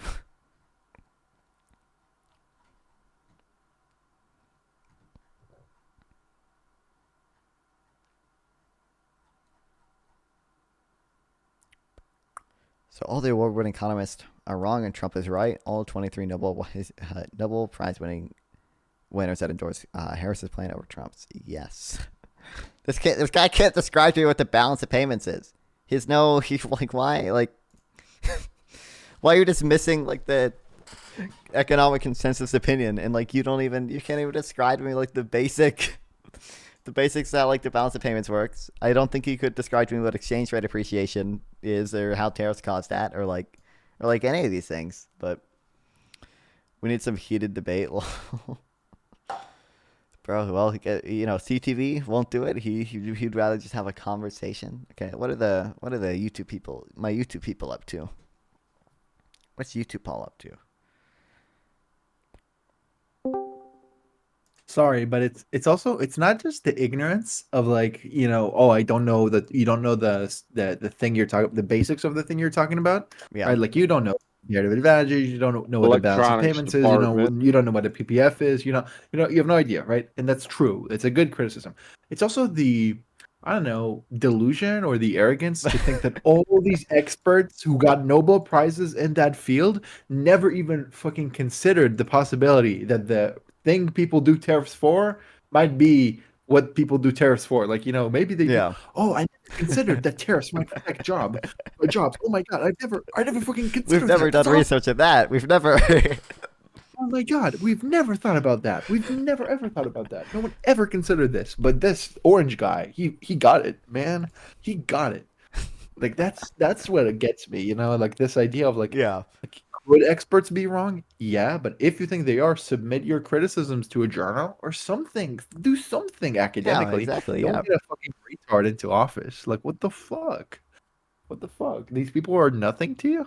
It's like, but I guess, right? Like, yeah, because like experts were wrong like 100 years ago, so Yeah, like exactly, it's all relativistic thinking, right? Like you bet your ass they use science when like they need their phones, they need whatever. Right, like all these people who deny evolution, like 100%. Like if the studies were on their side, they'd be like spamming them nonstop. Like, well, I don't think so. I don't even think so because, like, I don't know. On capitalism, the studies are on their side, but I never saw a conservative. A lot of them can't. It's a couple. It's a couple. I mean, I guess these people are just illiterate, but yeah, I mean, when the studies are on your side, you cite them. That like Marxists, I mean, when there's one fucking study from 40 years ago that's on their side, they keep spamming it. Okay, so I guess that's an example, right? And that study's dog shit, right? But yeah. So I guess that you're right. But like, God, I mean, all the people who deny evolution, right? Like the moment there's one paper in their favor, which is not really in their favor, or just by like a fraud journal, I don't think they spam the fuck out of it. But you bet your ass they're gonna use like evolution when they need biology for like medicine or whatnot, right? Like you bet your ass. And similarly, all these people who are like criticize economists for whatever the fuck, you bet your ass they're gonna like trust economists with like whatever they like invest their money in stocks, which a lot of hedge funds do you think the entire economy is just a delusion and we don't know anything that's going on there? But you're willing to invest your stocks in like, or you say Trump did like good and you trust like published data under there. It's like it's I don't know, the cognitive dissonance. I mean, economists are more like relegated to like journals and like policy to think tanks, so it's harder to pinpoint where exactly they rely on economists day to day, but it's there and it's powerful. And these people are dumb. These people don't know anything. They like it's this what do you call it, meta position of both like I don't know anything about this subject and I'm smarter than everyone, and I'm smarter than literally every, and they never even thought about what I have to say, right? Like all the people who like that's what fucking like all these people who like all the economists that tell you price controls are bad, they never even consider the possibility that it might make things cheaper. They never even thought about this. They never even thought about it. Like, whoa, bro, you got it. They've You all got been it. indoctrinated by the liberal I guess institutions. they kind of obviously, do, right? Like, I mean, conservatives, once they had like laugh or make a retarded argument, they spam the fuck I out guess of they it. do Right? do that. Yeah. I guess you're right. I guess you're right. But I don't yeah, know. I don't I've know. only heard one person cite a study, and it wasn't to me. It was when I was reacting to like a Jubilee thing. Like there was a guy who like tried to cite a study. I think he got cut off, but Well, I'm pretty sure what he was. Destiny, the guy. I'm pretty sure what he was going to 2019 study. say. Well, I forget what the study exactly was, but I forget the name of it or anything. But like I think what he was going to say is that there was only like a 4.4% pass-through rate to consumers from tariffs, which is not actually what the study said. The study compared like a 20% tariff to a 20% depreciation in the foreign exchange. And let me guess, the tariff was like 4.4% higher or something. No, the tariff would have like a 18.5% pass-through rate or whatever, and it found that fuck, where's the thing? I think it was like a 4.4% depreciation in US dollar would only lead to or 20% depreciation in US dollar would only lead to a 4.4% increase in the price of imports, whereas a 20% tariff would lead to like a 18.5% increase in the price of imports. Okay, so it's not at all what he said. It's it's again, like almost literally, perfect yeah. pass-through. Wait, yeah, it literally is almost a perfect pass through. That's crazy. That's crazy. Yeah, that's crazy. I mean, I don't know if he was citing it in bad faith, or I don't know if he's illiterate. I don't know. He probably got it from somewhere else. To be I imagine he completely hasn't fair. actually read it and just heard like someone else mention it and just assumed that they were right and like didn't. Yeah, and also, I mean, well, good news because tariffs like increase exchange rates, right? I think. Yeah, I know. Yeah. Whatever. It's also, Destiny talks about this, but it's also this idea of like not thinking about anything through at all. It's like, do you want a stronger currency? Yeah, strong equals good. Yeah, I know. It's like, oh, so you want less exports? It's like, no, we want more exports. Yeah, okay. Do you want like a lower deficit? Yeah. Do you want more spending on healthcare stuff? Yeah. You want lower taxes? Yeah. Okay, bro. Yeah, it's I know.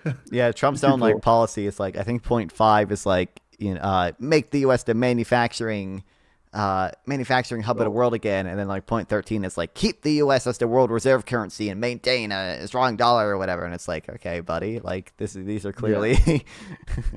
Yeah, exactly, fucking right. Yeah. Want to be the exporter of the world and the strongest currency. Let's go. Economics be damn. It's like, yeah, okay. Whatever. It's so I feel hopeless. I feel desperate, like talking to people who are like retarded, because it's not about reason. I try to reason. Again, it's cringy to say, but I truly try to. Yeah. That's why I read stuff that disagrees with me. I was like partial to import substitution or whatever, but then I read about it and I was like, oh, that's retarded. I'm not gonna believe in that anymore. Like I was a socialist 3 years ago, or like 2019-ish, whatever. I was a socialist, and then I changed my mind because I learned economics. It's like, I don't know, the humility to change your mind with evidence. It's impossible to people. I don't know. No, it's crazy to me. But whatever. Ay. Well, yeah.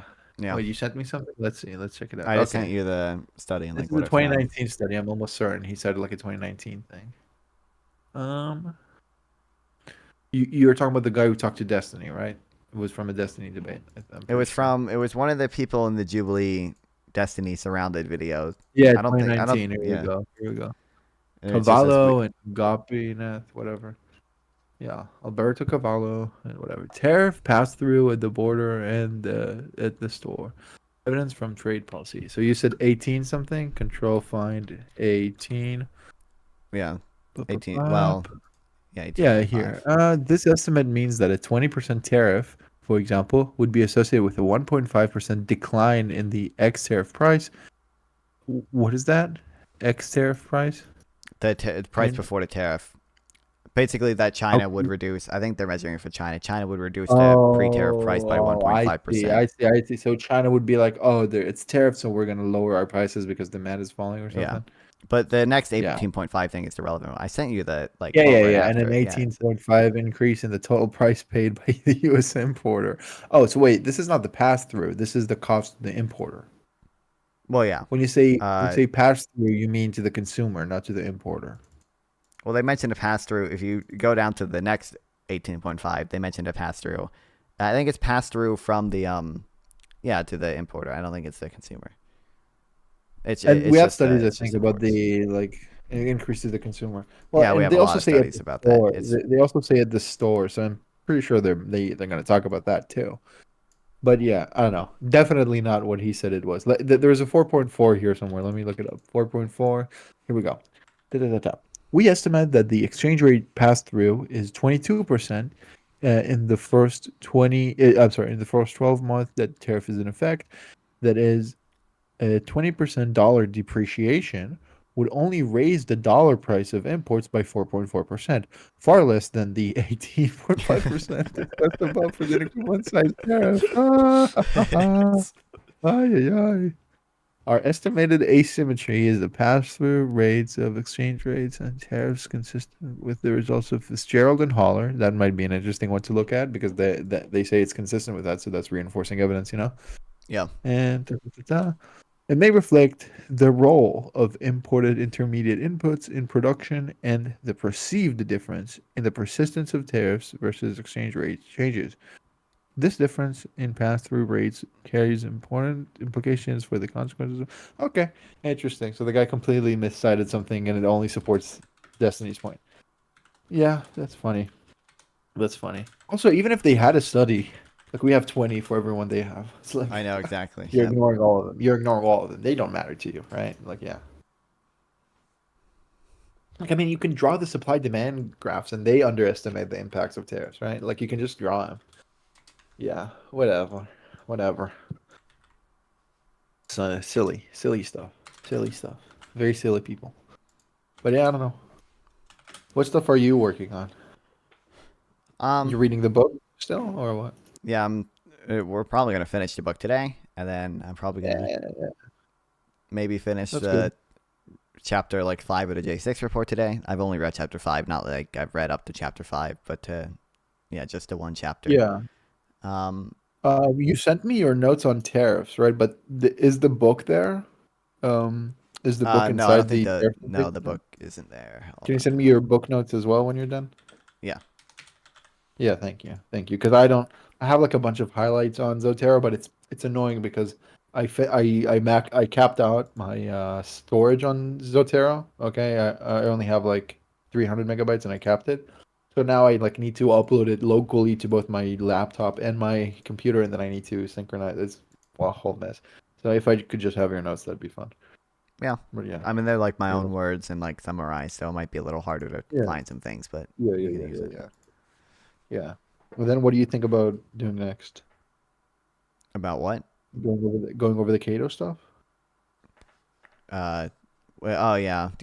Some of the Cato stuff I'll read. I don't think I'll read all of the Cato stuff until later, but some of the things I'll read. Okay. Yeah. Also, you may be interested in going over this book by this guy. You won't know him, Paul Krugman. You won't know. Peddling prosperity, or yeah. I do. Also, I think after the pop internationalism is more pro free trade. Like peddling prosperity is more like against conservatives of the 90s. This is more like against strategic traders. It used to be a left wing thing to be protectionist. Now it's a right wing thing, I guess. Yeah. I mean, I guess MAGA being retarded is good because it makes left wingers more pro free trade. I mean, God, exactly. Yeah, thank God. I mean, you have Bernie being like, we need to protect our manufacturing, and Bernie's look. I hate talking to progressives because Bernie legitimately has retarded, terrible policy, right? Like, if he gets his way, it's a recession in 4 years. I'm sorry, but I have two counter arguments, which is one, Trump's way worse. Two, Bernie's a good guy, and 3, I guess, is he's not going to implement all of his policy, probably, right? He's going to get watered down by moderate Democrats and Republicans. It's not. He also probably surrounds himself with better people and like, not like completely Yeah, insane. that's true. Like, Well, I'm not sure about that. I mean, we have Brianna Wu, we have not Brianna Wu, I'm sorry. We have Brianna Joy Gray, we have Tulsi Gabbard, we have like a bunch of evil people from his campaign. Yeah, that's his campaign. It's not, well, kinda, but they might just Better than be Trump. It's better populist than Trump. grifters. It is probably better than Trump, but I Yeah. think they might just be populist grifters. I think a lot of Trump surrounds himself with evil people. Yeah, I agree. Bernie has like bad apples around him, but it's worse than Biden, but it's better than Trump. So Yeah. that's my summary of Bernie. Like, but look, I mean, right now he's pushing some terrible stuff. He's supporting Trump about the capping, Yeah, credit the cards. capping credit card interest rates. Yeah, kill Not me, even dude. he proposed a 15% cap. I know it's Trump is it's doing this the like 10%, stricter he's supporting cap than that. he even did, but it's Yeah, wild. yeah. Well, inflation, Yeah. even though that doesn't matter at all to interest rates. But yeah. Or I guess you should subtract the whatever. The Yeah. Fisher interest rate, whatever you need to subtract. Wait, let me make sure I got it right. Give me a second. Fisher interest rate. The Fisher equation. Yeah. The approximation rate equals I minus pi. Okay, I got it right. Okay. What do you I'm a fucking god. I'm fucking god. Yeah, what do you What do you want? think of all the brain rot? The Bernie would have won. No, I don't. It's no evidence. I mean, people have analyzed it every way possible. I mean, like listen to yourself. I mean, do you really think like the country would like no poll shows it? I mean, we can look at the like primaries. Democrats overwhelmingly prefer Joe Biden, even if Well, they did actually, rank. didn't you see that map of all the donations? And Bernie has to. I saw the map of the votes as well. I have the same feed as you on Twitter. Okay, I have the same feed as you, buddy. Yeah. Okay, I see. You asked me knowing what I saw on Twitter. Okay, smart of you. Smart. Well, whatever. I'm gonna go now. You need to go drink. Okay, not water. Yeah. I want to drink Wow. alcohol and drive. Yeah, that's Wow. right. Damn. Wow. Just frivolously like open a civil case against me so I could. So get all the you get charges. away with it. Yeah, don't worry. Don't worry. Yep. Life hack. You should. That's awesome. But yeah. We can find some murderer, right? Like who had like a frivolous lawsuit against him like 10 years before or something, right? There's We can gotta find be, something yeah. like that. There's got to be one, But yeah. By the way, Ted Bundy was a Republican. Okay, look it up. It's true. Okay. Bye bye. Okay.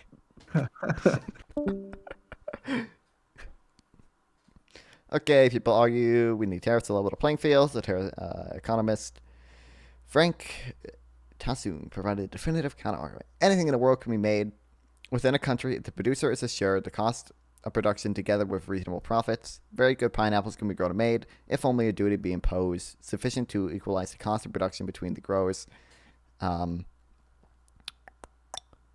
the cost of production between growers in Maine and those in more favorable climate.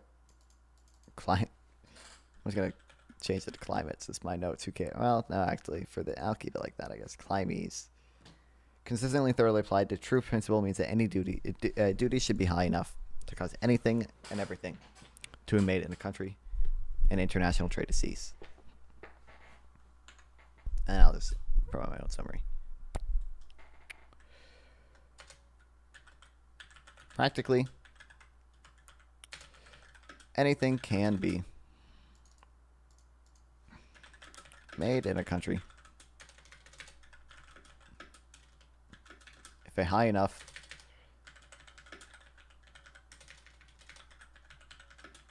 tariff is imposed to equalize the cost of production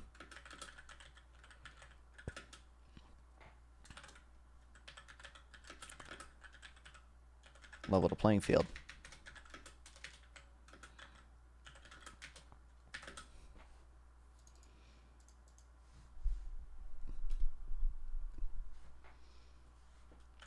If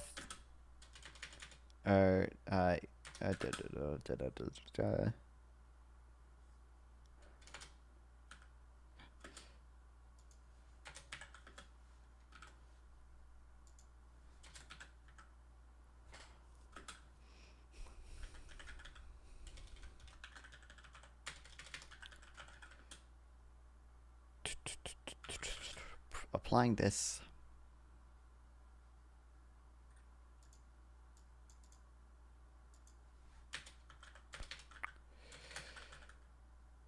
Principle of level playing field.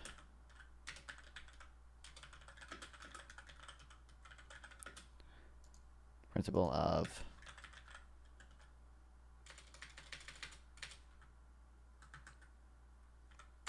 leveling the playing field to everything.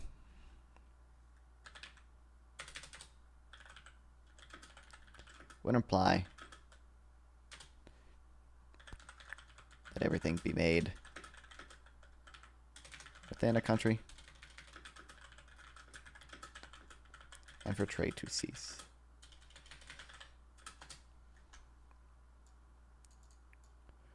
The morality of free trade.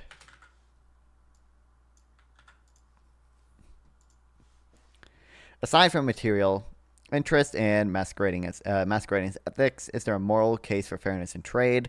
This short book cannot reveal all the moral arguments about free trade, but will instead reflect on the simple ethical principles that seem to flow from the methodology of economics. From this perspective, 2 points can safely be made. First, instead of confining to free and fair trade, instead of defining freedom in terms of fairness and requiring philosophical agreements about what is fair, it seems to better define fairness in terms of liberty. Trade is fair if it is entered too freely by two parties. As philosopher Robert Nozick has argued, socialism needs to forbid capitalist acts between consenting adults. I can see the libertarian a little bit. Free trade is made of capitalist acts between consenting adults. The extreme case of trade in stolen goods can be treated as an exception, not because trade is fair, but because the goods traded have been obtained unjustly. Another extreme case may be trade with a slave master who offers goods produced by his slaves. At any rate, except for extreme cases, one can argue the presumption that fairness is liberty and a free trade is fair by definition. Okay. Well.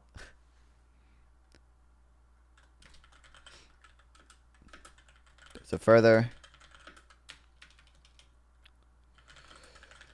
moral argument that trade is not fair.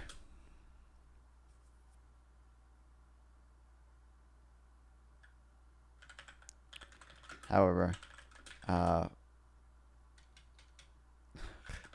an economic perspective,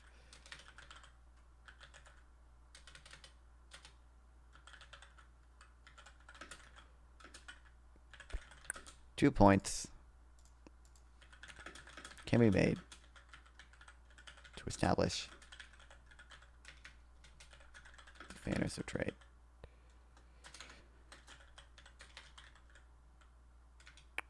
Firstly, instead of confining free trade to fair trade, instead of defining freedom in terms of fairness and requiring philosophers to have a philosophical agreement on what is fair, it seems as better to define fairness in terms of liberty.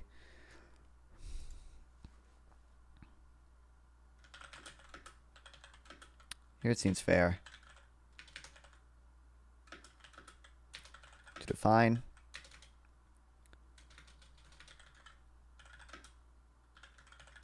fairness in terms of liberty.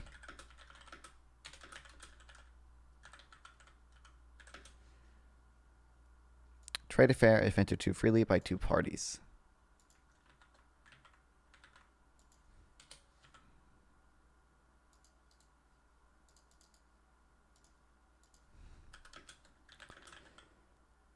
So with the exception of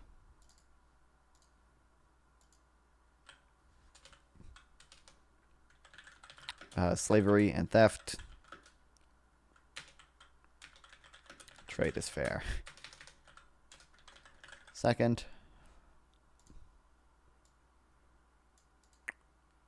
illustration of free trade is essentially part of the difference between a free and unfree society. It was given by George Fitzhugh, a 19th century defender of slavery, who argued consistently against both liberty and free trade. Admit liberty to be a good, he wrote, and you leave no room to argue that free trade is an evil because liberty is free trade.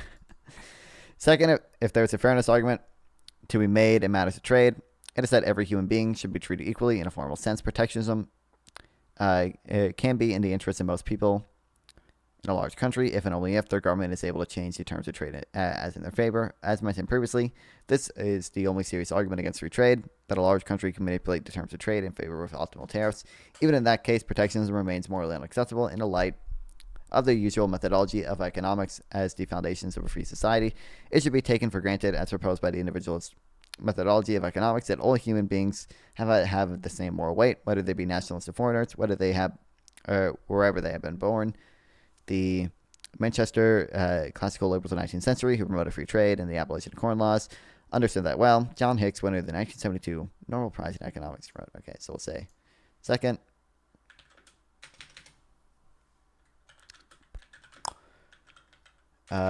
If any fairness argument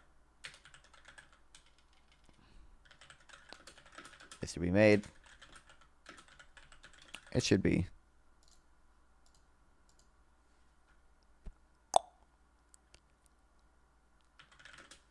that every human should be treated equally in a formal sense.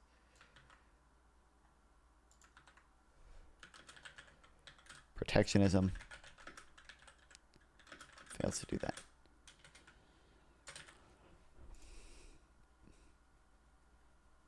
Okay, the Manchester, whatever fucking liberals believed in free trade, not only on the grounds of fairness among Englishmen, but also on the grounds of fairness between Englishmen and foreigners. The state, so they held, ought to not discriminate between its own citizens, ought to not discriminate between citizens and others. From this moral point of view, a national government, especially the government of a large and powerful country, should not treat foreigners as second-rate subjects of an empire. A different but related point is that F.A. Hayek's ideal of the Great Society, a rule-based order meant to protect the pursuit of individual goals, is incompatible with protectionism, which is arguably a residual of our forebears' tribal fear of strangers.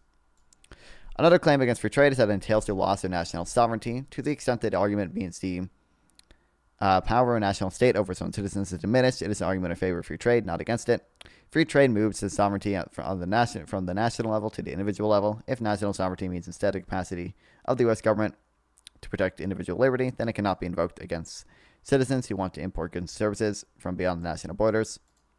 As a matter of fact, there is no level playing field in the economy, whether domestic or international, and it cannot be created without social engineering powers that are immiscible to a free society. Why do they keep... Why? I want my notes to be like under... like the same thing.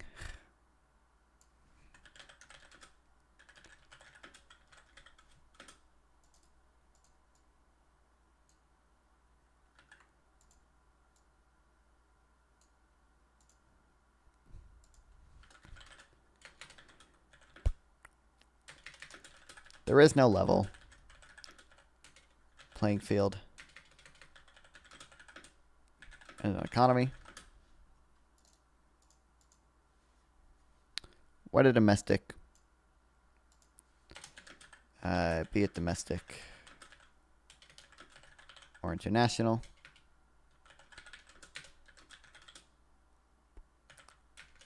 and one cannot be created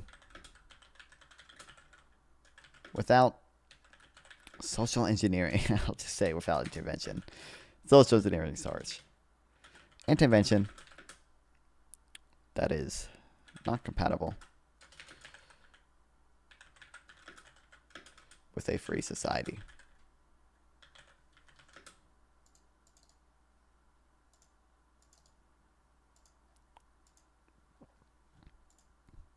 To summarize, free trade is fair trade. The fair trade argument is usually an excuse for special interests or state power. What is fair? To let each individual or private entity reach its own bargains. Even if domestic protectionism can favor some people in their own countries at the cost of harming foreigners, and especially poorer foreigners, it does not seem morally acceptable. And remember that protectionism essentially means a government's control over its own citizens or subjects may import and under what conditions. They should have took a dump on Nancy Pelosi's desk while they were in there. Welcome back, PP Jackson 69. So true, brother.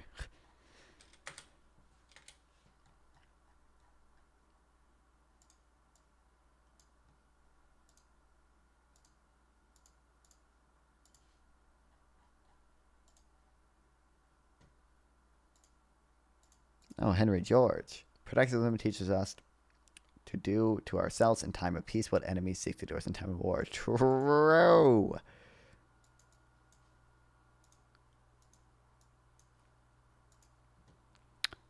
Essay 9. Consumers benefit from trade with China. Okay, so this is like a 2-page. There's a conclusion.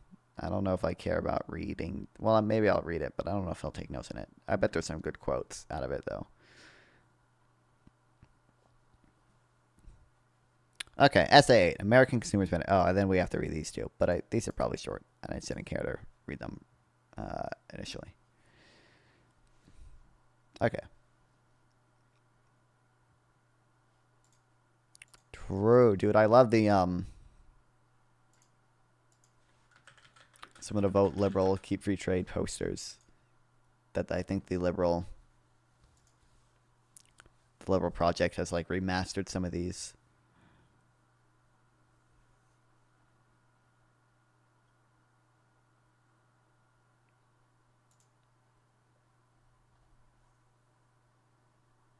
Dude, I posted this in my Instagram story like yesterday or something. I don't know if it's still going to be up there.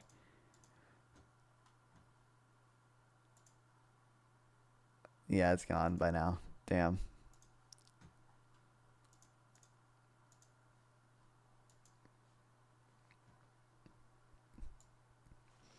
For Americans, China is the third largest export market after Canada and Mexico and the largest foreign supplier of goods. Total trade with China, I think it's the second by now with Mexico.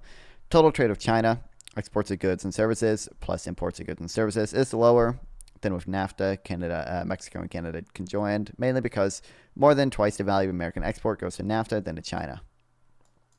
I think I think it's Mexico by now.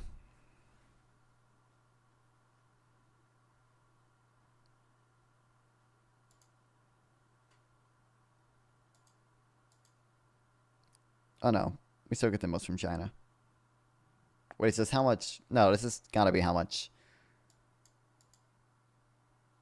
we import from China, right? Yeah.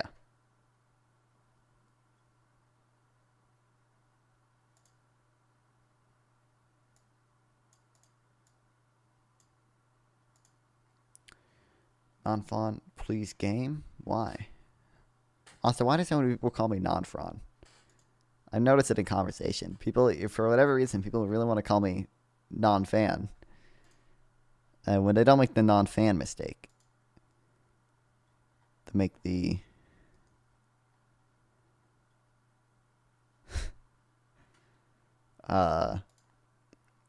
they say non-fron.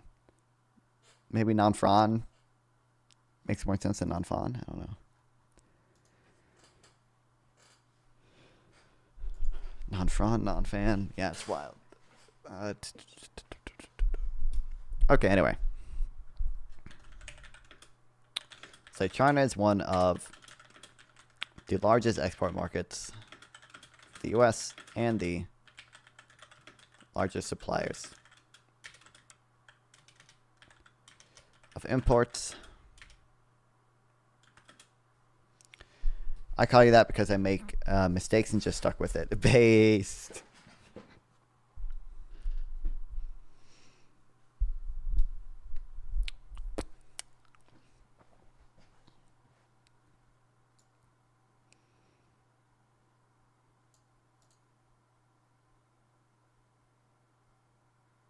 I thought it was our special thing. No, a lot of people make mistakes. Sorry, I hate to break it to you, inverted mystic. Sorry. Maybe other, yeah, I bet that was it. Yeah. You're the trendsetter, you know, everyone else. You know, we have something special and everyone else just try to copy it, right? Right. That's it, right? Yeah.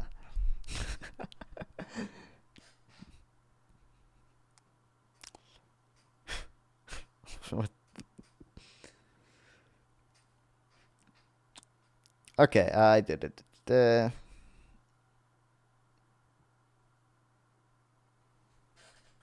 Say in 2016,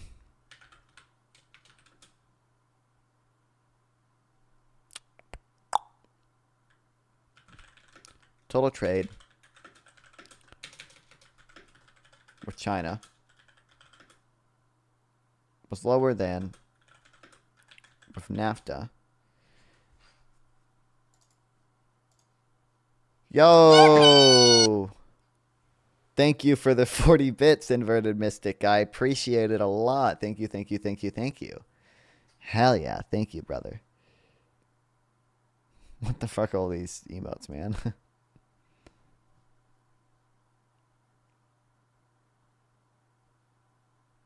I appreciate it a lot, Inverter Mystic. Thank you. The 40 bits double my daily income. They are actually really helpful.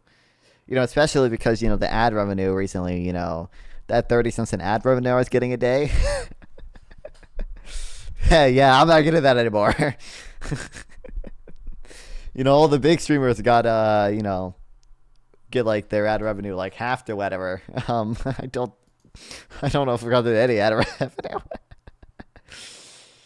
I hate that they won't add a 10x. That went straight to Bezos' pocket. What, the ad revenue? Oh, look, you're number 2 in bits now. Congratulations. You know, we go to the earnings real quick, you know. When did I streamed for like, so I streamed for 13 hours on the 13th. How much money did I make? Oh, $0 in ads? We got 8 cents in turbo, 20 cents in like extensions. That's bits. $0 in ad the day before. $0 in ad then. $0 in ad. $0. 0 0 0 0 0 0 0 0 0 0 0 0 0 0 0 29 cents. October 20th is the last day I got ads. Do you take ad breaks? Yeah, I have it. I forget exactly what the setup is. Yeah. I haven't changed it in like forever. It's like yeah, it's 7 minutes. I think it's like a minute 30 seconds every hour or something. It's all yours.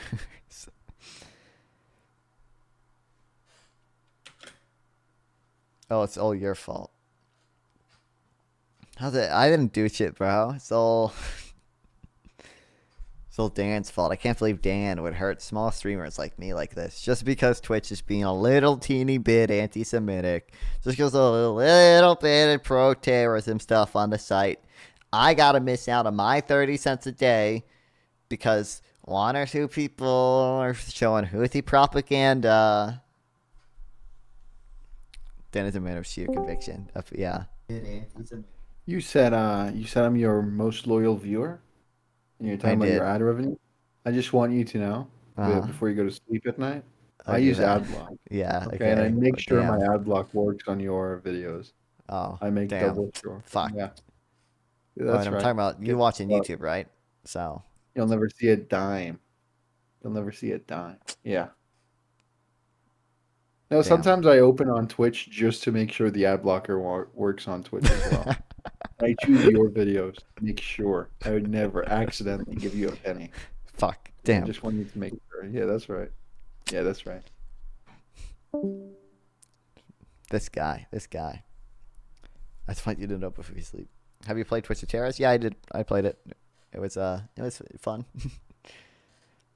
I watch you while you sleep. Fire.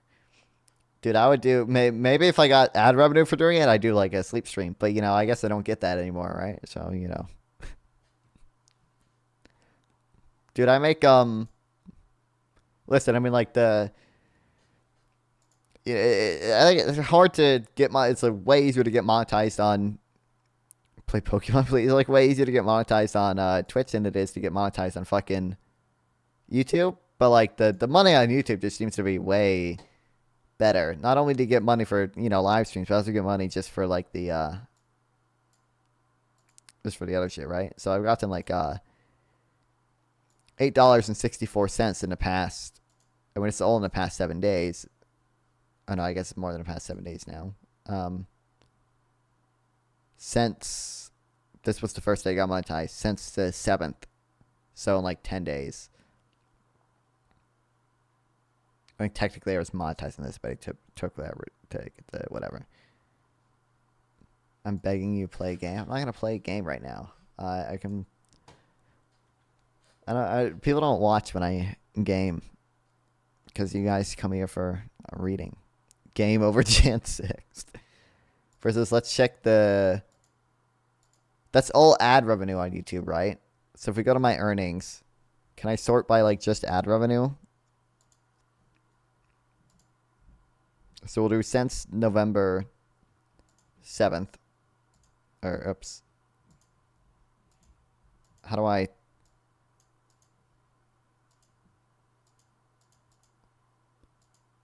Hello, let me do the... How do I do the first one November 7th, second one November 16th?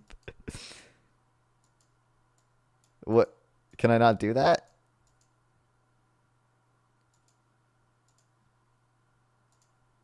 Oh, here we go. Oh, I have to do this, don't I? There we go. Okay. Start date. I was being stupid, Isaac. I was being stupid, okay? I was being dumb. So how much have I made? So I made twice the amount of money on YouTube. But this is all, like, over, like, the majority of this is one person subbing. I think, I think it was probably Isaac, actually. It was either Isaac or Dr. Darko. Can I check just ad revenue?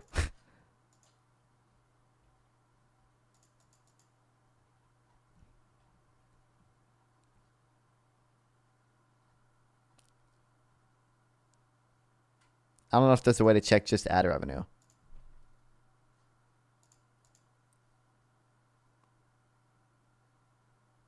But it'd be 0. There's a little bit of money from Turbo, which is like people who... It's like the YouTube Premium. Now if I hear you go. Emulator. Oh, yeah. I don't want to play GBA games. Sex feed. It like... Even counting all the money from like donations and stuff, which is a little... Well... There's much more of like a donation tipping culture, I feel like, on Twitch than there is on YouTube. Like YouTube does, people will send super chats on YouTube, but there isn't really like there wasn't like the bits and all the fun things you can do with bits and like extensions that you can do on Twitch. So there is value to Twitch for that, because like there's a much more, like I don't have any YouTube members, but I have like 7 Twitch subs or whatever. So I guess there's value in Twitch in that respect. But like even with all those things, I'm making double the amount of money on YouTube than I am on Twitch, and I also have I have like 5 times the amount of subs. I have the views is hard. Can we at least watch videos? Not. I mean, I think we will react to a little bit of Isaac's video because he wanted me to do it in a little bit here. We just got too distracted, so I haven't finished this fucking chapter.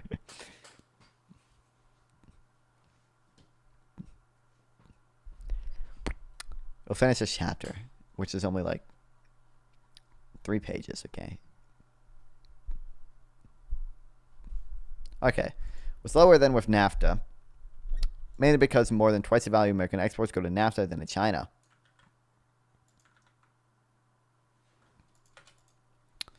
Imports from China are 18% of total American imports, while exports to China are 8% of American exports.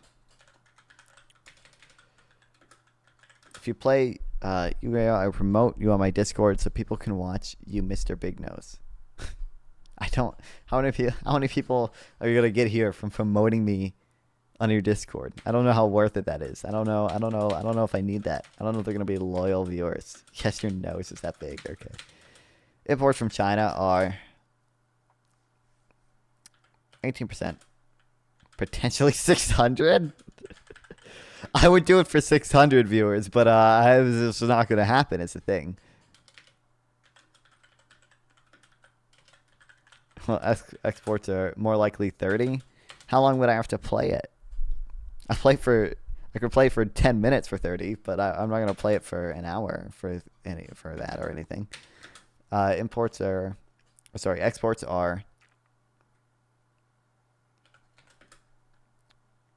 8% of total.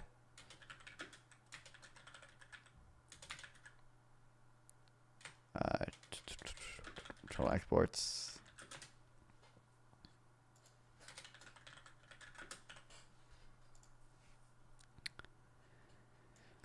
The 10 billion trade deficit of China, which accounts for 61% of the U.S.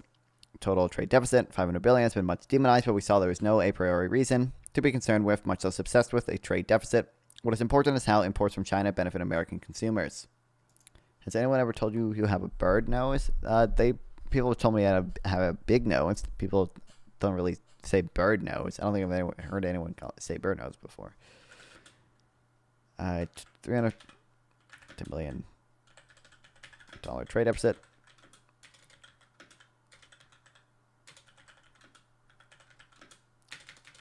With China accounts for 61% of the trade deficit.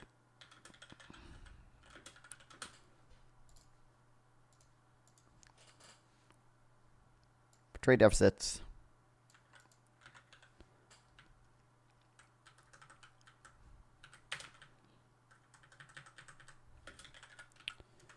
You're a big China can. What the fuck does that mean? Don't always matter.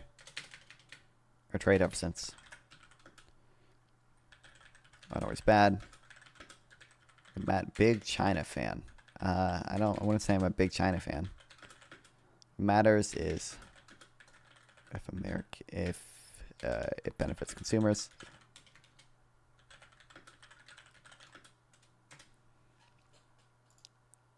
Americans buy from China mainly machinery, including electronic devices assembled here but conceived of and engineered in the United States, furniture, toys, sports equipment, clothing, and shoes. Mainly shoes, but this represents only a small part of what Americans consume. This is because American consumers, similar consumers in other advanced economies, buy more services than goods. About 2/3 of what American consumers buy are services such as health, housing, recreation, education, financial services, which are typically not traded internationally. So it's not surprising to find that nearly 90% of what Americans consume has been made in America. Only 2.7% is made in China. Americans buy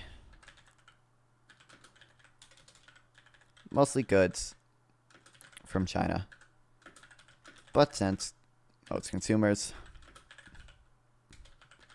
spend more on domestic services,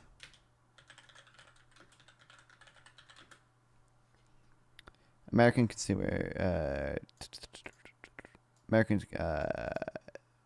nearly 90% of what American consumers buy has been made in America. Only 2.7% was made in China.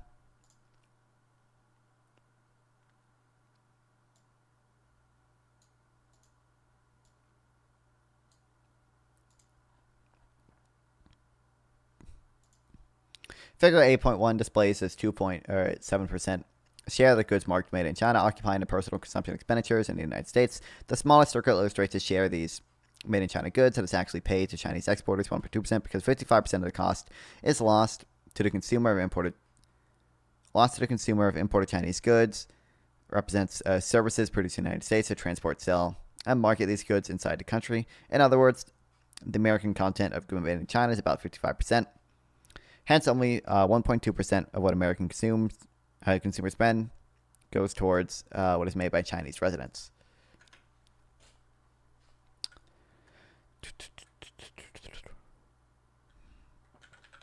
However, 55% of the final cost to consumers of these imported goods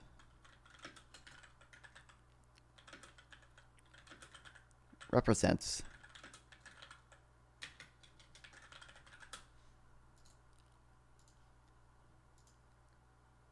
services produced in the United States to transport, sell, and market these goods inside the country.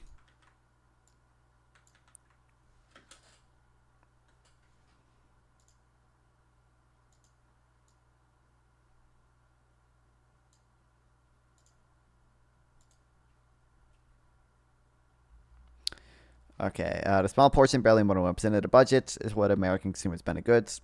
Actually, made in China does not mean that they are not important.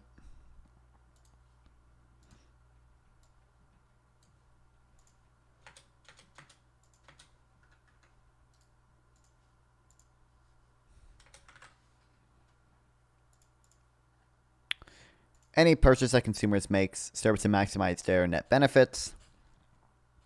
Consumers have more to spend on whatever they want if prices of certain goods decrease and other things being equal. The right end of the chart, figure 8.1, shows that consumers import from China via intermediaries such as stores is a significant factor of what they consume in the categories furniture and household equipment, clothing and shoes, respectively. Respectively, 1/5 and more of 1/3 are labeled as made in China.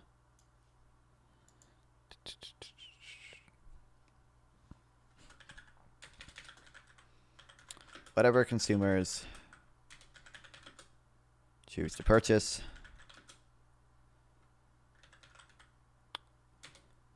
serves to maximize their net benefits.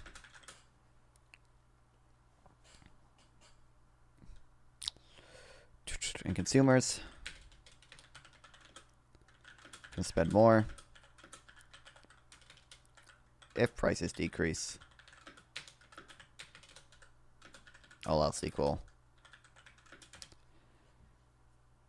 Deducting the part that constitutes imports that actually goes to American intermediaries, we found that consumers devote more than 1/10 of their budgets for these goods to produce in residence in China.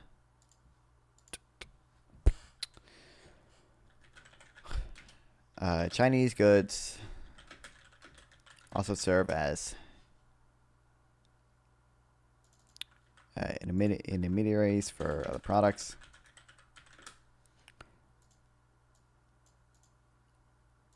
One-fifth and more than 1/3 labeled made in China. Deducting the part of the cost of these imports that actually goes to American intermediaries, we find that consumers devote more than 1/10 of their budgets for these goods to things produced by China.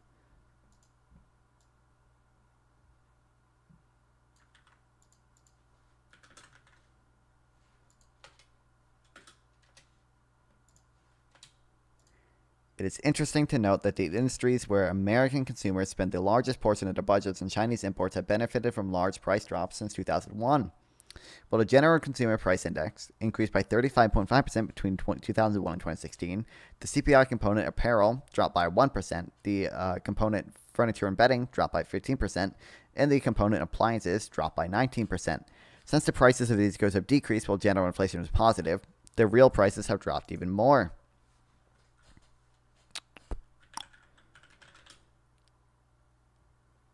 Consumers spend the largest portion of their budget on Chinese imports that have benefited from large price drops in 2001.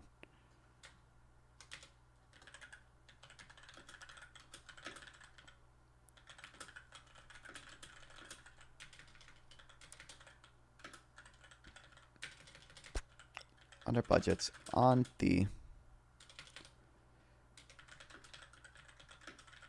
sectors that have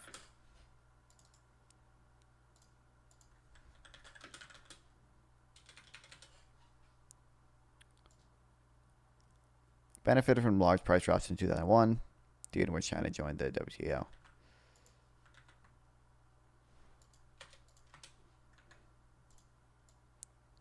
We'll do this. I understand that. Okay, we can highlight this. Oops.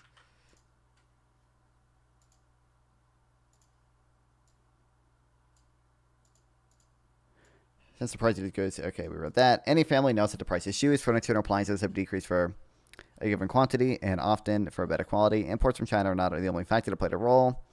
Prices are declining in the mid or late 1990s, but they have certainly contributed, as did imports from other poor countries. American consumers have benefited, especially the poorer ones, as argued in SA 5. So American consumers, especially the poorer ones,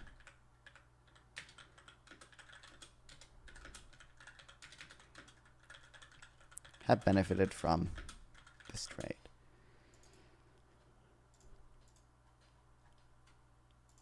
Wild. Okay, I'm curious what these people are up Or to. 5 and midnight. Yeah, because he's physically worn out. Yeah, when it's like the warm enough months of the year, so I can actually do the night swimming and everything. Sure enough, like I don't think there's ever a time I sleep all the way through the night unless I'm sick. But I'll make it through the night where maybe I just get up twice, and I'm like, hey, for me that's a win. That's a win. That's a win. I don't know. So true, for real. Man or a woman based off these biological characteristics, and it always Okay, they're comes talking down about trans to their people. I don't social know if I care about that one. They don't even have a and link he to just join. wouldn't concede on that. It's like it, and he essentially just did an appeal to authority fallacy of being like, oh well, the scientists say. It's like, well, even your own scientists don't identify the person as a man or a woman based off these brainwave patterns. Frances is still streaming a broken ad. I don't know what the fuck Frances is doing.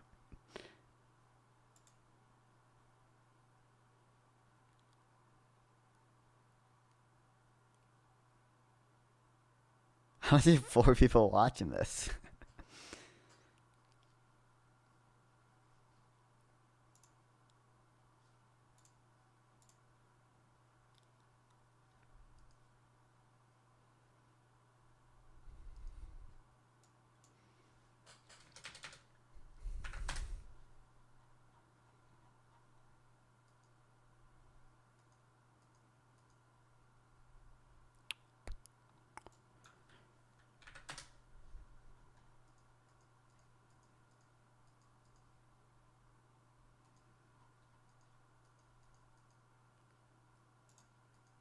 Oh, how did I skip over it?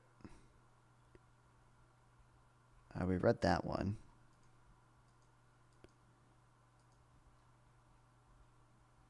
Okay, how long is this? From page 77 to page... well, I gotta read this too. So, page 77 to 87. So that's 10 pages. That actually is not too bad. So we can finish this today, but I do kind of want to react to the one thing first.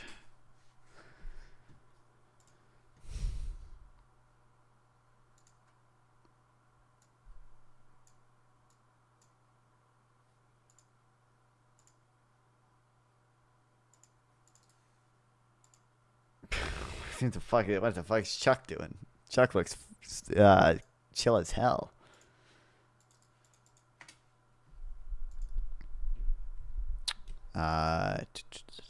That's fine. Didn't I put that down somewhere?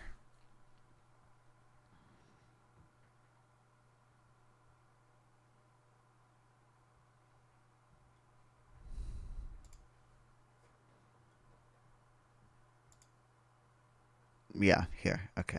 So we're good. We don't need that.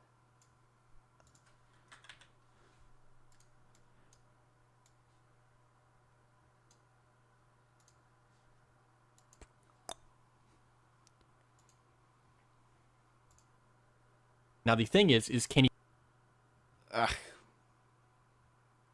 Okay, I need to pee.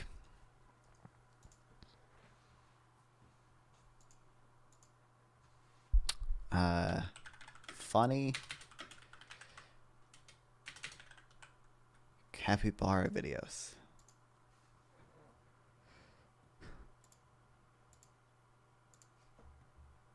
True.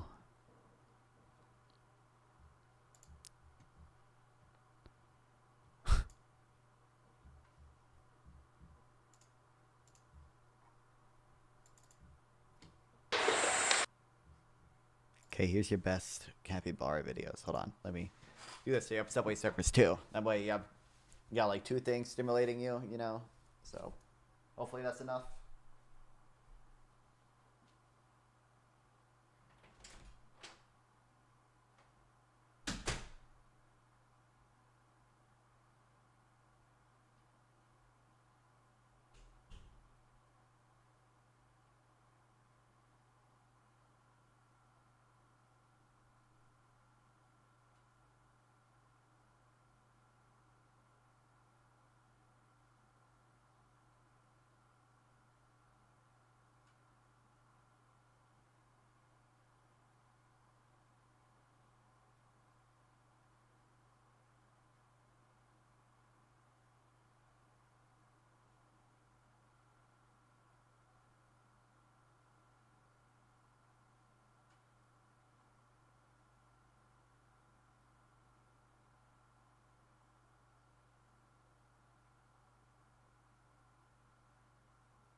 Want to see the funniest capybara?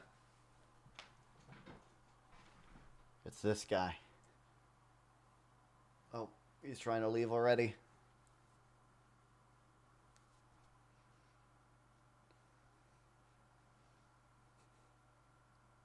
It's not a capybara.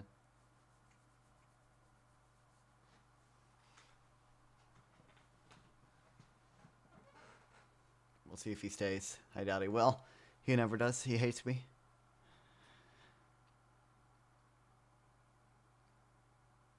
He's thinking about it. He's thinking about it.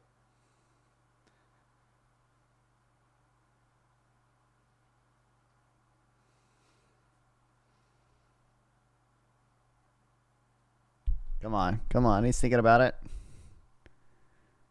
You can lay down, buddy. You can lay down. Oh, he's trying to jump into my desk. Alright, he's chilling on my desk.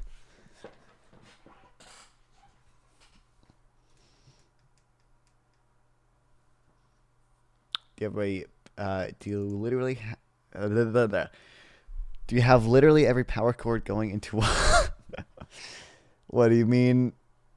You mean that mess back there? That is fine. Don't worry about it. You gotta plug the lamp in. I gotta plug my speaker in, and then I gotta plug my phone in. Well, see, I need the fan plugged in too. So I put the power. I got an extension cord with the power, with the fan and my phone charger plugged into that. And what else do I have plugged? I have the lamp. Oh, my headphones and flashlight are plugged in there too.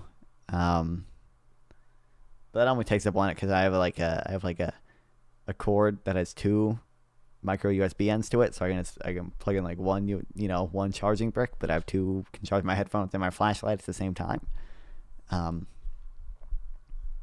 Yeah, necessary. Listen, okay, do you see my outlets are on the fucking, they're not on the ground or anything. They're like in weird places around my room in the center, because my room used to be like a workshop that like we just kind of put carpet in and like painted and like, oh, it's my room now. Which is, to be clear, I love my room because it's big, and I have my own door leading outside. That's cool. But it's not the outlet situation could be interpreted by some as subpar.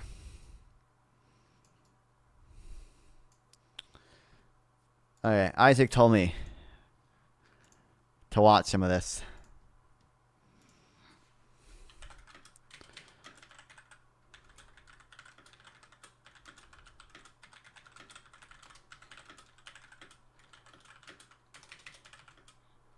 So we're going to do that.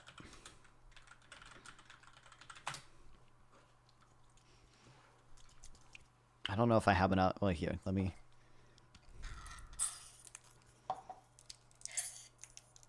Okay, wait, let me get a drink first. I have like enough for one more.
Okay.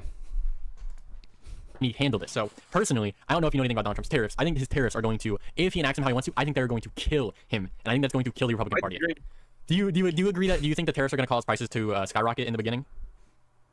One second. Okay. I'll give you an example. An and example. then you tell me Oh what boy. you think. Let's do a Oh thought boy. experiment. He's gonna mention a thought experiment. I thought if he says example, a lot of times people try to bring up the washing machine thing, even though the washing machine thing is not actually on their side. They just have a misunderstanding of it, and they say it was on their side. Okay, right here. Because J.D. Vance lies about it. Let me give you an example of tariffs, and you tell me is this bad or good for the economy in America, okay? Okay. John Deere, and you know this example, comes in and announces a New Mexico or Mexico City Really? What? plant. Yeah. Trump, the gangster, right? Like in front of the CEO. The CEO didn't know. The CEO had no idea. And you know what? He reminds me of fucking Putin, and how Putin, when he sits down and the other billionaires sit down, they're like this. They're like, please, I'll do anything. Just don't take it away from me. I'll do anything. That's exactly how the CEO was sitting. Okay, listen. Then Trump mentions, I heard you guys are doing amazing this year. Record profits. That's incredible. We love that. I'm here for you guys. But you know what else I hear? I hear some also bad news. You guys are moving to Mexico? What is that about? Let me tell you one thing, and this is in front of everyone, and I don't care if this hurts me. This is how he's talking, man. This is unbelievable. I don't care how this... God, I forgot Menard's a little long-winded here. Come on, can we speed it up? Like I'm going to introduce a bill, 100% tariff on John Deere unless it declines and stops building the Mexico plant immediately. He says, if you guys want to shut down these, Wisconsin or Michigan plants, he's like, you shut that down and move it to Mexico, 100% tariff on everything you bring into America. You think you're going to sell, you think you're going to reduce costs? Let me see how you're going to reduce costs after this. What happened after that? Wait, Isaac, this is tariffs. What do you mean? This is going to destroy the country. He introduced tariffs. It is. What happened though? What did happen? John Deere says, you know what? We declined the signature. So we cut off the new plants. I'm not gonna lie to you. New plants. I was a little prepared for this. I was a little prepared for the story. Let me finish my question. Here's my question. Okay. Now that I give you the scenario. I over-exaggerate. Let me give you the scenario. I give you the scenario. Now here's the question. Did Trump introducing those tariffs hurt the American economy or benefited it? Go ahead. Well, I mean, Isaac's gonna fight Isaac's correct. He's gonna fight on the factual basis of that's not what happened. And he's correct. That isn't what happened, and he'll explain it. But the answer, is hurt. We can draw a very simple model and explain why this has net cost, right? So here's the basic model of tariffs. Okay, if there's a tariff, supply, and demand. Okay. So here we have. I hope this has... Yeah, okay. This is a good example, okay? So here we have the domestic market for John Deere, right? John Deere tractors or whatever. Okay, so we can see... it doesn't have these labeled here. Okay, so we can see the supply and demand graph. Here's the equilibrium, so this is where they're going to sell at. Everything above this equilibrium line is what's called consumer surplus. There's a person that exists on this point in the graph.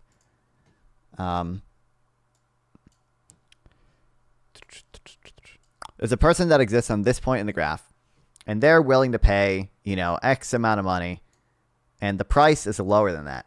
And the difference between what they are willing to pay up here and what they actually pay down here is consumer surplus.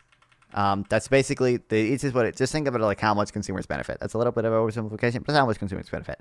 And we can see for each of these people, the consumer surplus is different. So the entire area above this graph, or above this line here, is consumer surplus. Down here, we have producer surplus.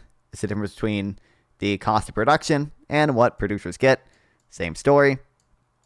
Just think of it as how much producers benefit, essentially. The difference between the cost of production and what producers actually get. It's all the area below this line. So that's the domestic market. And then what we have here, they actually label it here for me. I wonder if there's a... if there's a graph that just shows us. Kind of. Yeah, here we go. So typically, when we have some shifts in the demand, consumer surplus, producer surplus, you can see, let's just shift the supply curve left. Well, consumer surplus decreases and producer surplus decreases, right? everyone is harmed. Usually, any decrease in producer surplus goes to consumer surplus and vice versa. However, with tariffs, we can see not only does consumer surplus take over the previous area of producer surplus, right? It also expands into all this new area. This is added surplus. This is brand new economic surplus that was not here before. This is producer surplus.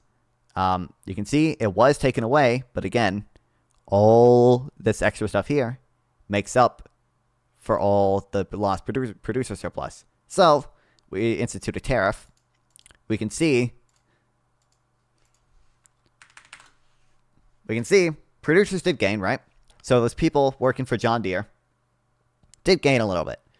However, the consumers also lose all this stuff. Now, some of this goes to the government as tax revenue, but a lot of it is just deadweight loss. It's just gone. This is societal benefit. Who benefit? Societal loss. It benefits no one. Okay, this is deadweight loss. Evil, evil, evil, evil. You'll notice the decrease to producers, the decrease in consumer surplus is greater than the increase in producer surplus. So consumers are losing more than producers are gaining. This is like a very simple model of tariffs. This is actually somewhat untrue of how our modern economy works, because in our modern economy, it actually is way worse. Which I'm sure there'll be a chance where I can explain that. But this is like the standard model. So no, the answer is no. The economy would not be benefited there, because you're not helping anyone in net. All you're doing is protecting wasteful jobs. So it is true.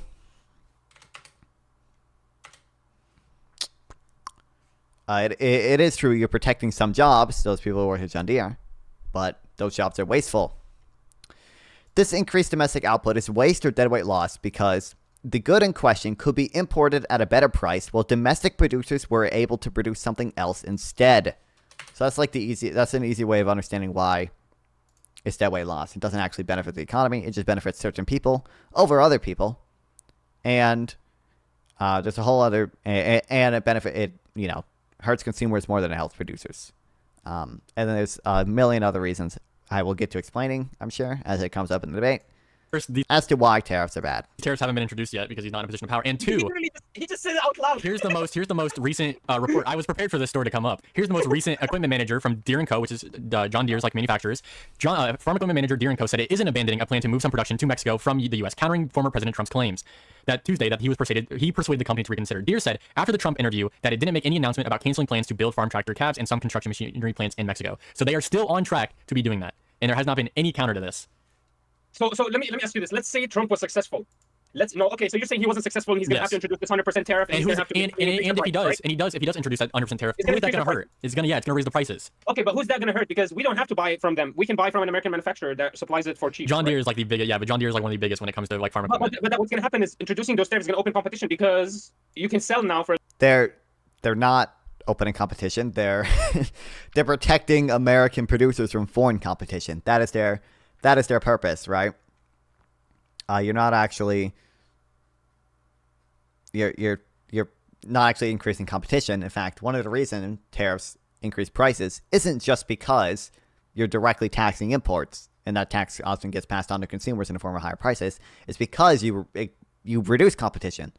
There's less of an incentive to be productive because now you're not facing as much competition. And another reason is you're increasing demand for the domestically supplied good, right? This is why, like, when Trump instituted tariffs on washing machines, even though dryers weren't tariffed, because washing machines and dryers are often bought together, the domestic price of dryers still increased. You reduce price competition, and the whole point of it is that you decrease competition so that your local businesses can be protected, your domestic businesses can be protected. A little bit less, it's going to be up in price, you're right, but we can. Others in America can now compete because everything went up in price. Now, as long as they bring it a little bit lower, I can compete. Here's the thing, though. Not everything's about prices. Sometimes it's about like brand recognition. Like, imagine if we put a tariff on Nike. Do you think kids are still going to buy Nikes? Like, Nike is the brand, right? I think it's also kind of right here. This isn't the best point to bring up. But some things are inelastic. For example, you would never, you don't want to tariff fruit that can't be grown here because it can't be grown here. That cost just gets passed on to consumers. So if demand for something's inelastic, like he's talking about Nike, which is monopolistically competitive, so it arguably is inelastic, more inelastic than it otherwise would be. Other way around, more elastic. Never mind. There's reasons not to do it. I would say the better thing to bring up would be like, do you want to tariff intermediary goods? So, our supply chains are really complex nowadays. People don't just specialize in making airplanes. They specialize in making parts for airplanes. They specialize in making parts for airplanes, right? So do you want to tariff those goods coming over the border that are used as intermediaries in final goods? That hurts U.S. producers. You hurt U.S. exports as well. You hurt U.S. manufacturing. It's just not a good thing to do. Like, this is a graph on it for this is how you model the tariffs on intermediate goods. The only thing you do is shift the supply curve left, and what you end up doing is you reduce consumer surplus and you reduce producer surplus. Everyone is worse off. That's the difference. That's the thing with John Deere. You're right for now, but let's say Nike lost the market share or is losing credibility. Let's say it starts making trash shoes and another company starts making amazing shoes and they bring on another LeBron James. That's it. It's a new Nike. It's a better Nike. True, but for that for example to be fixed, it would have to be making bad equipment. John Deere is known as like the golden standard for farming equipment. It being more expensive won't change the standard. It will only make the prices go up for their standard. And on top of that, what you're saying is introducing those tariffs can do nothing except raise prices, and so we cannot adapt in any way. We're not going to be able to open new plants. We're not going to be able to reduce the price of material. We're just going to be stuck with this new increase of prices. On the John Deere one, yes, because the idea behind the China tariffs is that we'll move the manufacturing to America. The John Deere tariff, you're not moving John Deere back to the country. It was a threat to do that, but if they go through with it, John Deere will still be manufacturing out of another country, right? But I think what you're saying, it has some logic to it if companies were good, right? What you're saying is if the prices go up, other countries are going to make their prices lower to beat them. Which it opens up the competition. Yeah, it's a power back. Sorry. Right? Which is kind of, other countries are going to make their prices lower to beat. I mean, like, to some extent, this is, like, true. Like, when we tariff other countries, the people who export to that, to us are going to try to lower prices to try to, reduce the burden of the tariff. But, like, this is, it almost is never enough to maintain the same level of imports because that's the entire goal. The entire goal is to raise prices so you produce domestically. Like we have studies on this.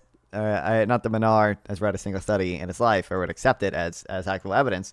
The pass-through for like Trump's tariffs were almost always near 100% on consumers. Even for China, they were almost always over 90%. When China is the country most willing to subsidize its exports and have them lower prices, beat them. Which opens up competition. Yeah, it's a power vacuum, right? Which is would be true. Did you hear about I think it was COVID, the COVID inflation, right? It was so when COVID happened, every country, every company had to pay more for the stuff they were making because of the trading was such a horrible thing during COVID, right? The world. Also, another thing, I don't know why this is a weird pivot from Isaac. I wouldn't bring this up here. I don't know, but maybe it doesn't know. Something really good to mention is that there's a few routes you can go, but I would say I would bring up what happened to the farmers when Trump did his tariffs on China. So Trump does his tariffs on China. In response, China tariffs the U.S. China tariffs people exporting corn, people exporting soybeans. Those farmers were hurt a lot by those tariffs because they can no longer export to China. And what happened is that Argentina and Brazil started taking that market share from us. The U.S. government, the U.S. federal government had to spend $30 billion subsidizing those farmers to help them survive the hit of the Chinese tariffs, right? This was a big cost to American farmers. But there are still long-term effects afterwards, even after China eventually waived them, right? Because production has already shifted to Argentina. Production has already shifted to Brazil.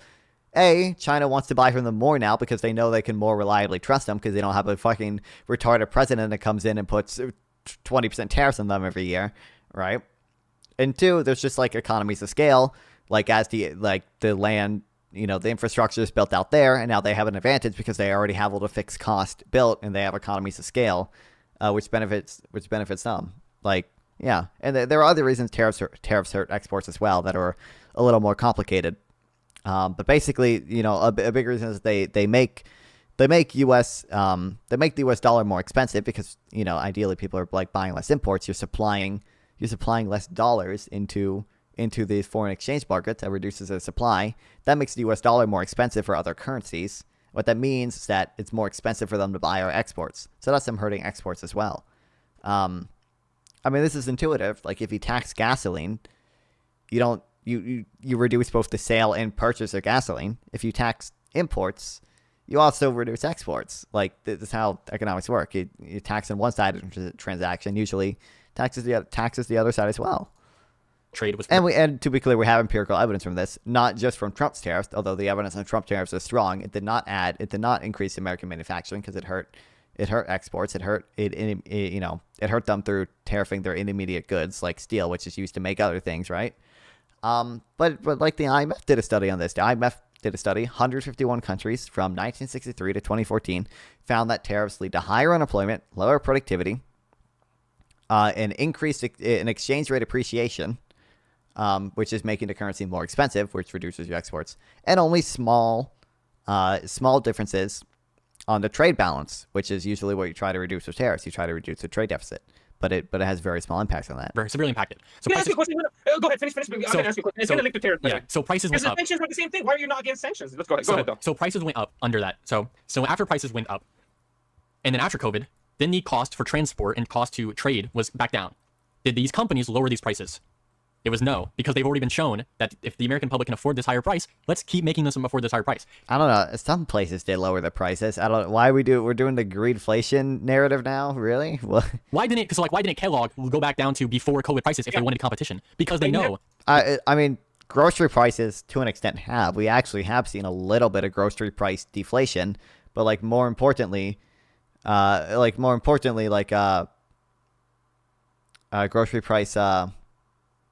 grocery prices are basically flat. Well, the rest of inflation is actually grocery prices have been increasing lately, which is worrying. But grocery prices, slow the rate at which they're increasing relative to other things. So the real price of groceries goes down, compared to wage growth, for example. Yeah. No, I never argue that the prices will go down. You're right. They're going to go up. But what I'm saying is that a bad thing? Is that going to hurt America? If they go up, but we subsidize them by reducing your income taxes, is that actually bad? Now, let me give you an example. Okay, so he just mentioned the subsidized done by reducing income tax thing. The easiest way to understand why this is dumb is just simply because tariffs are regressive, income tax is progressive. So what I mean by that is that income tax taxes rich people more than poor people. Tariffs tax poor people more than rich people. Tariffs do that for two reasons. One, they're just a flat tax. Flat taxes affect their flat tax on, imports. That affects poor people more because although everyone might pay the same percentage on the stuff they buy, that percentage on the things they buy affects poor people more than it does rich people. That's a higher percentage of their income. If they pay $1 more for something at the grocery store, that's a much higher percentage of a person making $30,000 a year income than it is for Jeff Bezos, right? So that's reason number one, they're regressive. Reason number two is that poor people spend more money on imports. So if I look at I have the numbers from 2016. I'm sure there's new numbers.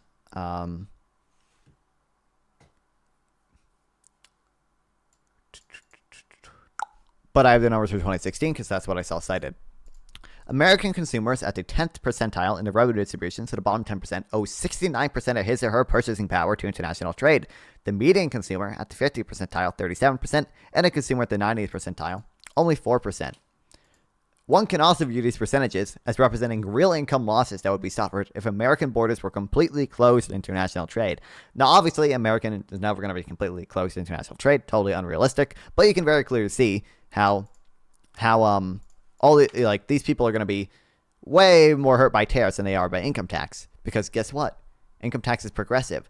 The bottom 50% of people pay an average of $667 in income tax. Okay, that's the bottom 50%. Tariffs are going to hurt them way more, even if you reduce their income tax. There's also, he just said reduce and subsidize. It should be noted that you cannot completely replace income tax with tariffs. all you can do, you could decrease income tax by a little bit and make up the revenue with tariffs.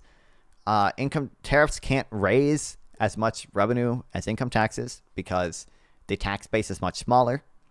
And you know, there's something called the Laffer curve. Basically, if you tax something at a, you know, obscenely high percentage, you reduce it to the extent where you actually get less revenue because you disincentivize it so much.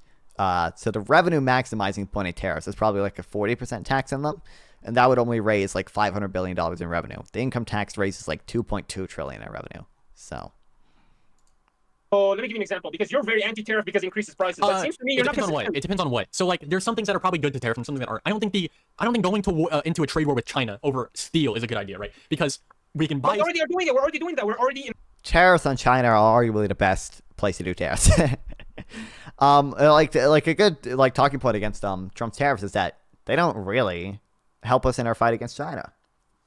If you want to hurt China, tariff China, and then, you know, production will move to other countries. Production might move to Vietnam instead of in China, right? If you tariff everybody, well then, why the fuck would I bother moving to Vietnam when, like, I still can't export as much because of the tariff? I don't want to say you're not. What's up? I'm just gonna sit here. Oh, you literally just gonna sit here? Okay. You're not. Okay, we're not gonna be able to hear. I will if I hear anything that my mic's not plugged in. But if anything comes up, I'll plug in my mic. We're not gonna be able to hear the video, but okay. What's this saying? Oh, like arguably, you know, just tariffing China would be the best thing to do because, like, you could move production to other countries, and we might not want to rely on China for certain things, and you move production to Korea or Japan or whatever. Tariffing everyone negates that because no one's going to move out of China because no matter where they move, they still have to suffer from the same punishment for exports or whatever. Another thing is that you hurt our allies. China has 1 billion people. China has Iran, Russia, North Korea as allies. You don't beat China in a go-at-it-alone strategy. You need some amount of global trade with our allies, with the EU, with Japan, with South Korea, to beat China, with the Philippines, with Vietnam, with countries that aren't fully aligned with us, like India. This is obviously something we need. Obviously something that's good for us. Obviously it's something good for our global position. You don't want to hurt our allies. There's kind of another route you can go down, but it doesn't matter. In a war with Russia over aluminum. So basically, I chose like the worst country to be like. Maybe we shouldn't went to. Well, I mean, kinda, but like you know, if you say you're going to tariff some things, arguably China is the best place to tariff, because China is like our main enemy. But like Trump's universal tariffs are not going to help our position against China, as I explained. Yeah. For defense contract, yeah. So yeah, we so cannot let's do look any at defense contract. I'm an aerospace mechanic. Yeah. We cannot do any defense contract stuff with any material from Russia or China right now. So let's look at steel, right? Okay. So the problem with steel, especially from China, is that they can undercut us because like the average Chinese wage is like $5, ours is like $50. Ugh, cringe argument, Isaac.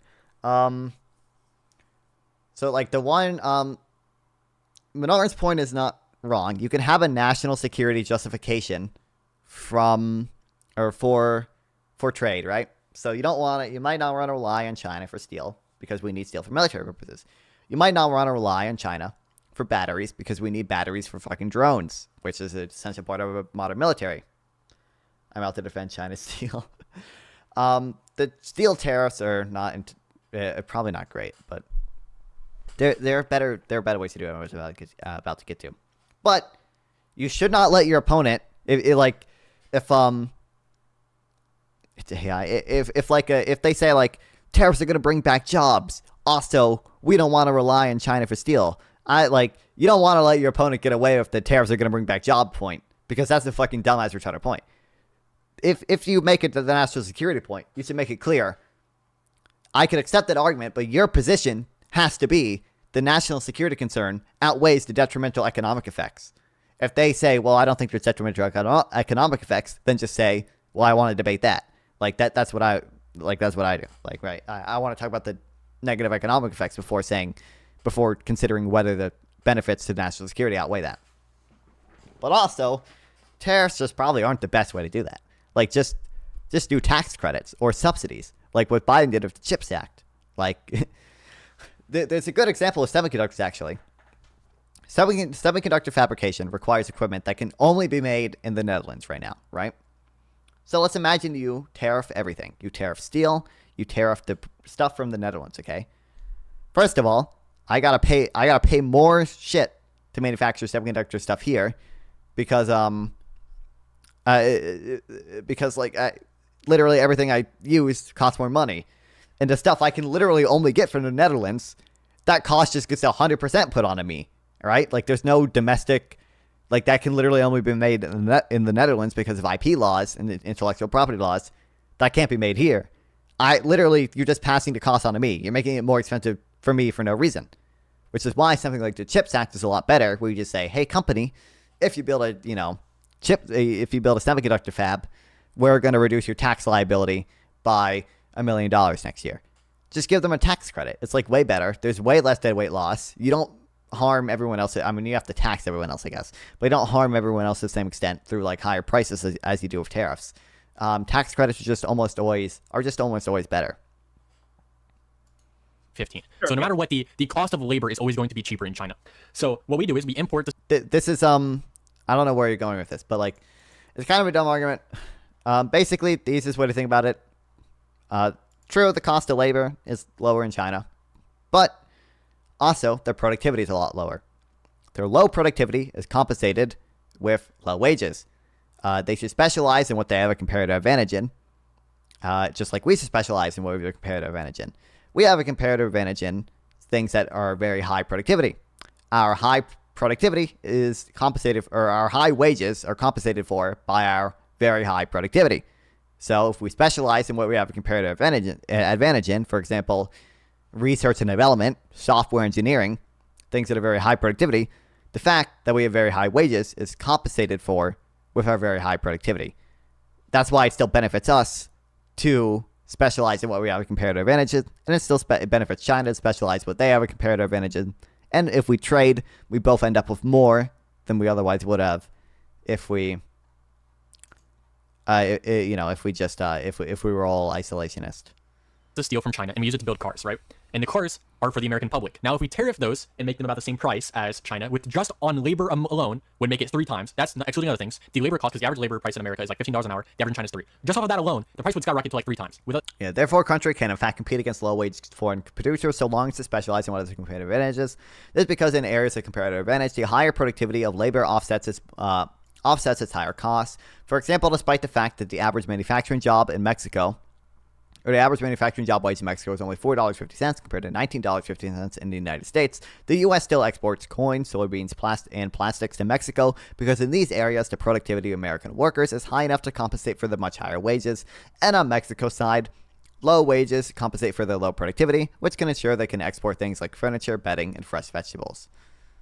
Other things excluded, right? Now you bring that. Now that all that steel has to be brought to America, because even with the tariffs, it still might be cheaper, and if it is, the American public is going to have to pay for those. There is an argument to be made, though. What if America can produce enough steel to be self-reliant, which would be a good thing. The problem I have with it is that I feel like steel isn't something that we need to be self-reliant on. There's so many countries that can produce. Steel is arguably one of the better things to be self-reliant on. Not to laugh. Like, because steel is important for military.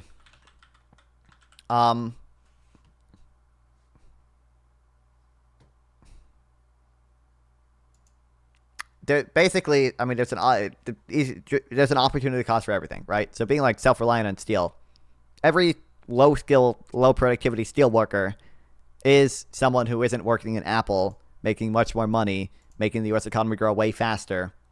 We have to give up a lot more to make steel than China has to give up to make steel, because every Chinese steel worker isn't someone who could have been a software engineer at Apple, because they don't have Apple. They're not as high productivity.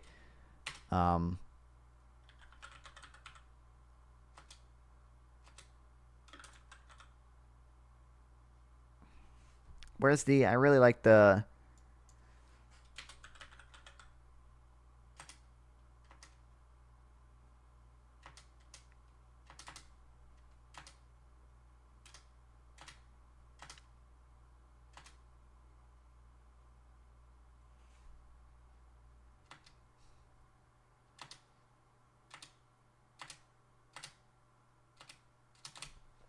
Did I make up this quote?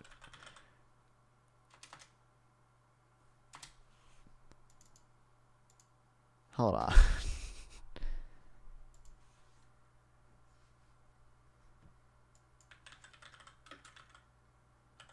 Liberalize. I'm looking for a specific quote because I really like it.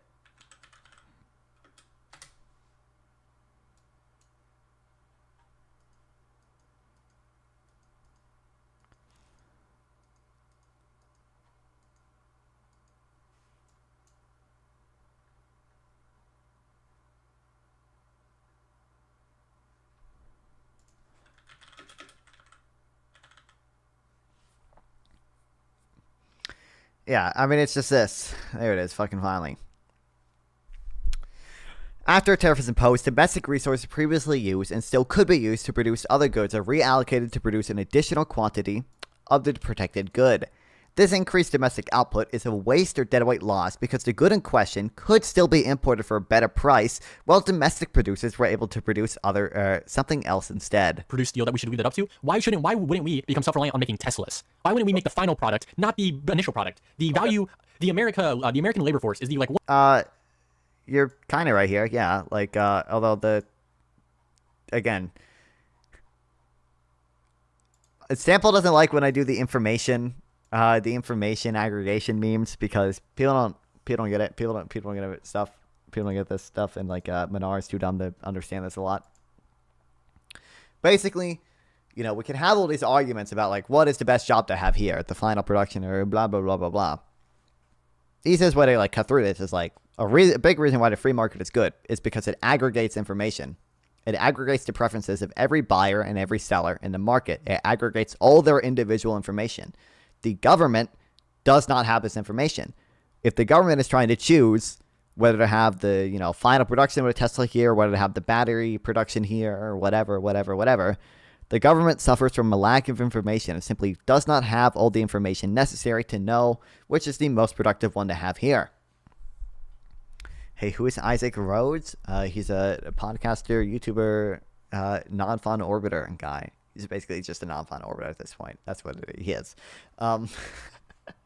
That's mean. The government staffer is famous porn star, true. Suffers from a lack of information. Sorry, we fucking won. What? Anyway, basically, says Wild. Basically, the government suffers from a lack of information. It doesn't know which job is better. The free market aggregates this information.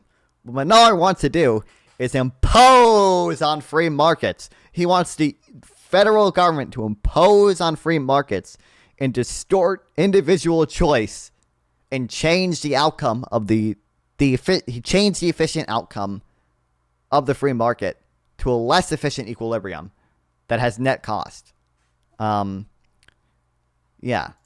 One of the most educated labor forces in the world. We can make the most hyper-specific things. Why would we spend time making the bare materials when we could use our You're basically correct here. Yes.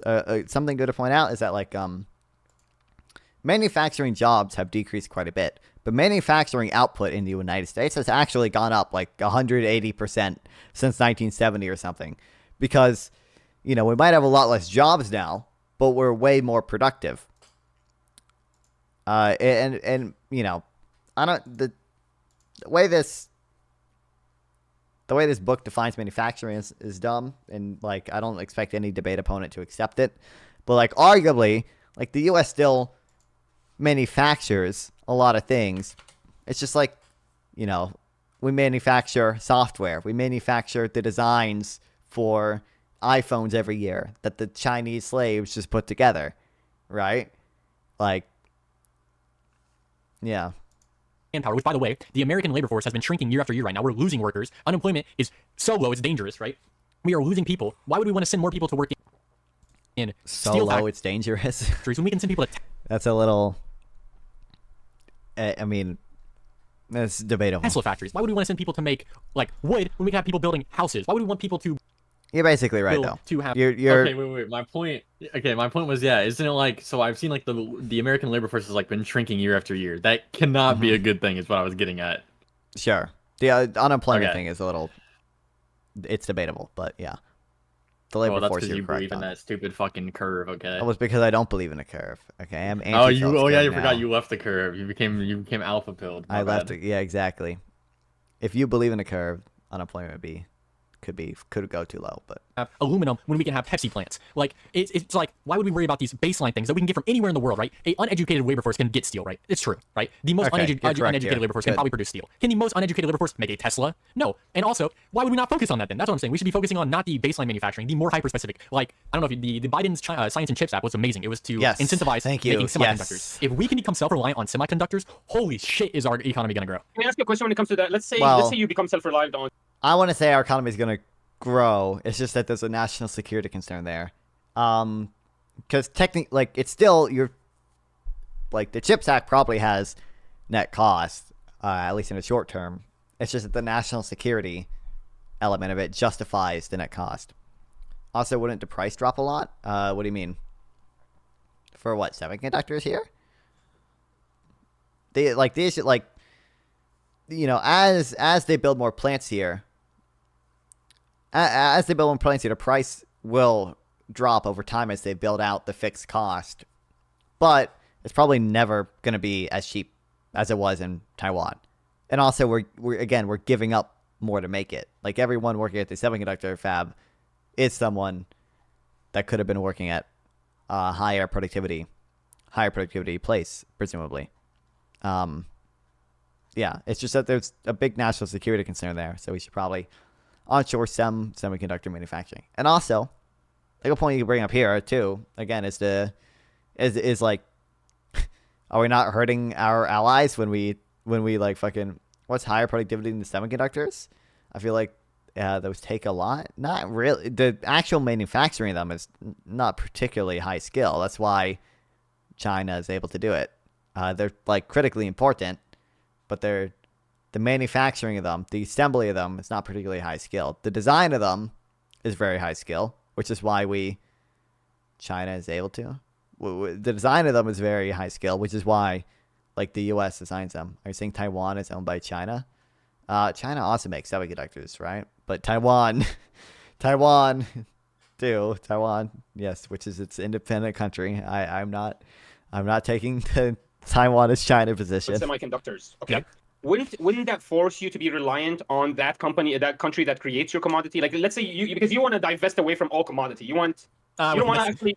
You don't want an incentive to raise lumber and more than it already is. You want to be able to grab it from China or other countries, because we shouldn't be spending our labor force on those minute things. Make you reliant on those countries to finish your Tesla? I think it's a good idea. The problem is it makes a bottleneck. You see what I mean? The bottleneck becomes that other commodity-based country, unless you actually have multiple countries that all they do is commodity. Yes, but then that also will create a different kind of community where.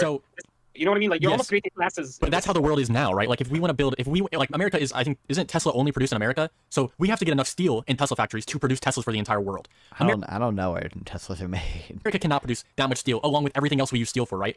I think it's a way bigger challenge to produce enough steel that America can use. I don't know how much America's steel. My problem is that we've seen it. We saw when we rely on another country for commodities. Let's say, for example, we're not fully sufficient in our own energy and oil, and we're relying on Russian oil or Russian natural gas. We saw what happens when these third world or uneducated or dumb countries that all they do is commodity. We saw how they can destroy our economy. Again, like if you're gonna argue this, you should just like make it clear to them. Like, is your position that the national security concerns justifies the economic cost, or is your position that there is no economic cost, it is an economic benefit? Because that like recenters the argument of like, where they are gonna be completely fucking gaped because they don't understand economics. Economies completely. They can shut down anywhere. Also, and what happened was you didn't see it because you weren't in the business. Also like commented on the fact that I was like commenting on like saying a labor force is like more uneducated than another labor force, and I was like, I feel like this is just like a fact of labor forces. Yeah. I don't know if you caught on that. You like commented on it very weirdly. He's like uneducated, and you did like his air quotes, and I was like, I think that most people would agree that there are probably some more uneducated labor forces. That's the term that like economists use. It's uneducated, high skill, low skill. Yeah. Shops shut down. They could not operate anymore. Costs exploded. Like, material costs exploded. Only very select few privately owned, by private equity. Those are the only, and what happened was they got bought out. Every other machine shop in the area got bought out, and these machine shops, they do tax incentive programs. That means the government now is paying this private equity for all their machine shops because they own all the machine shops, because why they all closed down. I have no clue what the fuck he's rambling about right now. So you're right. Yeah, the problem wait, is when we let me see finish. us. No, let me finish. Okay. When we build the rocket, for example, we build the rocket, right? We build the Tesla. SpaceX, yeah, But okay. we need the Chinese steel. We need the Russian steel. The Russian steel exploded. Now we can't build as many rockets. yeah, Now I the know, price of Isaac, food yeah. went up. Price of gas went up. Price of everything went up. Why? Because we sanctioned. And by the way, that's another one argument for tariffs as well. Why is sanctioning cool? And America uses it all the time as a pressure tool. But and we all recognize, like Ukraine, we sanctioned the shit out of Russia, and Biden told us, hold on, it's gonna go up in price, but this is for the greater good. Why is that acceptable that all prices go up when sanctions happen, but nobody's acceptable? It's not acceptable for tariffs. I usually we don't say sanctions lead to net economic benefits. Like usually the position of sanctions is like, this is good to pressure Russia to stop invading Ukraine or whatever. Not that it's going to create jobs or anything. Like usually it's like we accept some economic cost because we're willing to use it to pressure other countries to try to do whatever we demand, right? And also there's like sanctions. Sanctions are different, but like there are other things that like don't really have a big cost. Like for example, like we froze a lot of Russian assets that were like in our country when Russia invaded Ukraine. Like that doesn't really have an economic cost. The fact that like we're seizing their yachts, I think this is part of where it did the worst. Do you mean like the tariffs, or do you just mean like this like sanctions versus tariffs? I would just say like, is your position that sanctions cause net economic benefits, or like, but there are some elements of sanctions that don't really have economic costs. Like seizing a Russian billionaire yacht does not have significant economic cost. Actually, sometimes it does because it's hard to sell them. But if you attack me too much, I will enter our Hassan Destiny Bridge for an arc. Okay.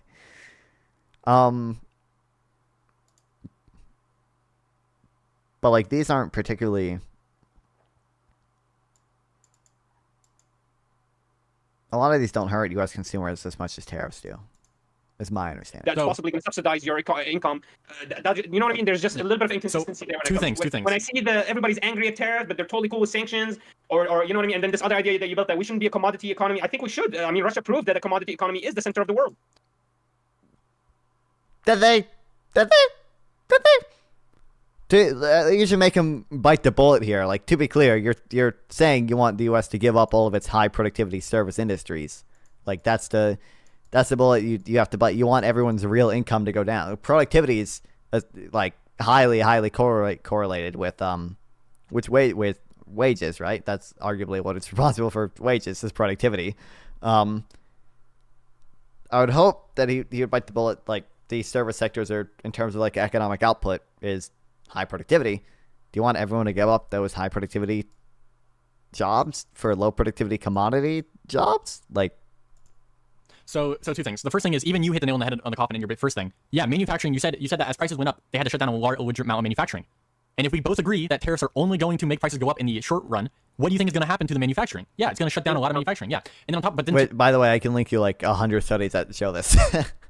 Your sanction claim. The difference between a sanction and a tariff is that a tariff is a tax on the people who buy it, right? It's like if you want to buy something from Russia, you pay the price to Russia and then you pay it to the American government. So the American company is going to pay Russia their price and then the American government their price. A sanction only hurts the targeted country, while the tariff will affect the people buying from that company, right? A sanction has to be paid for by the country.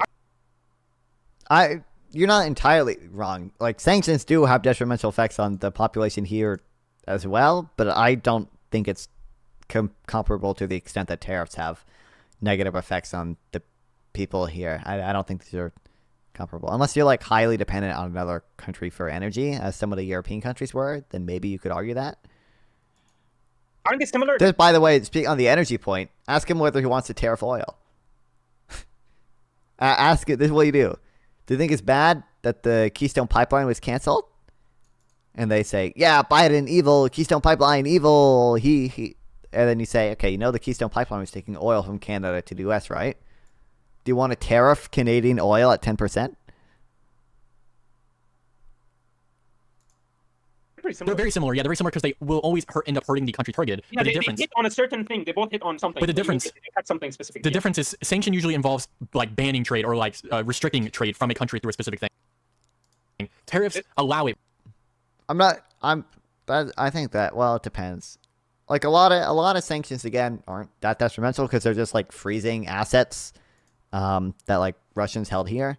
And then like you're right, I think another part of sanctions is saying businesses like can't go to Russia and sell shit, which like but you have to pay more.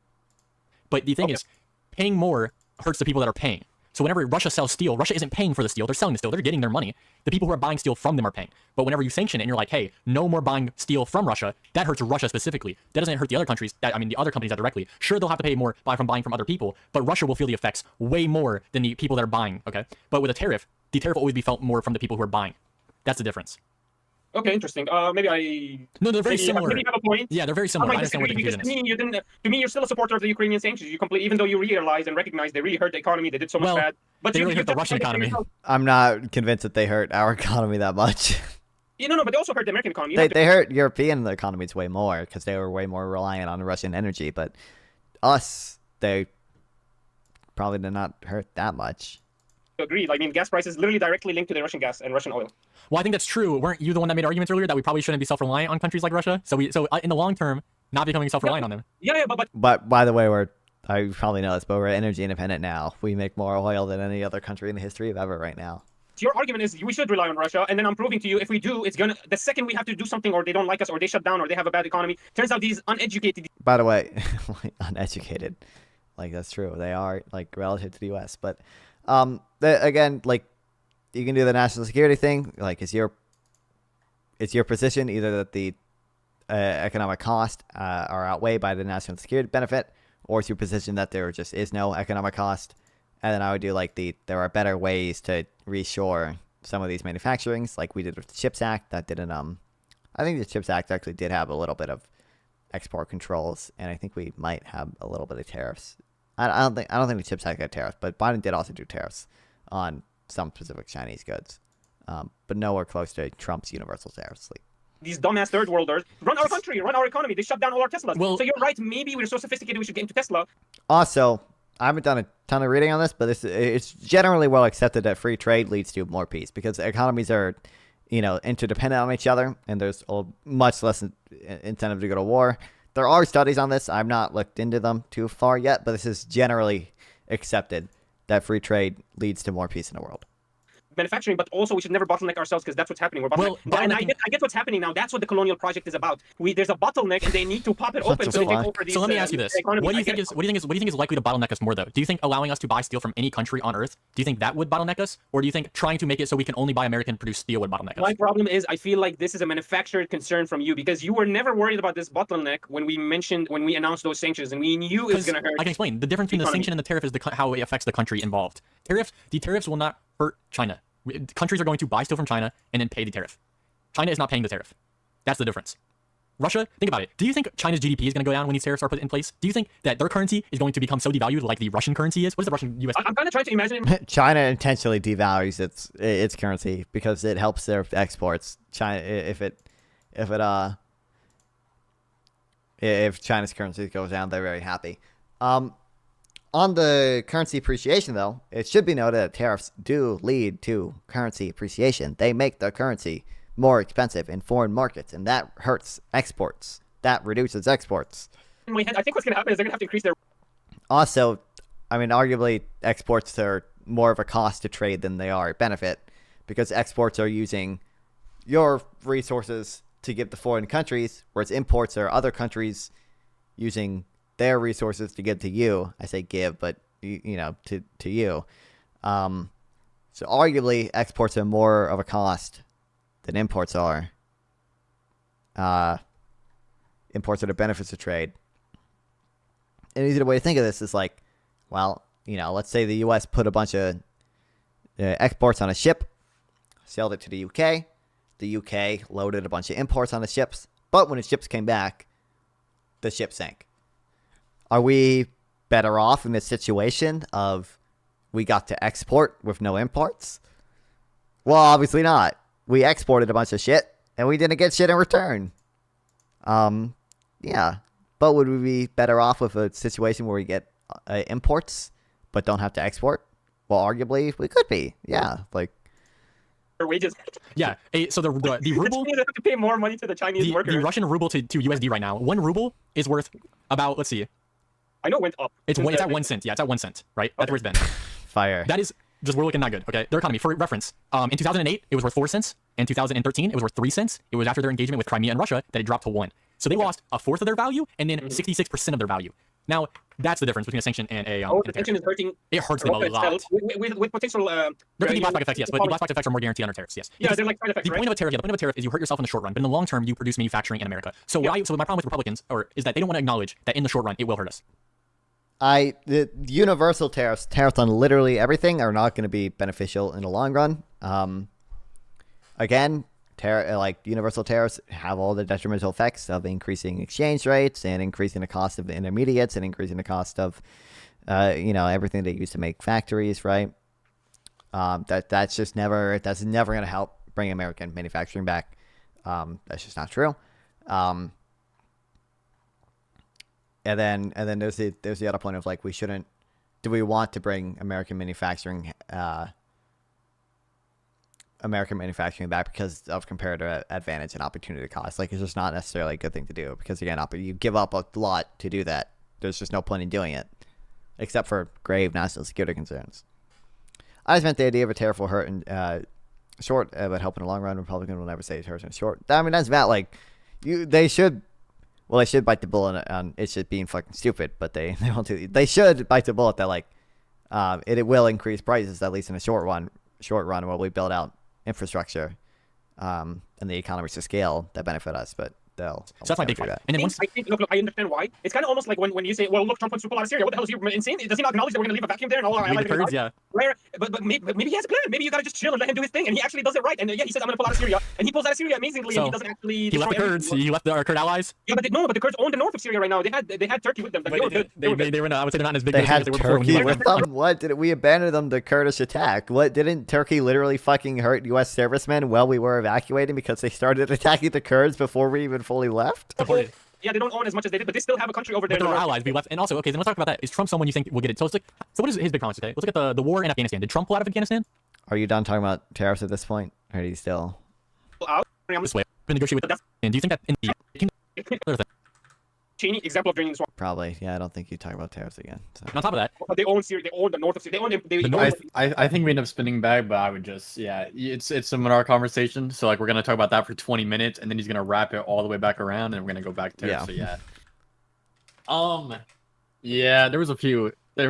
I don't know. I'm not big on econ. It was gonna buy me a someday, and he wanted to talk econ, and I was like, oh fuck. Okay, I prepared a little bit for it. Let's see how much I can stand. Okay, I feel like the two big things that were really weird is one, the hyperfixation with me saying uneducated or the labor force. He really he does not like that.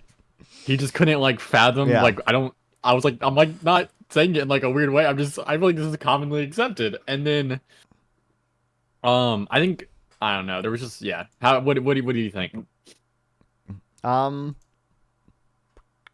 mean, like, obviously Menard does not have very good points. I think you were able, like, you caught him on the John Deere thing or whatever.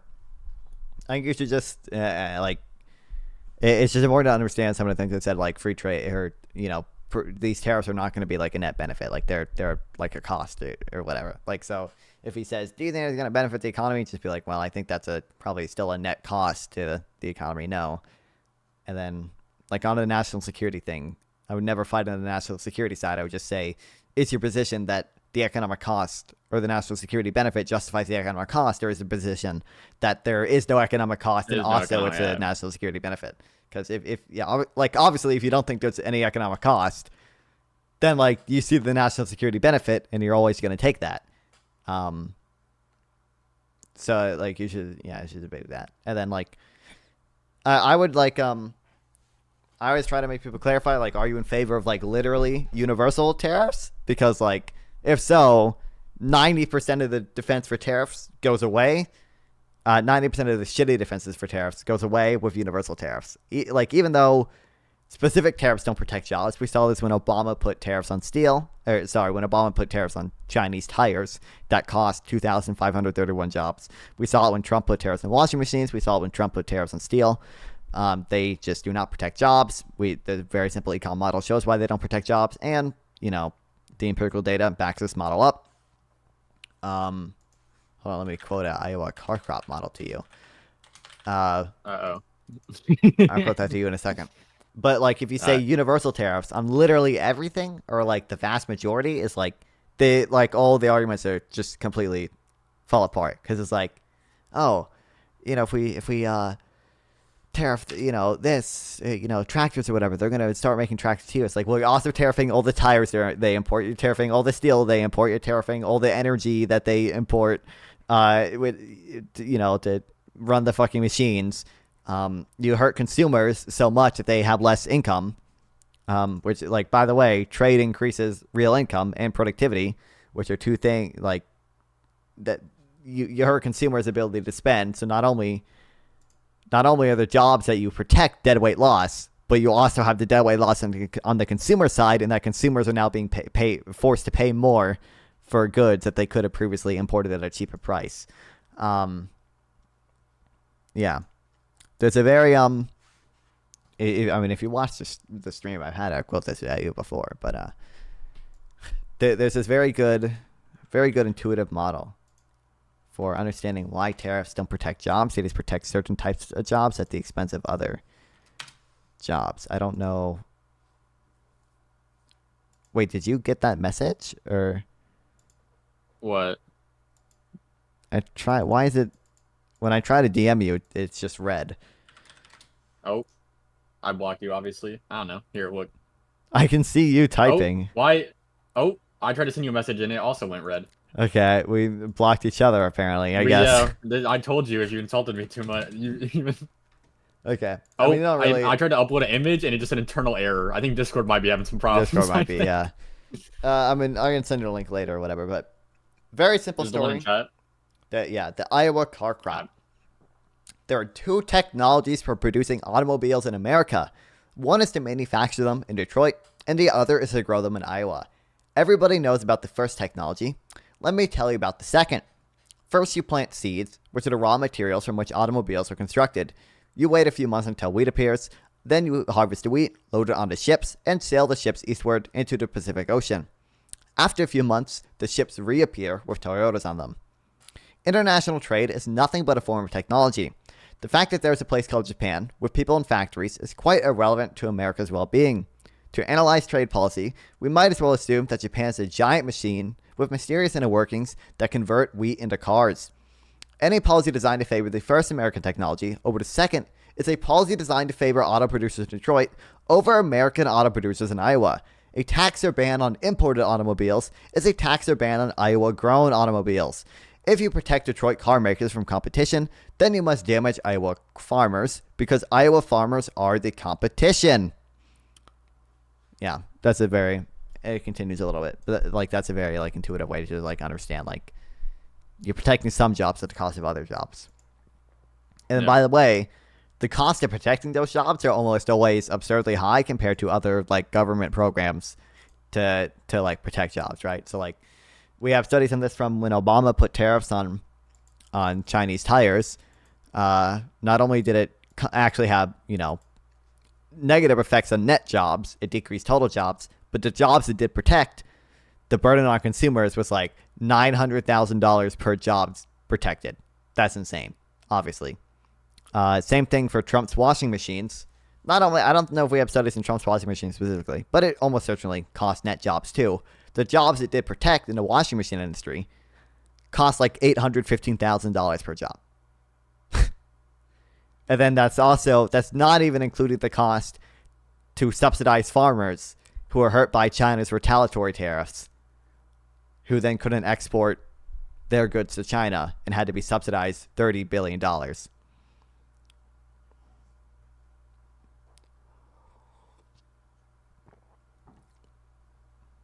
Hello? Hello. Sorry, I thought you were gonna respond to, I just thought I saw the message in chat and I was like, oh, he's gonna respond to that. No, he's incredibly fucking, he's stupid. There's nothing he's incredibly dumb. Yeah, I saw the name and I instantly went, oh no. I read it. It's just like, I don't know. We disagree in the definition of efficiency. He doesn't understand enough about economics to understand anything. He won't, anytime he's caught in it's impossible to know whether he's trolling either, because like anytime I point out something that he's actually wrong about, he won't admit that he's wrong. He'll just start trolling and like obviously saying dumb things. So like, I think it's to try to hide that his initial position was so fucking stupid. Yeah, it like, reminds me of our last talk, where in the middle of it he just types the words Clarence Thomas, and I was like, "What the fuck?" Yeah. It's like using that to cover up for his crazy position on the election. Yeah, it's like he has like a really dumb position. Like he said, like, oh, you should adjust inflation-adjusted wages to inflation. That's obviously fucking incredibly fucking retarded. And eventually, we're like, can you just find like one economist that does this? And like he starts trolling and saying, "Oh, Krugman and Keynes did this because he's trolling," and he knows his original position was incredibly fucking retarded, but he'll never own up to it. All he does is he tries to hide it by like trolling about other things. He's like, I was joking the whole time. This isn't actually something I actually think about or anything. It's just I was just having fun. I would need to read up on it." Well, yeah, it's wild. He's just incredibly fucking retarded. But okay. I actually have an econ question that I'm actually curious, and it's a little bit of a side tangent. But earlier you mentioned like that China has like an incentive or like they devalue their currency a lot. Why is that? Basically, devaluing a currency sounds bad, but think of it of making it cheaper for other countries, right? So currencies have their own internal value. Devaluing your currency internally is almost never good. But they also have an external value in foreign exchange markets. It's for some countries it's determined by supply and demand. Other countries like to manipulate their currency, in which case it's determined by their central bank essentially. If you have a really cheap currency in international markets, that basically means, my dollar can buy a lot more of your currency, which is good for your exports because now I can get more goods in your country for the price of my $1. So that's what China wants to do when China wants to be an export-based economy, right? So they make their currency really cheap for us to buy. That way we can afford to buy more exports. Yeah. And another side tangent. Whenever he brought up like the sanctions versus tariff thing, I was like, again, not that influenced on econ, so I was like, I feel like the big difference. I kind of went with like what I thought like intuitively, so I don't know how well that actually like maps onto actually. So like when it comes to like the difference between like tariffs and like sanctions, what is like would be your response?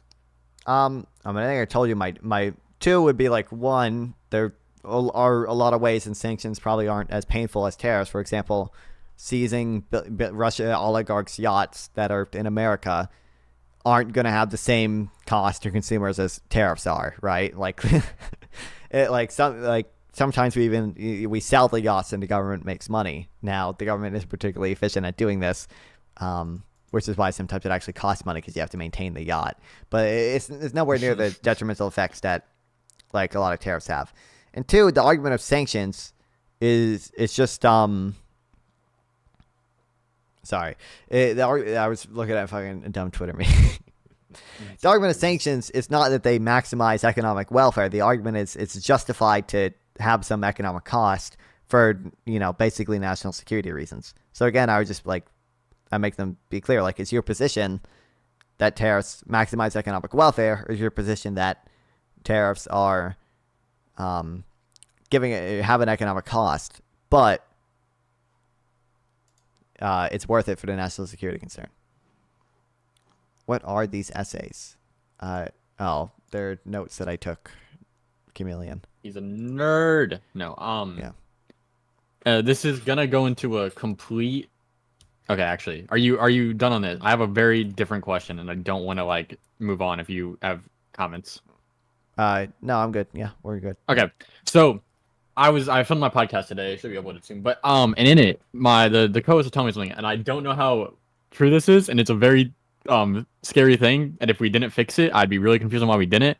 So he was telling me that it was under some act. It's about the context is about Matt Gaetz and becoming AG.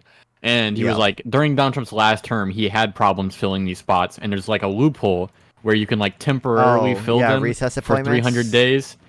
And I was like, if that was something he used, why have we not removed that? I was just yeah, there are funny games the president can play with recess appointments and with and there's some other. I think he's probably not talking about recess appointments. He's probably talking about something else. But Yeah, like if there's a vacancy, like sometimes you can put someone in as like acting. It was like for 300 days, yeah, is what he said, that you can fill it. Yeah. So like if the Senate is on recess, then like you can appoint your person until the Senate comes back in session because they can't confirm someone. You need someone, yeah. And then you can make, I forget exactly how acting appointments work. But like it's like if someone resigns for something, you can make like an acting appointment. A lot of times you can't choose anyone. You have to choose someone like from within the department, so that limits the president's power a little bit. But they don't actually have to have any relevant experience. Like for example, Trump had Jeff Sessions, and then Jeff Sessions resigned, and then he put Bill Barr in, and then Bill Barr resigned because he wouldn't go along with election fraud claims, and then Jeff Rosen came in, and Jeff Rosen wouldn't go on with some of the more absurd election fraud claims. And what he tried to do is fire Jeff Rosen, who was acting attorney general, and replace him with Jeffrey Clark. Technically, like, he couldn't nominate anyone, but Jeffrey Clark did not have the relevant experience to be attorney general. Like, we can look at the like in the deposition, people testify like we were going over like with President Trump, like why Jeffrey Clark can't do this. and like Jeffrey Clark was so incompetent that someone like set up like a debate bro trap. He was like, would you do X in office? Would you do Y in office? And then he was like, yeah. And he was like, congratulations, you're the first attorney general who just admitted that he would commit a felony as his first act in office. That is like really he literally funny. like set up like a debate bro. Yeah, like Jeffrey Clark was not qualified. He didn't know how to subpoena people, and they like set up a trap. So yeah, so you can make recess appointments, and like there's there's funny games you can play with, like I doubt this will happen. But there's funny games you can play with making recess appointments after you forcefully dismiss Congress. So like if the House and Senate can't agree to how long a recess should be, then the president gets to make that decision. Now, the president has not invoked this before, but theoretically, he could do that, and then, presuming that the House and Senate disagree on how long a recess should be, which doesn't happen very often, but he could try to strong-arm that with, connections in the Senate or whatever, and force him to be on a recess for quite a long time and have his recess appointment serve for a while, which is not ideal. And then a last thing, I also am I had to. It's kind of like, do you remember that one time? It was like not the most recent time we've talked, but the time before that, where you were explaining how you could eat a corpse and it would be morally permissible. Do you remember that conversation? Yeah. Well, okay, in a vacuum. You know what I'm? Yeah. Sorry, I'm not trying to. Yeah, I'm just trying to make sure you understand. Yeah. So I had that on my podcast today, where my co-host I think wanted to get me canceled. Let's go. But it was about like governments, because he was like he was talking about socialism. He was like, yeah, it's probably like bad thing. I was like, I wouldn't say socialism is like inherently bad. He's like, I wouldn't say anything is inherently like good or bad. I was like, it's probably in the way it's implemented that it would be a bad or good thing. And he was like, do you think fascism would be like a good or bad thing then? I mean, a bad thing then? And I was like, well, and I was like, oh no, I'm gonna have to bite this bullet. And I was like, no. I was like, I don't think inherently it would be a bad thing. I was like, there's probably ways it could be implemented that are good and bad. Damn. I was like, I would never blanketly say it's bad. I was like, because like, imagine a hypothetical where we resurrect Bob Ross, we put him into power, fascism, but he does great things, raises the standard of living, raises like the economy, does all these good things. Like, would you say that was bad? I was like, obviously there's hypothetical situations you could drum up in which is good. Obviously you should. It was just the same thing. And then that was not the one that was bad though. Mm-hmm. Then we went into like the Twitch stuff, and we're talking about how Zionism can be used as a slur, and he was like, why would you ever like be in a position where like slurs are allowed, or like saying something in a derogatory way is allowed? And I was like, well, you could make an argument that like, I was like, sometimes you should probably be able to say like derogatory things. I was like, if someone makes like a racist point, are you not allowed to like be derogatory towards them? I was like, you should probably be able to like, respond. And I was like, and on top of that, I was like, I don't even want to make the argument I made. I was like you could probably find some ways that you can use slurs that aren't non-fun. I don't want to say it. Oh man, I can't wait. I can't wait until episode 4 comes out and you're immediately canceled. Is it episode 4? that you filmed? Yes, it is. Yeah. You made a 3 whole episodes before getting canceled. Let's go. Oh, Let's go it was huge. Oh, it was so. I'm so cooked and I'm fine. I think I said it horribly. If I could go back in time, I would phrase it better. Because my point was like, there are probably some ways in which it is like good to, or never mind. I'm good. There are probably some situations in which saying a slur could probably be like used in a way that probably wouldn't be inherently bad or bad in general. And then I made like the worst example in hindsight. I don't want to say the example because I'll message you because I don't know if I can even say it on Twitch, and I don't want to like call like. Well, I mean, we can clearly imagine a utility maximizing slur. Like, let's say like someone says you have to say the F slur right now, or I'm gonna kill 10 children, and it's like, okay, well, clearly this slur is utility maximizing. You know. I can't message you it. Oh no. Oh yeah. It's down. It's just red. Yeah. I'm gonna DM you on Twitch. I don't even know how to check my fucking Twitch whispers, man. That's on the same side, like we could imagine where like a slur is on the lesser end of bad and the joke is on the funnier end of funny, and like we have a utility maximizing slur there too, clearly. I'm just saying. The hypothetical is possible. It's sending. Bro, I don't know how to fucking check my Twitch whispers. Oh, I figured it out. Actually, here, can you just? I can just say it. Can you deafen for like a second then? Because I have to verify my phone number if I want to send a message. Oh, sure. I don't want to get you in trouble. Let me just mute you. I don't want to get you in trouble. Discord. All right, Discord's muted. All right, go at it. Go at it.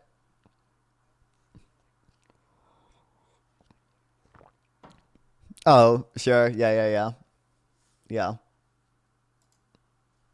That's basically what I was trying to say. I was like, there's definitely like situations, and then I looked it up, and I found out like that term is not used at all anymore. So there isn't like an actual academic. That's not the best example to use there. Yeah. But it used to be. I was saying, but I did clarify that. I was like, and there's also times it's used like in an academic sense, like listen, sure. Okay, what's the doesn't it like I think what's it in the what's the one movie book that you have to read in high school? Rich Man Gets Shot. Great Gatsby. Okay, isn't. Sure. Like, I'm pretty sure there's some slurs in there that you do have, like, I think you wouldn't be like, we should just cut out that part of the book. I think it's part of the, like, story. Yeah. Localist, that is what happened. I did get muted, I did just scream. He screamed the N-word multiple times. Well, I did make that, I did make that argument. I was like, do you think, like, did Django, great movie, okay, Django Unchained. I was like, do you think in Django Unchained they should have, like, not used any slurs towards people? Because, like, I feel like the point of that story was to show, like, how, how bad it was during that time, or how gross it was, or how the way like people were being treated like was so derogatory. And I think that's a good way to show it, especially if we're trying to be historically accurate. And maybe that wasn't my good faith argument. Maybe I just love that word. Okay, no, sorry, I'm gonna go now. Okay. So N-word good? I'm just saying there could be utility maximizing N-words out there. We can imagine the hypothetical where the N-word is utility maximizing. Just as a hypothetical.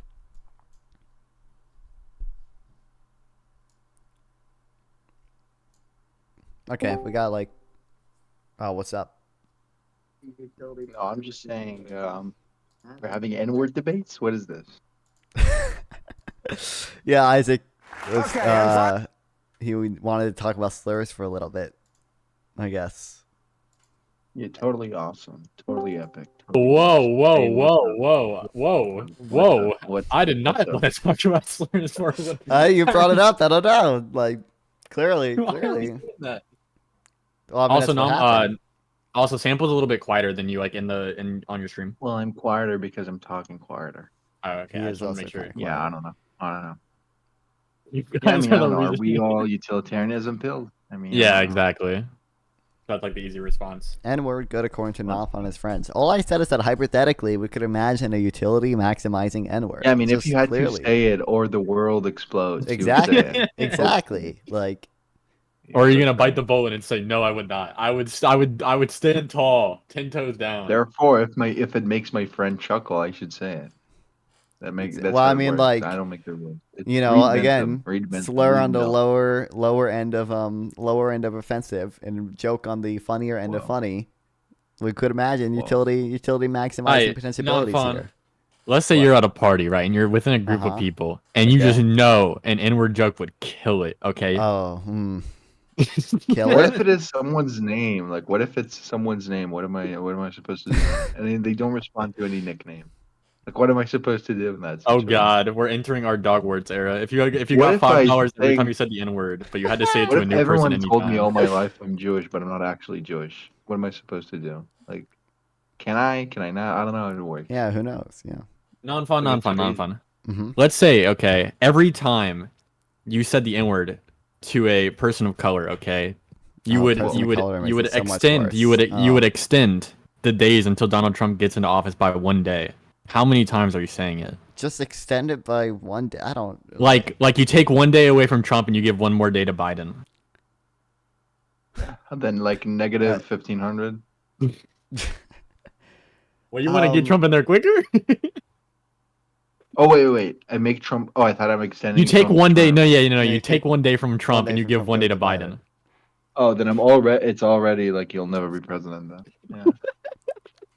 Yeah. So how many? How many? It has to be a new 360? person of color every time. I have to find. It's every time. You would have to say it. By the way, sample. You'd have Like to say 900 it times. 1,400 times. 1,400. This question. I'm not engaging with this question. I have to find 1,400 fucking people. 1,460. Is 1,460 is how many times you have to say it. Can I do it on like a? If I do it on a live stream all at once, does it count? If I get 1,400 black people watching me, By and the I, way, place your bets. Are we getting the Trump N-word clip before the end of his term, or because it's gonna happen? I don't know. I don't know if it'll happen. I don't know. I'm sorry, now fun. We're bleeding off your left audience right now. I'm just sorry to do this to you. Project 2025 will add the N-word to the Pledge of Allegiance. I can't believe it. Listen, okay. I feel like I feel it'd be so hard to actually say it to like 1,400 people. Like it'd be so hard to say it to 300 people. You want to hear my strategy now, fun? Bro, hop on Destiny's stream and just like. My strategy is I buy a ticket to like an NBA game and I just run around the stands screaming it. Oh my god! I'm neutral. Wait, wait. In your free time? Did you have no? Wait, I do you just know wanted that to clip react to of his that video dude on the 'cause Chat airplane sent with it the to me. Burger King crown? Oh Yeah. my god! That's why he did it. That's why he was here the whole time. What? Okay, if it was like one person, 1 month, then I could do it. But like one day, it's like no, it's not gonna. I'm not gonna be able to like find enough people Sustain to do it? it to like actually affect anything. Like I don't know why my Twitter isn't loading. I don't know. you know, my Twitter's having if I could reduce just like 10 months of Trump's presidency by finding 10 people to do it to, like that's a decent. Like I've done Well, a that's decent easy, thing there. yeah, but that's too easy. But like That's why it's 10 gotta be people days. just for 10 days. Like what the fuck is they gonna do in 10 days? Like By the way, that's absolutely utility maximum. Just to be clear. Yeah, which- well, which I think case? you got to go all in. Yeah, obviously you shouldn't go for 10 days. You should go for 365. 1 less year, a lot can be done. Okay. yeah, but like how do I even find 365 people to like do it to? You really? You don't think you can make it work? No, it'd be hard. Can it be online? Can I just go on like Omegle and like just? I think you find- gotta say it in person. I think that's part of it. It's too easy to say it online. You could put out So like I gotta- 20 tweets and then boom, you're done. Bro, I would like pay my own money to do it. Like I would like I don't know, I would book a flight to Detroit and just like go in the neighborhood. Oh, like, hopefully Jesus not get killed. Christ. Yeah, I was about to say. Bro. Yeah. If it means I can prevent the Trump presidency, if That's it means I valid. can prevent it, You would die, but you'd be a Trump national hero. presidency? You would pass away as What? a It'd be national it's hero. so hard to Obviously, I would entirely take the prevent hit. it though. I would take the hit. I would do it for the country. It's like for the good of the Modern nation. day, modern day. I mean, Lee Harvey if there Oswald. was a Trivially, line, wait, if wait, there was a line trivially. of 1,400 people in front of me, There's a and, like, I non-0% just had to chance say that it. like the humanity will end because of Trump's decisions, and I'm not True. supposed to prevent that because I'm like fucking not racist. No, I am racist, and I'll prevent it. Where's your utilitarianism, Nonfon? To me, it'd just be I think so hard Sable's making a great point. It'd be so typically if there's like a line of 1,400 black people in front of me, and I just had to like say it to them, like they move along. Imagine You the know. Craigslist ad. Are you a person of color? Can you come stand in a line while I say the N-word at you? if I could do that, then I'd do it. But like I feel it'd just be like so. It'd be so hard to do it to 1,400 people. Huh. I'm just imagining that one episode. I don't know if you ever watched South Park where is it Craig? I don't remember. The one who takes like all the debt of the world and then he like passes away with all of it. And he's like sitting there at the table, like taking everyone's credit card debts, and it's just non-fun sitting at the table, just saying the N-word, and then the person walks away. He's like tired, like he's like falling asleep. He's like, I feel like if it was like one person for one day, it's like the issue with that. I feel like I either have to go all in or like otherwise it's just not worth it. But it'd be so hard to go all in. It'd just be so hard to find that many. Non-fun. I think your utilitarian isn't coming out. You're telling me that you think that the I net don't know how I positive would find 1,400 black people to do it to. See, you and Sample are just like different kind of utilitarian. He would get on a flight. You understand that he's standing 10 toes down. I would pay my own money. Yeah, but God. It's trivially the case. I would go into the. I would like if I had to, like die to prevent like a Trump presidency. I would do it. Like obviously. Like obviously that's utility maximizing. The fuck. Okay. He's gonna lead to the deaths of way more than one person. So if I like die for it, like I'd like save more lives. Of course. I guess I would do it. I would try to do it. I just don't know if I can find 1,400 black people to say the fucking N-word to, in before Trump gets inaugurated. I would have to post like Craigslist ads.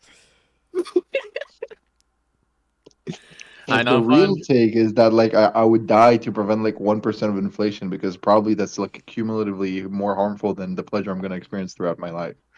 I like 1% inflation.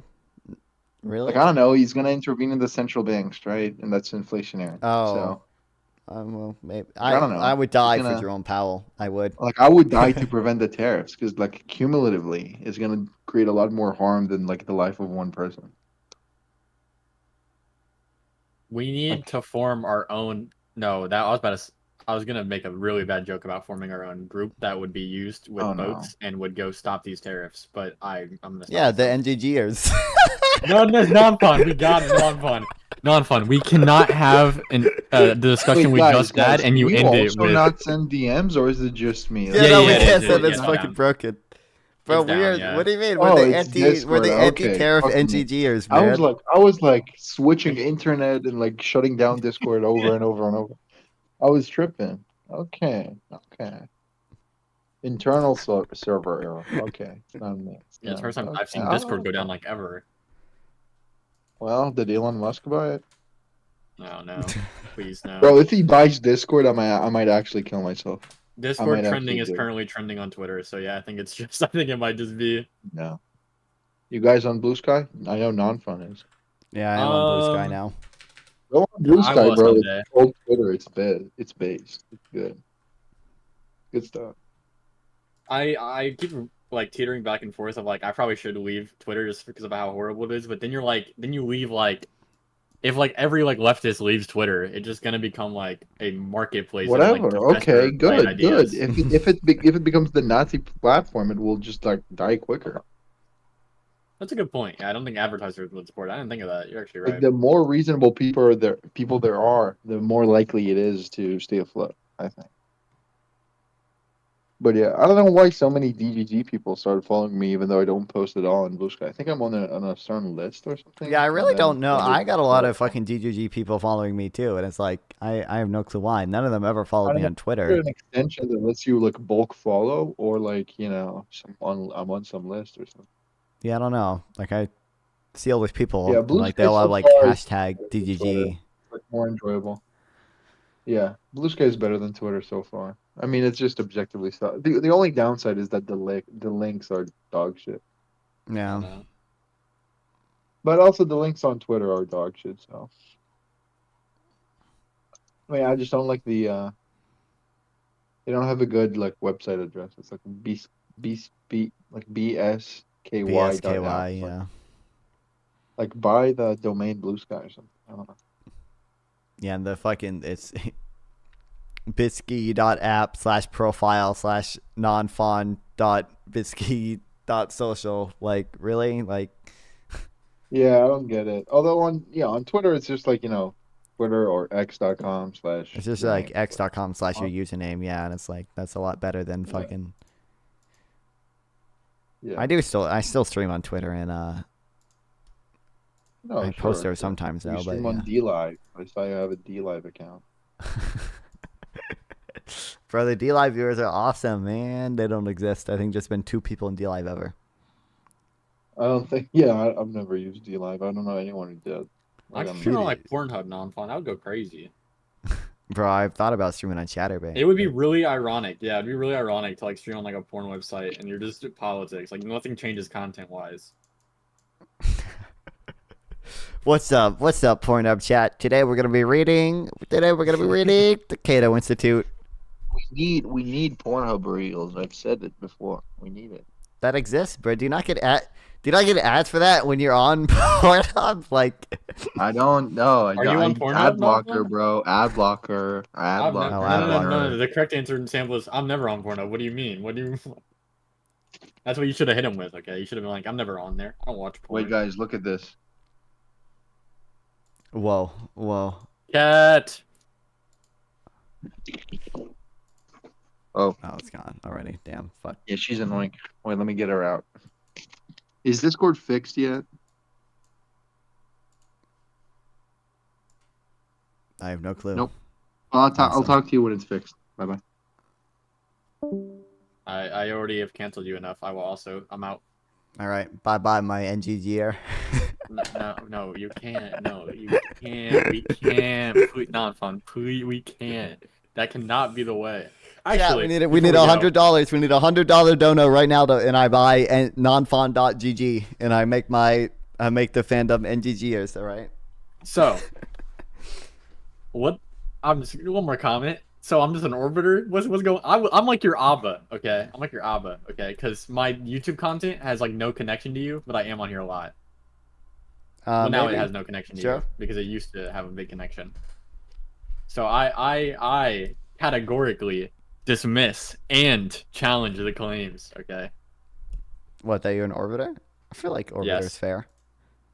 It definitely is. I'm just saying. Then what am I?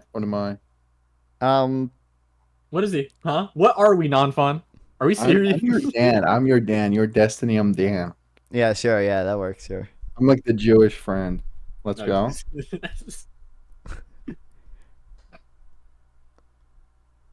What? True.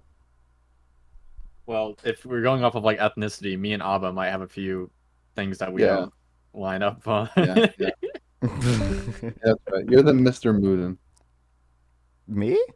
Oh, no, Isaac. Okay, sure.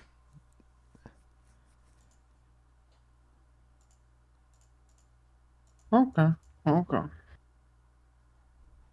What do you think is the worst thing Hassan ever did on Twitch? I really don't know. The worst thing he ever did. I think the interview. It's got to be the interview. Yeah, it's it's the interview combined with the fact that he like continually does the Schrodinger's Houthi about it. Of like he's just a random Yemeni kid. He calls him a Houthi. Yeah, I know. Yeah. But now he completely categorically denies that. He's a random kid. So like, why did you invite him on stream? Like, what? Like, but also, I mean, just the interview on its own, he's laughing at an active hostage situation. I know, crazy. yeah. Bro, it was so insane. Whenever the dude's like, yeah, we have them on our boats, and like they're perfectly fine, and he's like, wait, y'all are just dancing with the people captive, and it's like, Jesus Christ. Yeah, that's crazy.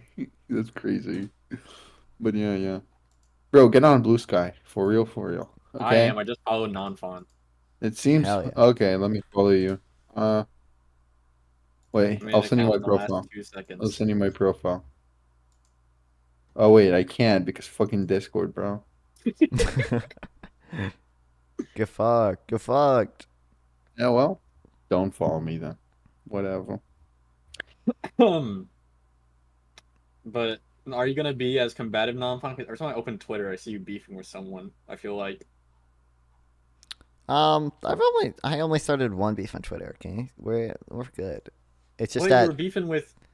It was one beef, but it was like with multiple people because CTV. well, it's got one into beef, it, there was but that like other people, dude. but like 3 people jumped in on it. Oh, finally, DMs are fixed. Finally. But I don't think I'm gonna be. I don't know. I don't think I'm gonna be as competitive. I'm Really, generally it like. was really annoying too because every time I would look at your comment, you'd be like, "Hey, we can just like talk about this," and then they would like quote tweet something else, and they would subtweet you after having a conversation with you directly. Yeah, it's wild. It would be like you would argue with them, and you'd be like, "Hey, DMs are open," and then they'd go out and they'd tweet, and then you'd be like, "Do you think this is about me?" Yeah, chat?" the Pentuple literally tweeted 6 fucking times about me. And Gibbs tweeted 1 time about me, without like very clearly sneak dissing me, and it's like what? And then this guy has an insanely long Twitter thread with this random guy, Wholesome 23. It's just some random dude. I don't think he's a streamer or anything. Like this guy's Did you been talk fucking to that guy before? Like the guy I'm beefing with on his Twitter? name? Yeah, I did. He was on a Hippie Dipper panel, and he's a fucking dumbass. Yeah, okay, then like a one-on-one, maybe like he's afraid, of course. But yeah, I know. I DM'd him right out the Hippie Dippy thing, and I said, "Hey, want to do a 1-on-1? I enjoyed our conversation." And then he tweeted like some shit on Twitter. The Democrats don't understand tariffs, and I was like, "Hey, you wanna test that? I don't know, be aggressive with it. Be aggressive. Be petty with it. Be like, just a reminder that at whatever didn't wanna like whatever. You know? Yeah, but I did that with when I saw this at fucking thread. He was like, "Oh, Democrats are the online keyboard warriors that only do text debate and won't get on call." And I'm like, this is the same guy who won't fucking well just hop and call with me for a little bit. Like, what's the issue? Yeah. Isaac, where were you when Kamala lost? I was sitting at my desk and I had I'd MSNBC on my TV, and then I had like CNN's Magic Wall on my monitor, and I was like, "Don't worry, listen, just a red mirage. As we keep going, it's gonna flip. It's gonna flip. It's gonna flip." And then Pennsylvania hit like 70%. I was like, "They're not gonna call it yet. They're not gonna call it yet." Then it hit like 90%, and I was like, "Oh." It was a bad night.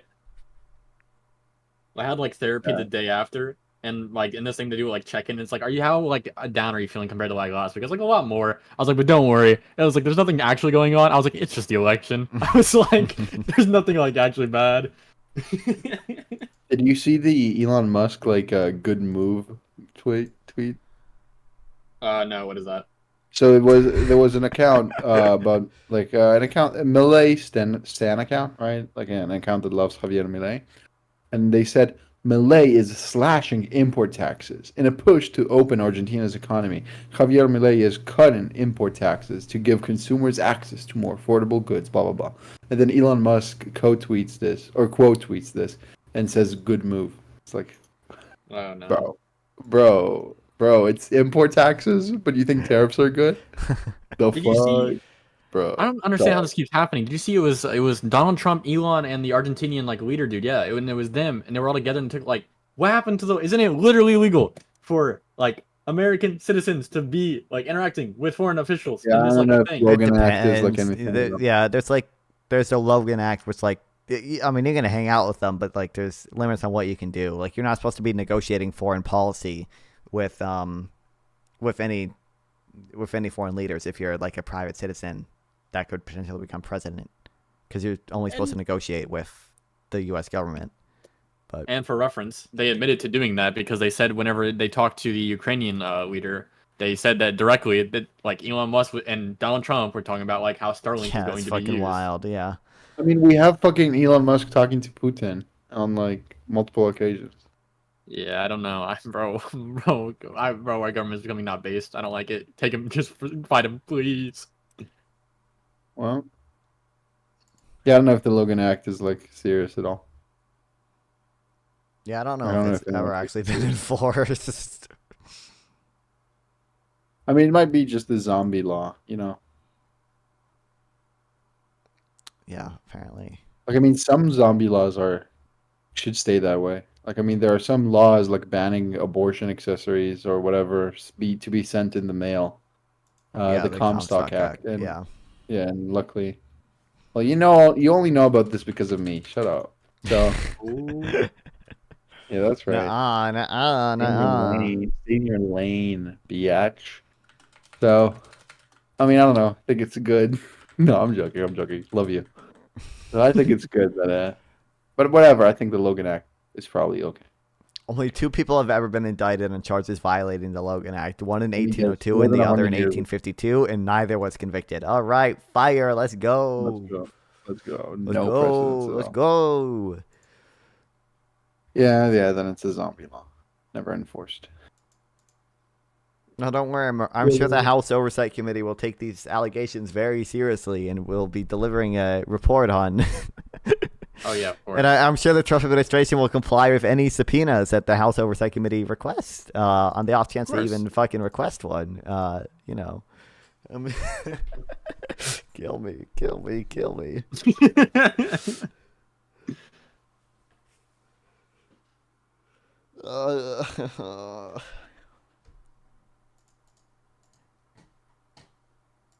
Well,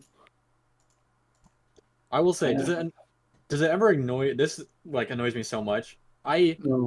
Whenever you're talking to someone about it, and like their response is like, "Well, I think like every president is like, I don't think the president can actually hurt us at all." I hate hearing these. I don't know how much you hear them, but it's like, oh, it's not gonna affect us. It never affects us. Yeah. What are you talking about? What Trump does, or what like just in Putin general? does? I hate hearing that. I hate hearing when I'm talking to someone about it, and they're like, "I don't think the president can actually affect our day-to-day lives. I don't think it's gonna affect us." Yeah, that's dumb. That's dumb. I mean, just be like, first of all, like, I mean, there are many examples of when they do, right? If they're retarded, you can be like, well, what about the lockdowns? What about the lockdowns when Biden What did all about the the lockdowns? inflation, the Joe Biden inflation? Yeah. What about the Biden inflation? Yeah, do you think that didn't impact you at all? It's like, yeah. So also, there's this funny phenomena. Destiny talked about this with Anna a couple days ago. But there's this interesting phenomena where it's like, well, if you look at Russian propaganda, right? Like, it's obvious lies, right? And initially you might think, oh, the Russians actually believe it. And if I just expose to them that it's lies, they would stop believing it and maybe even turn against their government. And it's like, no, the reality is that they know it's lies. They just think like the West also does it, when in reality it's nowhere near the same level, right? And that's way harder to get people to switch for, right? And it's exactly the same with like MAGA, right? Like in the United States, if you show someone that like Trump did something horrible and whatever, or like, I'm sorry, not Trump, just like if you hear from someone the statement, well, they're all like that, all politicians do it. It's like, for a fact they're MAGA, right? Like no one is like a Democrat and is like, oh, actually everyone is a fucking rapist, felon, like, fucking whatever, right? Like it's only MAGA. And it's interesting. I think it's interesting. But yeah.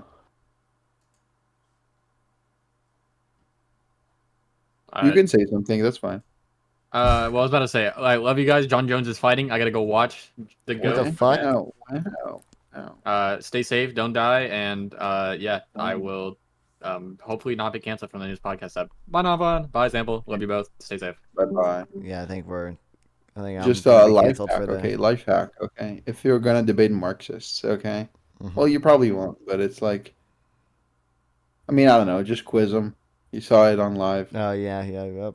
Ask the basic questions, and also, I mean, if they say some specific theory stuff, I mean, it might be useful to know why the labor theory of value is false. It might be interesting. I read they also don't one need post it. on They that also- from the social democracy thing. The social Yeah, democracy it has some pretty decent arguments. Yeah, especially the joint production. It's very interesting, but there's a lot of literature on it, which I'm not going to read. Yeah. Unlearning Econ has a good video on it. Yeah, I watched that. Yeah. Okay, good. He references Ian Steedman, which is like the big guy, and who made that point. But yeah. I mean, let me think. I don't know if there's anything else. Did you finish the protectionism book? Nope. I have like 10 pages left. We got I'm not sidetracked. Not gonna bother you. Okay, go read it. Bye. Yeah. Thanks. John, I have no clue who John is. All right, we're gonna react to this and then read the 10 pages and then I'm ending stream. Finally, new rule, someone must tell the usual suspects on the far left that the saying is, when you're in a hole, stop digging, not keep digging. Talk about doubling down on what got you fucked in the first place. Even the one concession I've heard a few people on the losing side offer, that liberals should stop saying the Trump voters are stupid, comes with a kind of unspoken parentheses. We know they are stupid. I don't know. I think that's the... Honestly, of all the things the far left says, I don't know. The Trump voters are stupid. I don't know. Maybe we can keep that one. I'm fine with that one. Just don't say it.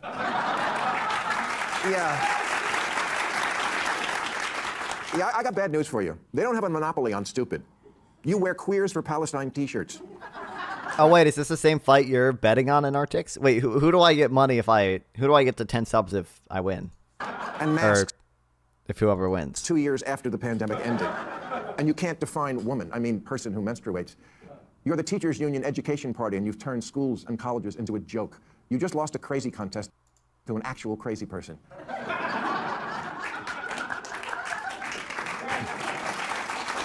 You acting like Dana Chill? What? You love to speak truth to power, and we always should, but you have completely lost the ability to speak truth to bullshit. The Democratic polling firm Blueprint told Democrats months ago that black voters, aka their supposedly liberal base, were more likely to find the president too liberal than too conservative. They also found that voters didn't just want Harris to distance herself from Biden, they wanted her to distance herself from what they believe the entire Democratic Party has become. A Portlandia sketch. Wow, nice one, buddy. A bunch of privileged mean girls complaining about privilege and trying to make fetch happen. What a shocker that the people who see everything through the lens of race and sex see their election loss as a result of racism and sexism. Yes, if only we weren't. There's a really good chart. I think it was from the Financial Times. Financial Times chart. Democrats identity. Or I like marginalized groups. If he wins, then yes. Wait. In Arctics, didn't you say if whoever wins, I get 10 subs from PPG? Who do I? Which one am I? It's supposed to root to win. Look at the people who think Democrats represent the working class versus the marginalized group ones. And how does they completely invert? It's so fucked. Weren't so irredeemably unenlightened, we would have elected a black president by now. Oh, what, we did? Oh, right, and then re-elected him. Maybe you missed it because it wasn't on TikTok. Wow, nice one, bro. And sexism? Hillary got 3 million more votes than Trump, which in a normal country would be called a victory. It wasn't 21st century sexism that prevented a woman from being president. It was the Electoral College. Democrats run for office for real, as if the voters don't live here, as if they don't go to the grocery store and Starbucks and the office. But they do. They live here, and they actually see women and people of color. And it doesn't look like some patriarchal, racist nightmare. Do problems remain pertaining to racism and sexism? Of course. But a poll last year asked, if America is the greatest country in the world, more blacks and Hispanic Americans agreed with that than the white progressives. It asked if racism is built into our society. White progressives agreed with that at higher levels than black and Hispanic people. It asked if government should increase border security. Same result. Hispanic Americans are less okay with illegal immigration than whitey. The votes are in. They don't want your pity. And black people can't afford to indulge rich white people's need to endlessly flagellate themselves. They just want prices to go down and good jobs and the police when you call them. Black people, they're just like us. Well, he's mostly right. Like I understand why people don't like Bill sometimes because people, some people are cringe. But identity politics clearly does not fucking work. We need everyone drop the pronoun, follow AOC's lead, drop the pronouns from bio. Clearly they're too woke. Kamala spent 100 days telling voters, I know it feels like crime and illegal immigration are bad, but fuck your feelings. Look at this chart. Yes, there's a... I feel like the Democrats were pretty cautious with that, especially with inflation. They were like, I feel like they had way more solid plans for or way more solid responses than just that. What is this, Isaac? Majority of white adult Republicans say the country has made a great deal for matter of racial equity in the last 60 years. I mean, that makes sense. Sure. Yeah. A lot to not like already about the new regime, but maybe take 1 week to ask what you did wrong. The basis for Democratic campaigns has become, we're the smart people. That we know from the get-go. No need to look into that. We know that a priori, which is a Latin phrase the Red Hat people wouldn't have a clue about. But they don't need to. Have you seen my "In This House We Believe" lawn sign? See, it says right on it, we believe in science. Right, which is why you demanded no one even debate whether COVID could have escaped from the one lab in the one city where they were studying it. How far-fetched? Was that really the best example? The New York Times okay. called it racist. Kill me. Democrats have become like a royal family that, because of so much incest, has unfortunately had children who are... I can't find this poll. He probably cited it. Do you really need to see it? Like, what? Asked if government should increase border security. Same result. He doesn't cite it. I don't know if he cites it. Fucking hell. Well, is why you demand the New York Times said. And the same thing can happen to ideas if they are also conceived in an atmosphere of intellectual incest. Maybe take the clothespin off your noses and actually converse with the other half of the country. Stop screaming at people to get with the program and instead make a program worth getting with.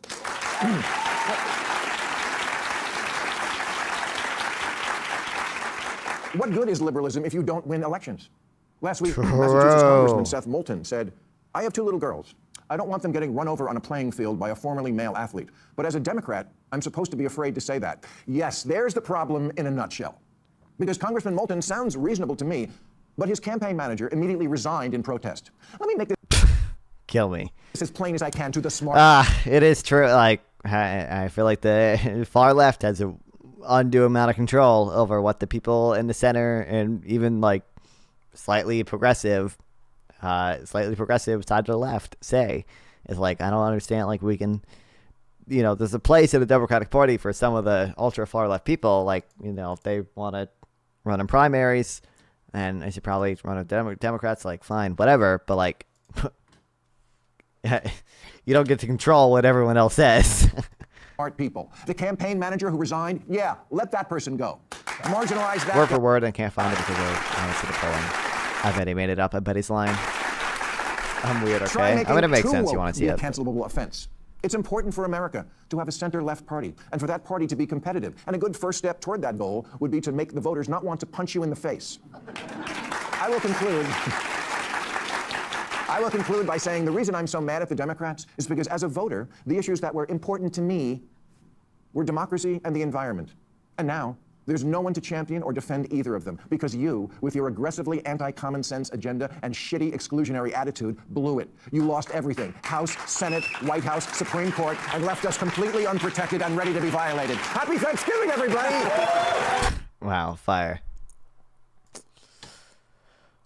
I mean, obviously, I think a lot of what hurt the Democrats was just inflation as well. But, like, as Sam Harris pointed out, like, the Democrats couldn't really control... a lot of prices. They could control whether Kamala Harris gave reasonable answers to some things that I don't think she was able to give reasonable answers to.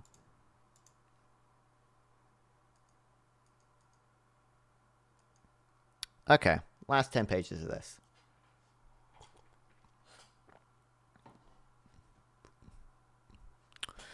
The politics of trade and a bit more economics.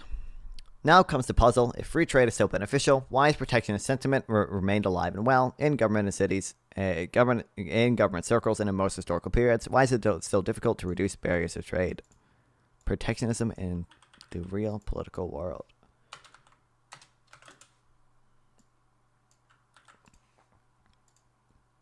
The answer is that in political reality, protectionism does not aim to maximize income or welfare, but to protect special interests of capital of certain producers. All I see is squiggles. What?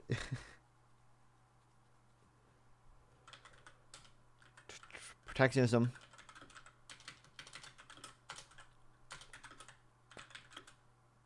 John Jones in the real political world. Wait, do I win my 10 subs?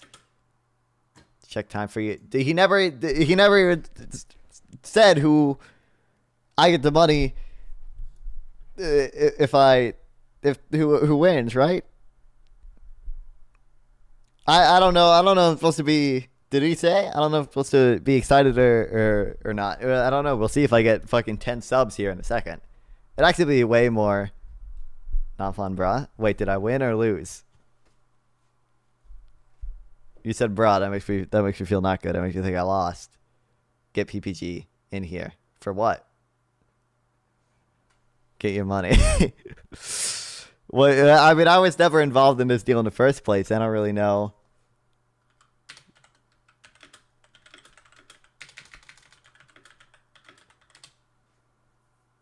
Why is January 6th such a big deal?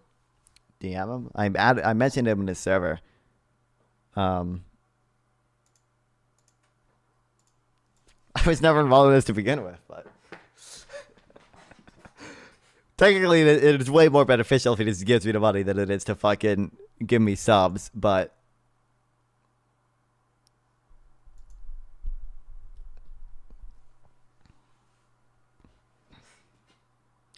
like, what if they took the Capitol? This is America. You understand, why were they trying to take the Capitol? They were trying to delay the certification of the vote so it could be thrown to the House delegation to elect Trump president. You know that, right? The thing about January 6th wasn't just the attack on the Capitol. It was all the like planning leading up to it that's, you know, allowed them to theoretically not certify the vote and throw it to the House delegation and get Trump elected, or have Pence just gavel in Trump's victory. Although they kind of abandoned that plan because it was even fucking insaner. But like this wasn't like a random riot. So people really think they got the Capitol. What? No, Inverter Mystic, you don't have any understanding of what actually happened on January 6th. The thing was not, no, this was not like a random day that they all stormed the Capitol, and if you just take the Capitol, you control the country. This was there was a specific thing happening on this day. The certification of the vote. Whoever wins the certification of the vote wins the election, becomes president.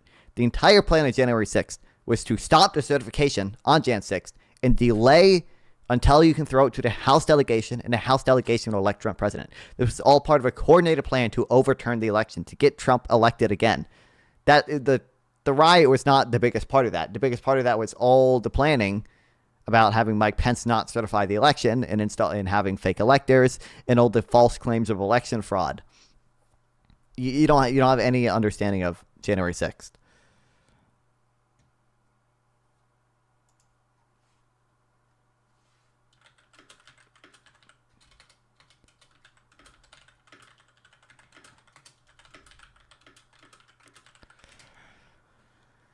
Okay, explain if they own the Capitol. Can the House certify anything? Well, no, that's the whole, how exactly. That's the point. You delay the certification and throw it to the House delegation. The whole point of the riot was to pressure Mike Pence into not certifying the election.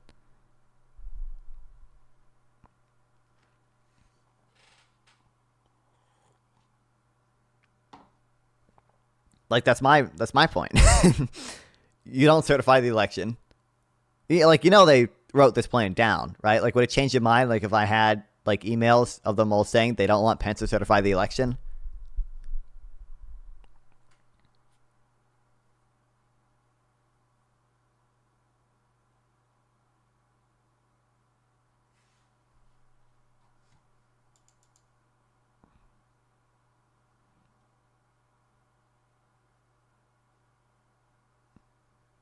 No. Okay.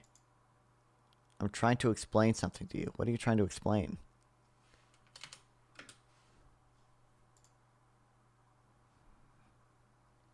If they take the Capitol, they pressure Mike Pence into not certifying the election.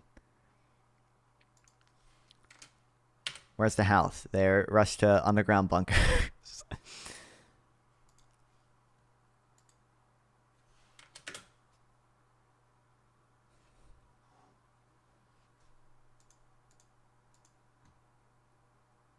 The whole entire point is you introduce enough confusion to delay it until after January 15th.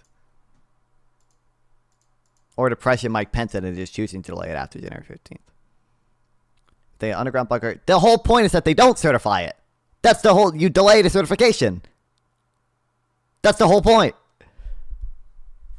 You delay certification so that Mike Pence says, "Oh shit, there's a lot of fucking pressure on me. I gotta fucking not certify the vote." Like, what? That's the whole point, is you delay the certification. What do you mean? What do you mean? That's my point.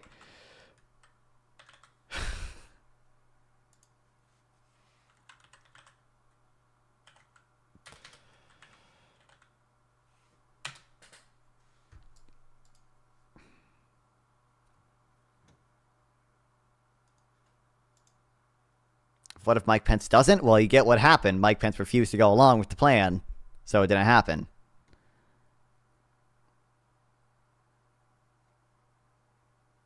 Didn't these same people say they wanted to hang Mike Pence? Yeah. They delayed as if they wanted them not to certify it. Delaying wouldn't help because you either don't certify or you think he's missing. Like making a phone call. What? So like what happens then? What if they hang Mike Pence? I mean, I just hate they're not like Mike Pence. The people, I don't think the people chanting "hang Mike Pence" really had a plan for what happens after. But like they didn't write down their plans for like what happens if Mike Pence fucking dies. But like the entire point of the plan was just to introduce enough confusion where you could throw it to the House delegation, basically by whatever means necessary.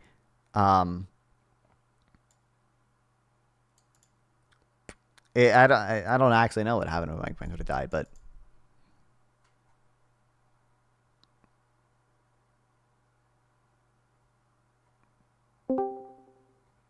what's up?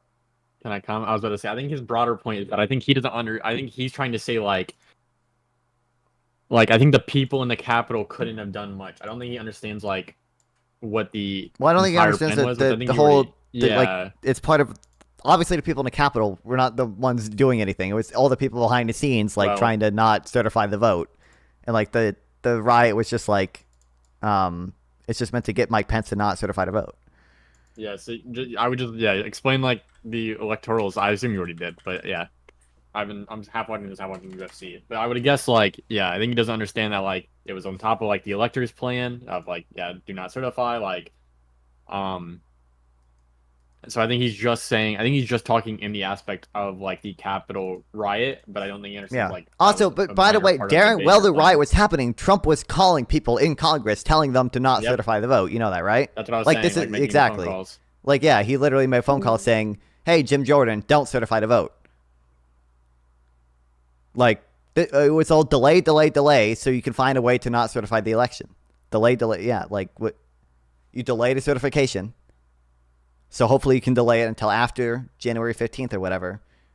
At which point, Pence would basically say it has to go to the House delegation because you guys didn't fucking certify the corrected slate. Here, look, Mike Pence tweet.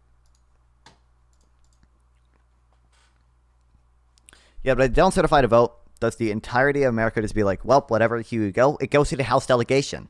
That's the whole point. It goes to the House delegation. The House delegation is majority Republican. Mike Pence didn't have the courage to do what should have been done to protect our country, giving states a chance to certify corrected set of facts, not the fraudulent, inaccurate ones, which were previously, which they were asked to previously do. Certify. USA demands proof. Thank you, political understand. Oh, PPG for the follow. I appreciate it.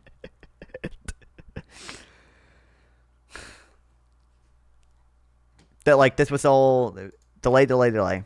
So is the riot just leaving the House a chance to certify the vote? Then, eventually the riot would be quelled, and hopefully by then Trump either one gets enough states to decertify their election, as he was trying to do while the riot was happening, or two, gets enough people in the House to, or gets Mike Pence to cave into not certifying the election. Like eventually, the riot ends. The whole point is just to delay to get people on board with the plan, to understand that if they don't go along with Trump, they're gonna be fucking riots. Like, yeah.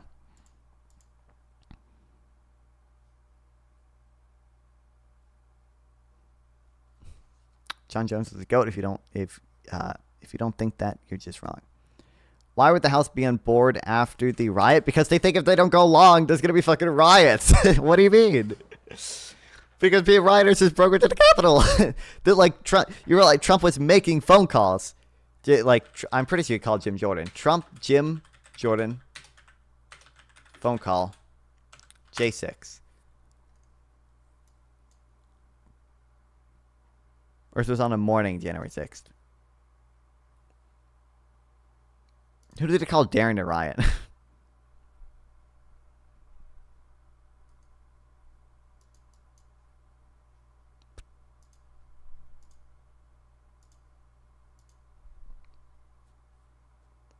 Wasn't there going to be riots either way? What do you mean? I don't think there wouldn't have been riots if Trump did not call them there to protest the certification of the vote on January 6th. You acknowledge that they were there to protest the certification of the vote on January 6th, right?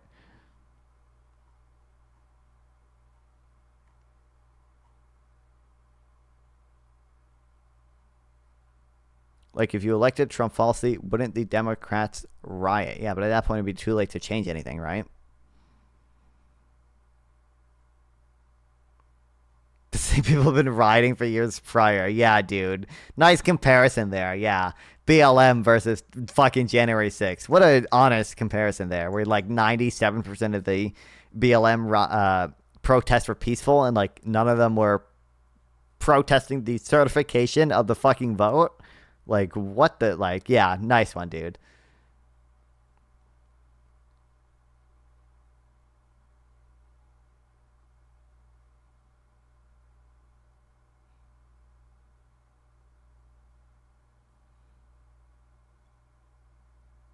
Like, look at all these fucking people he called. I believe they certified the vote at, like, what, 3 a.m. on January 7th or whatever? When was 2020 vote certified? I think it was, like, 3 a.m. on, yeah, 3 a.m. January 7th. This is all people, like, he spoke to.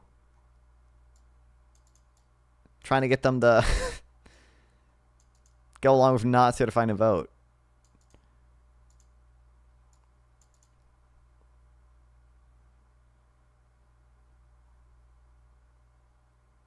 Or so many people like White. There's like White House press secretary. But Trump attempted to reach these senators.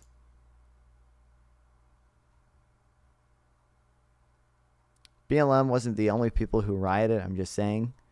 What are you referring to when you say Democrats were rioting for years prior? Like, obviously there have been Democrats rioting before. I'm not denying that there have been Republican riots for years too. What?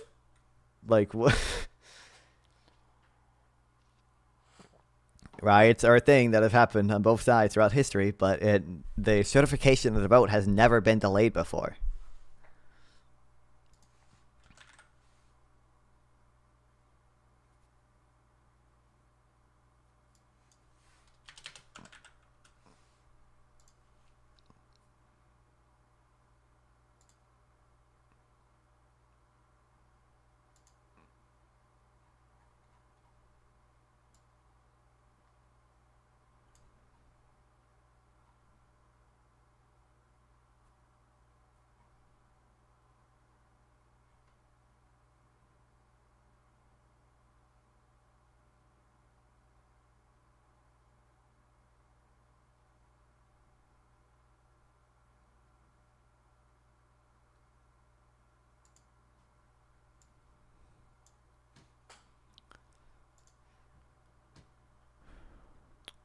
Uh, 18% say that in 2020 election they personally see more than one ballot in the mail. What the fuck? This is why are we doing this election fraud shit anymore? I think the most damning thing is the Rasmussen poll in 2020.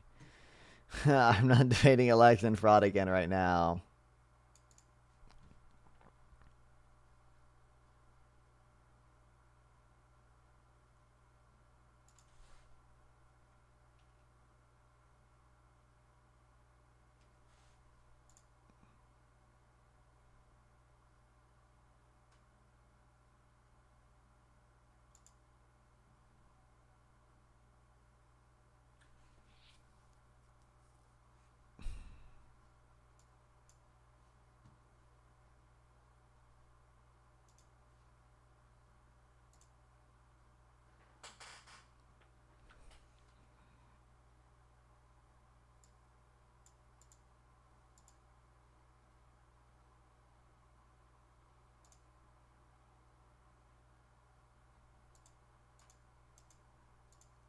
Where did they? Okay, wait. So, both of you, if you believe there's election fraud, then stop like debating any of the facts of Jan 6. Just say you think Jan 6 was based because you think there was election fraud. Just start out on that foot, so I know what to actually argue with you. Like, you know, Inverter Mystic, you know every incumbent party lost vote shares, right? Dems voted by mail by 2-1. You know, wait, why did Dems vote by mail, Dublin Marley? Could it have anything to do with the fact that for months, Trump told his supporters not to vote by mail? You know, everyone knew that was going to happen, right? Literally everyone knew it was going to happen. Bernie Sanders literally like went on to the Tonight Show saying it's going to look like Trump is winning at first, but as the mail-in ballots are counted, guess what? We're gonna Biden could take a lead. Like, everyone knew this was going to happen because Trump told all his supporters to vote by mail.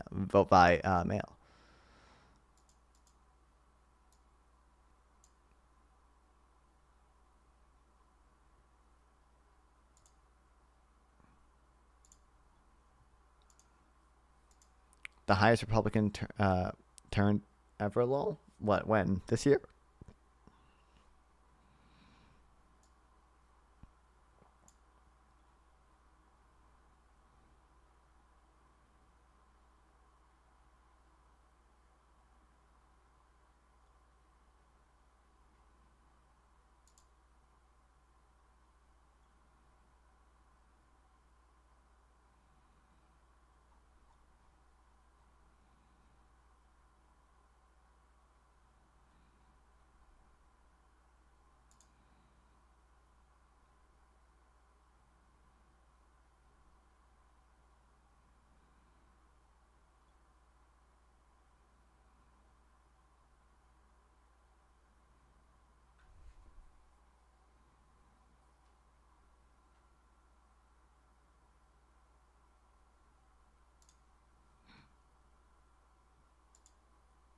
You need a break from politics. Here it is. What is your best candy? I'm not interested in that.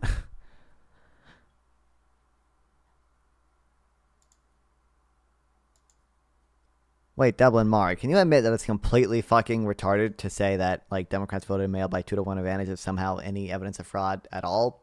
Like, you know, like everyone knew that was gonna happen. Right? Can you admit that everyone knew Democrats were gonna disproportionately vote by mail? Admit that. Please concede that.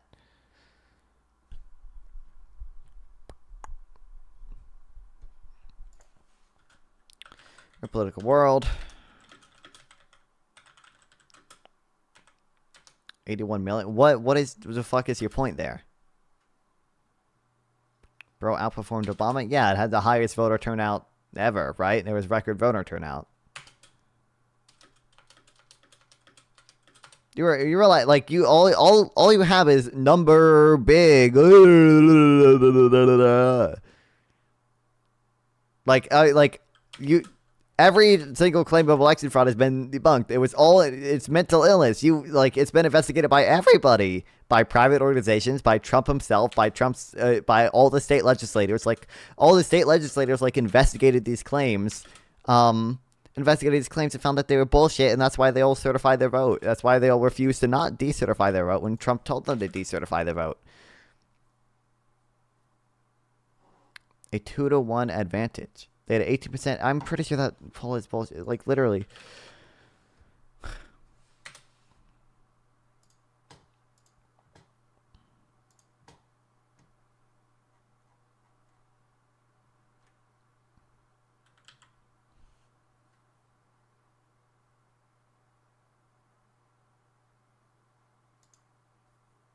Like, you get, like, look into any of these. Any of these claims, and they're just not true at all.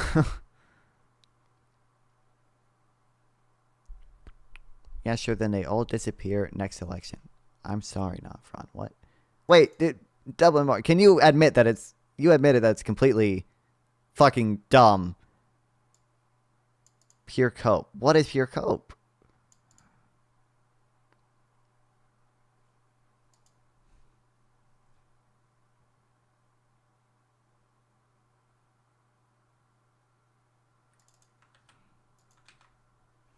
Oh, it's not mentioned in this report. Of course, since DNC voted by higher mail-in numbers. Okay, thank you. Yes, and you admit that you know that everyone, literally everyone, knew that the results of the election were likely to change overnight because of that, right? Yet Trump just declared victory anyway.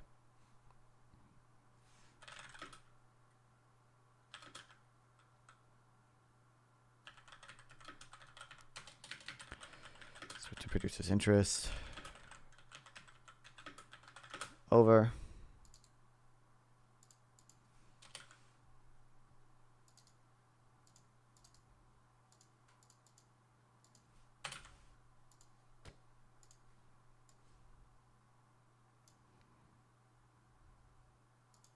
Your favorite streamer, Anthrax? Fucker. Who's your favorite? Who's your favorite? Hell yeah, you streamer, said me? Hell yeah. Who do you want? Who do you Thank want? you, Pick Anthrax. one. Legged Lanius. Fuck yeah. Boss. Don't pick Boss. What's his name? Your little gay buddy. What's his fuck? Am I the little gay buddy? The tax nerd. Non-fun. Yes. Non-fun. I'm the gay buddy tax nerd. 10 subs. 10 subs to non-fun. 10 subs to me. Stipe Miocic beats John Jones tomorrow. I get this. Hell yeah. Not fun is a bundle of sticks. 1 subscription. Thank you. I appreciate it. Oh, you got gifted to Inverted Mystic. Fire. Can we get non-fun W's in the chat? Non-fun W's in the chat, everyone. New subs can do the fucking spinning non-fun W. Check this out. That's fucking crazy. Hell yeah. Wait, dude. Are you gifting them one at a time? What? Or...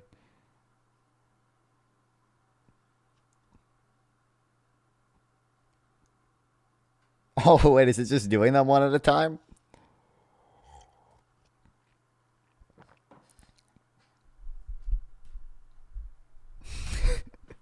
Why does it have to do them? Why is it doing them like one at a time?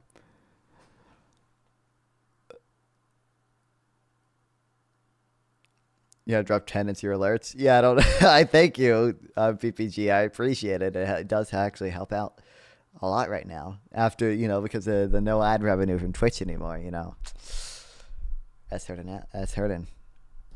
10 subs is a lot though. Hell yeah. Hell yeah.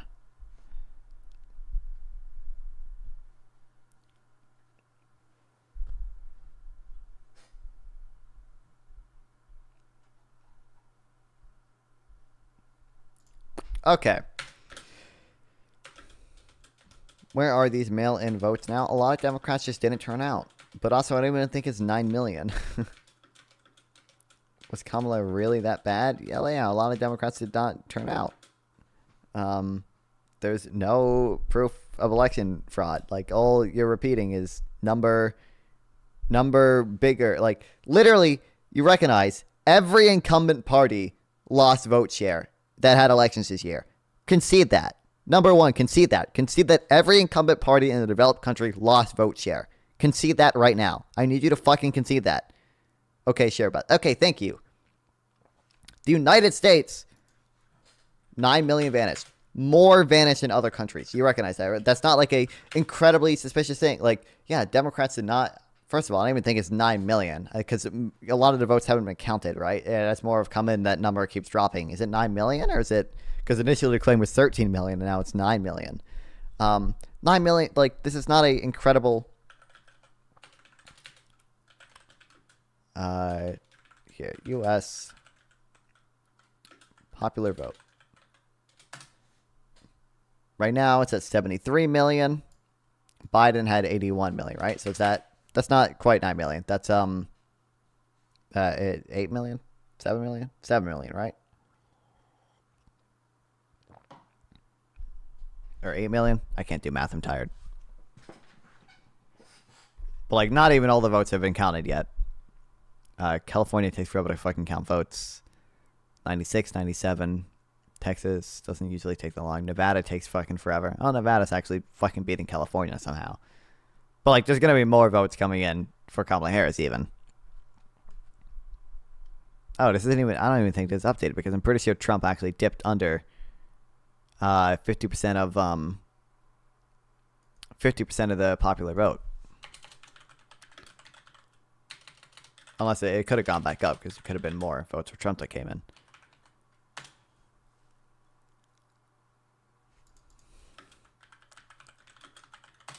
But literally every incumbent party lost vote share, and Kamala Harris lost like the second least out of all these countries.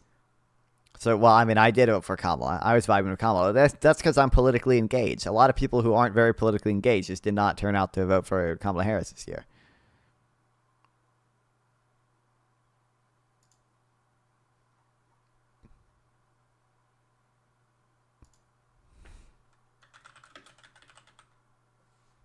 Look at this fucking chart.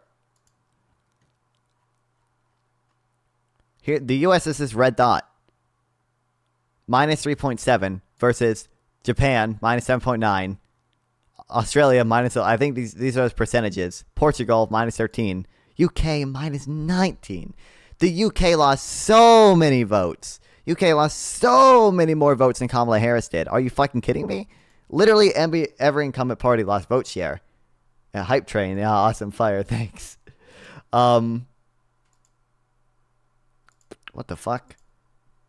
Literally every incumbent party lost vote share, and Democrats like lost one of the least. Like there's literally zero good evidence of election fraud. Sorry, even that's way too loose of a claim. Fox News lost a defamation. Fox News had to settle their defamation lawsuit. Rudy Giuliani lost a defamation lawsuit. All these were false claims propagated by Trump, and you fell for propaganda. Like, what? Do you believe that Georgia video? Answer that. Do you believe that video, the suitcases full of ballots in Georgia?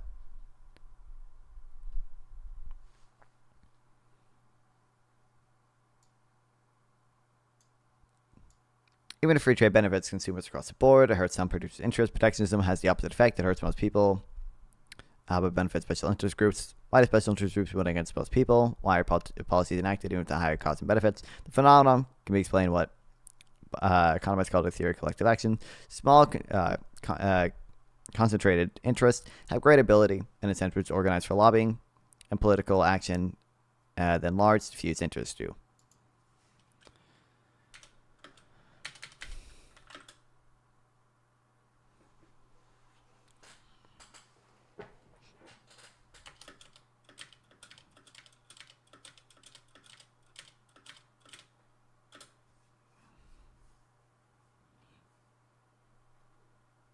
And just to be clear, you would also be claiming election fraud if Kamala Harris got more votes than Biden. You would say that's suspicious too. Just so we're clear. Like, there's nothing that could have happened where you wouldn't claim election fraud. You would think it's also suspicious if Kamala Harris got more votes than Biden. No, I would not. Yes, you would. Yes, everyone would.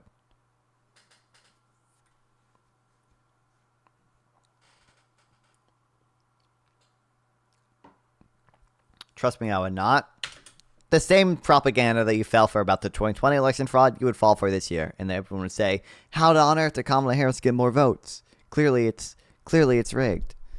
I actually like Kamala more than Biden. That's totally irrelevant to claims about election fraud. Wait, can you answer? Do you believe that Georgia video? Oh, what's up? Welcome back. I just look.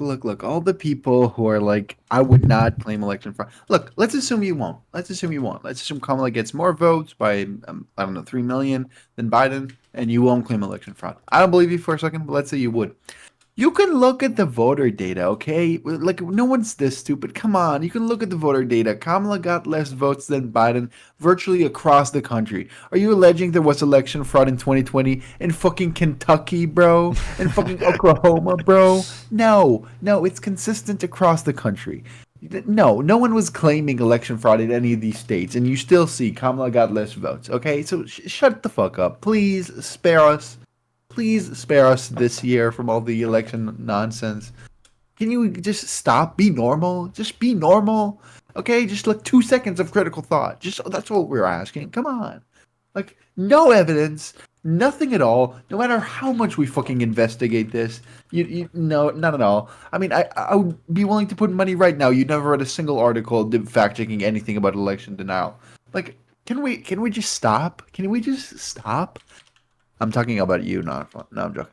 Yeah. I mean, it's crazy.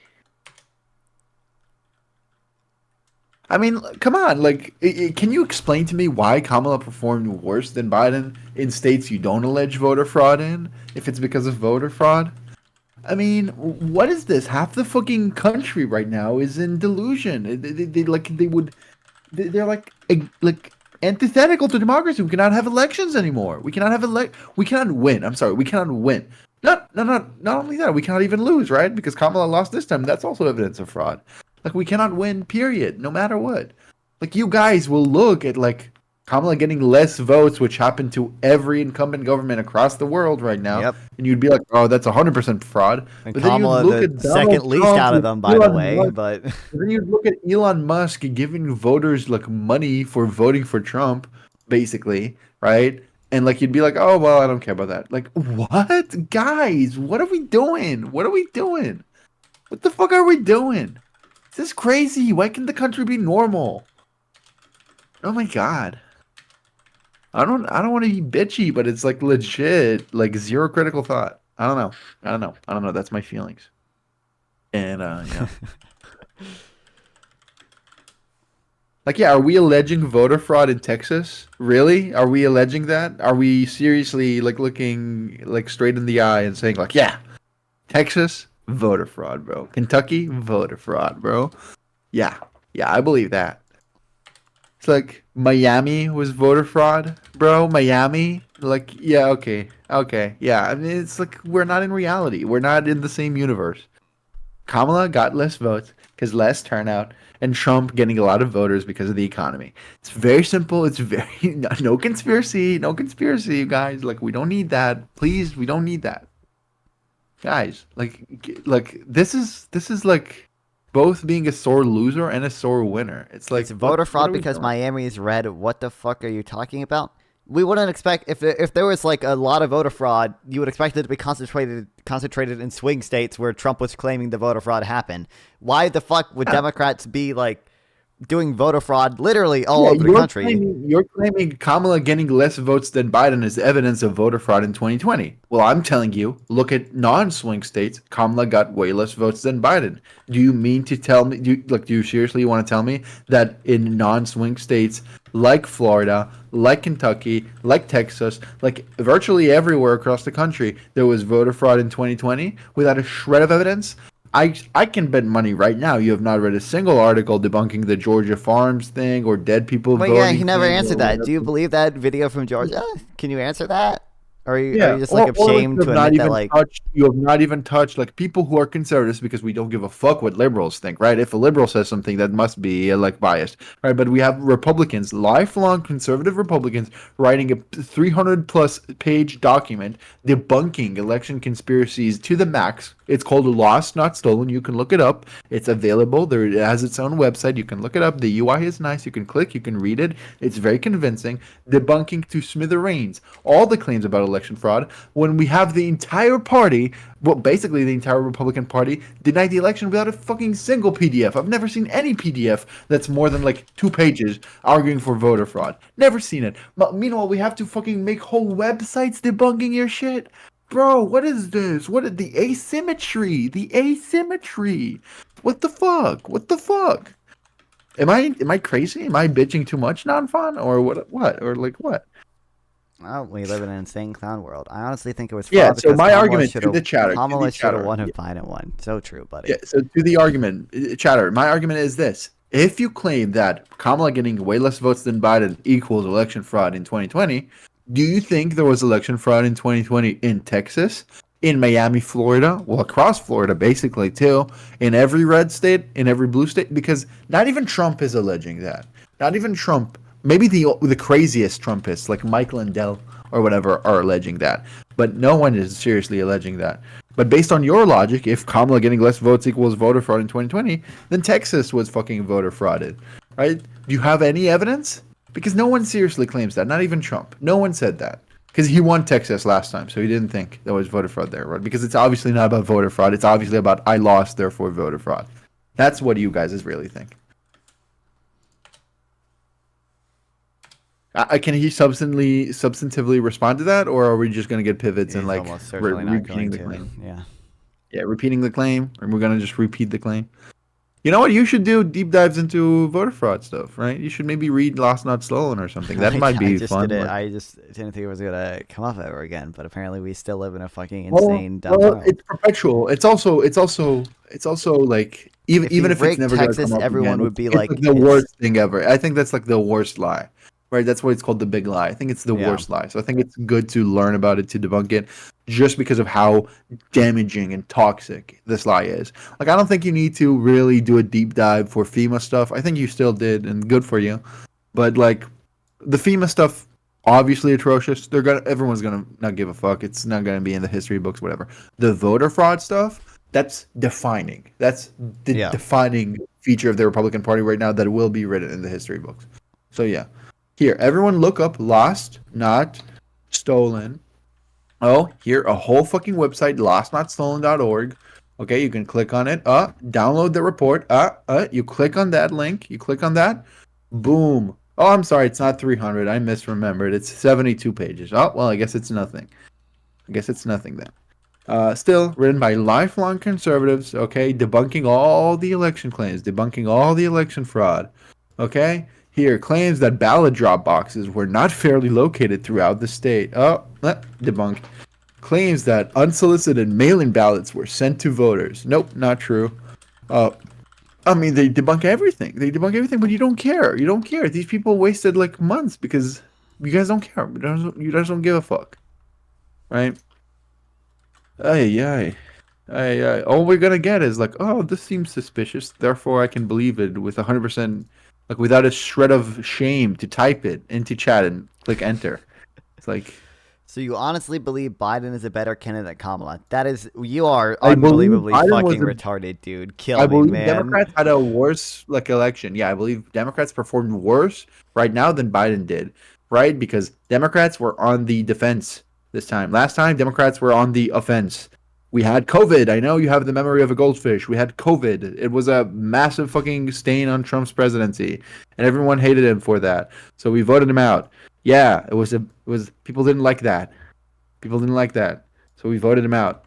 Right? Now we have people feel like the economy is in the trash, and people like really like, I don't know, I guess miss Trump, and they voted him back again. It's like not that complicated.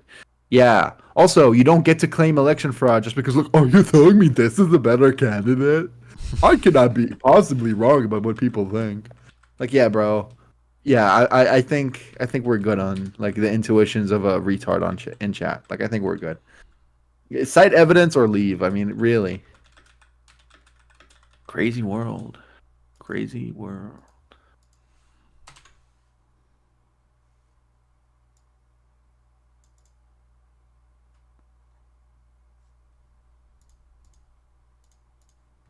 It is a crazy world.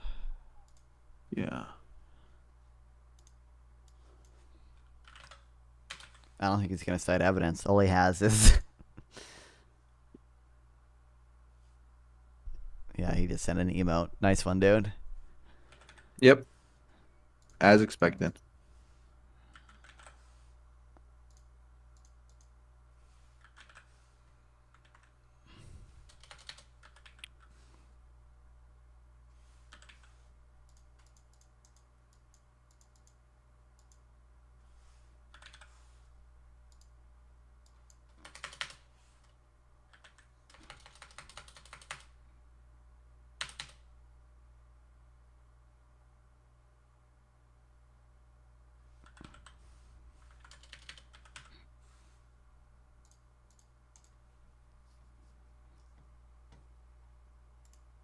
Well, yeah. Well, I'm just typing. I can leave. Yeah, I'm waiting for a response. Maybe, hopefully. I mean, Yeah, I don't can think you I don't can you think he has acknowledge one. like you have zero evidence? Can you acknowledge all you have is intuitions about like, oh, this looks weird. Oh, this looks bizarro. Oh, I guess I can just allege a statewide conspiracy. I'm sorry, a nationwide conspiracy. Yeah. Conspiracy across literally every single state, including like 50. Yeah, like deep sorry, red my states. bad. Like, That's one order of magnitude. Yeah, crazy stuff.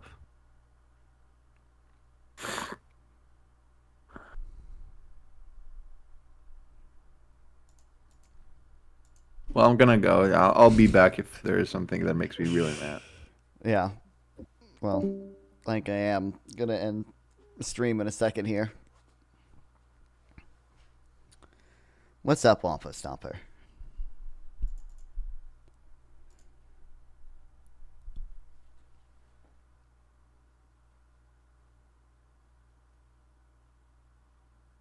Good to see you. Good to see you here.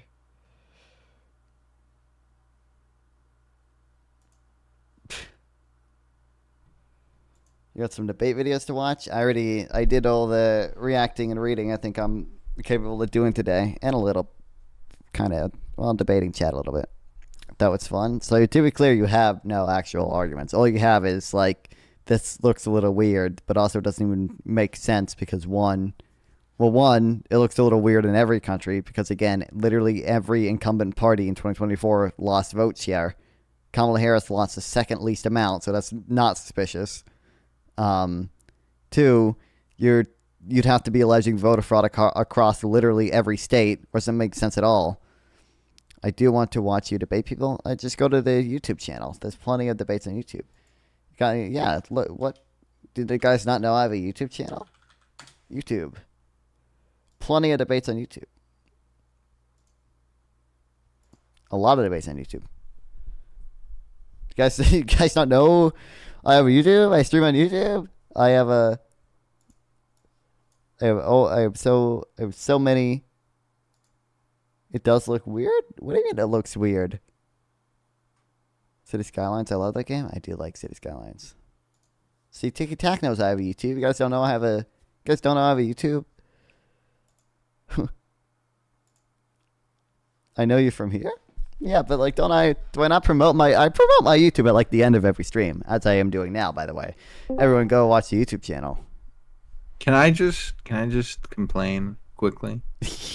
Quickly, sure. Not about voter fraud, not about the election deniers, okay? Okay. If you think the Discord DMs lagging today was like bad, okay?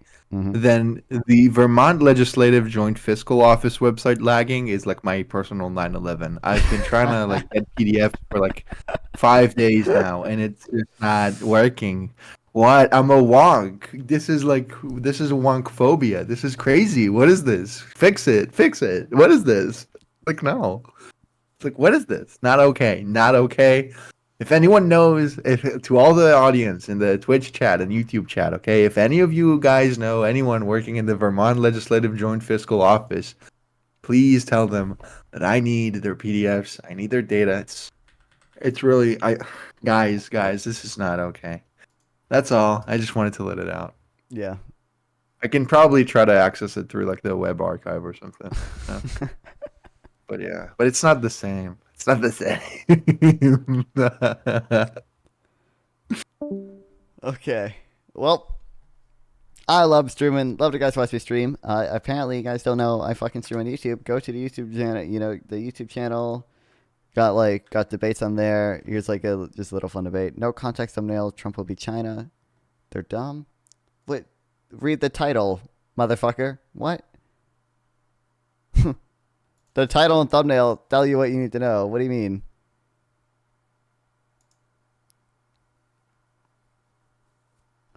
Tariffs destroy China. Like, clearly, like, this is clearly a debate about tariffs and their impact in China.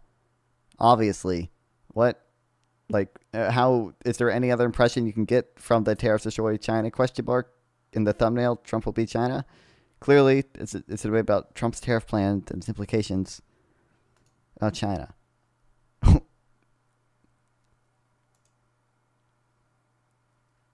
Anyway, I love streaming. Love to guys watch me stream. I will stream again tomorrow. Yeah. Thanks. Head over to fucking, I guess, Casey.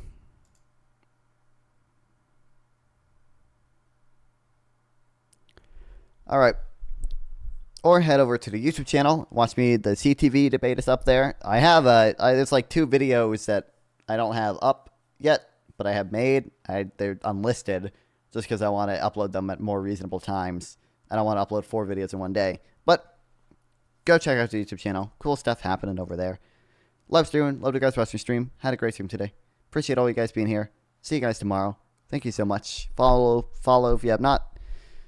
Sub to the YouTube channel if you have not.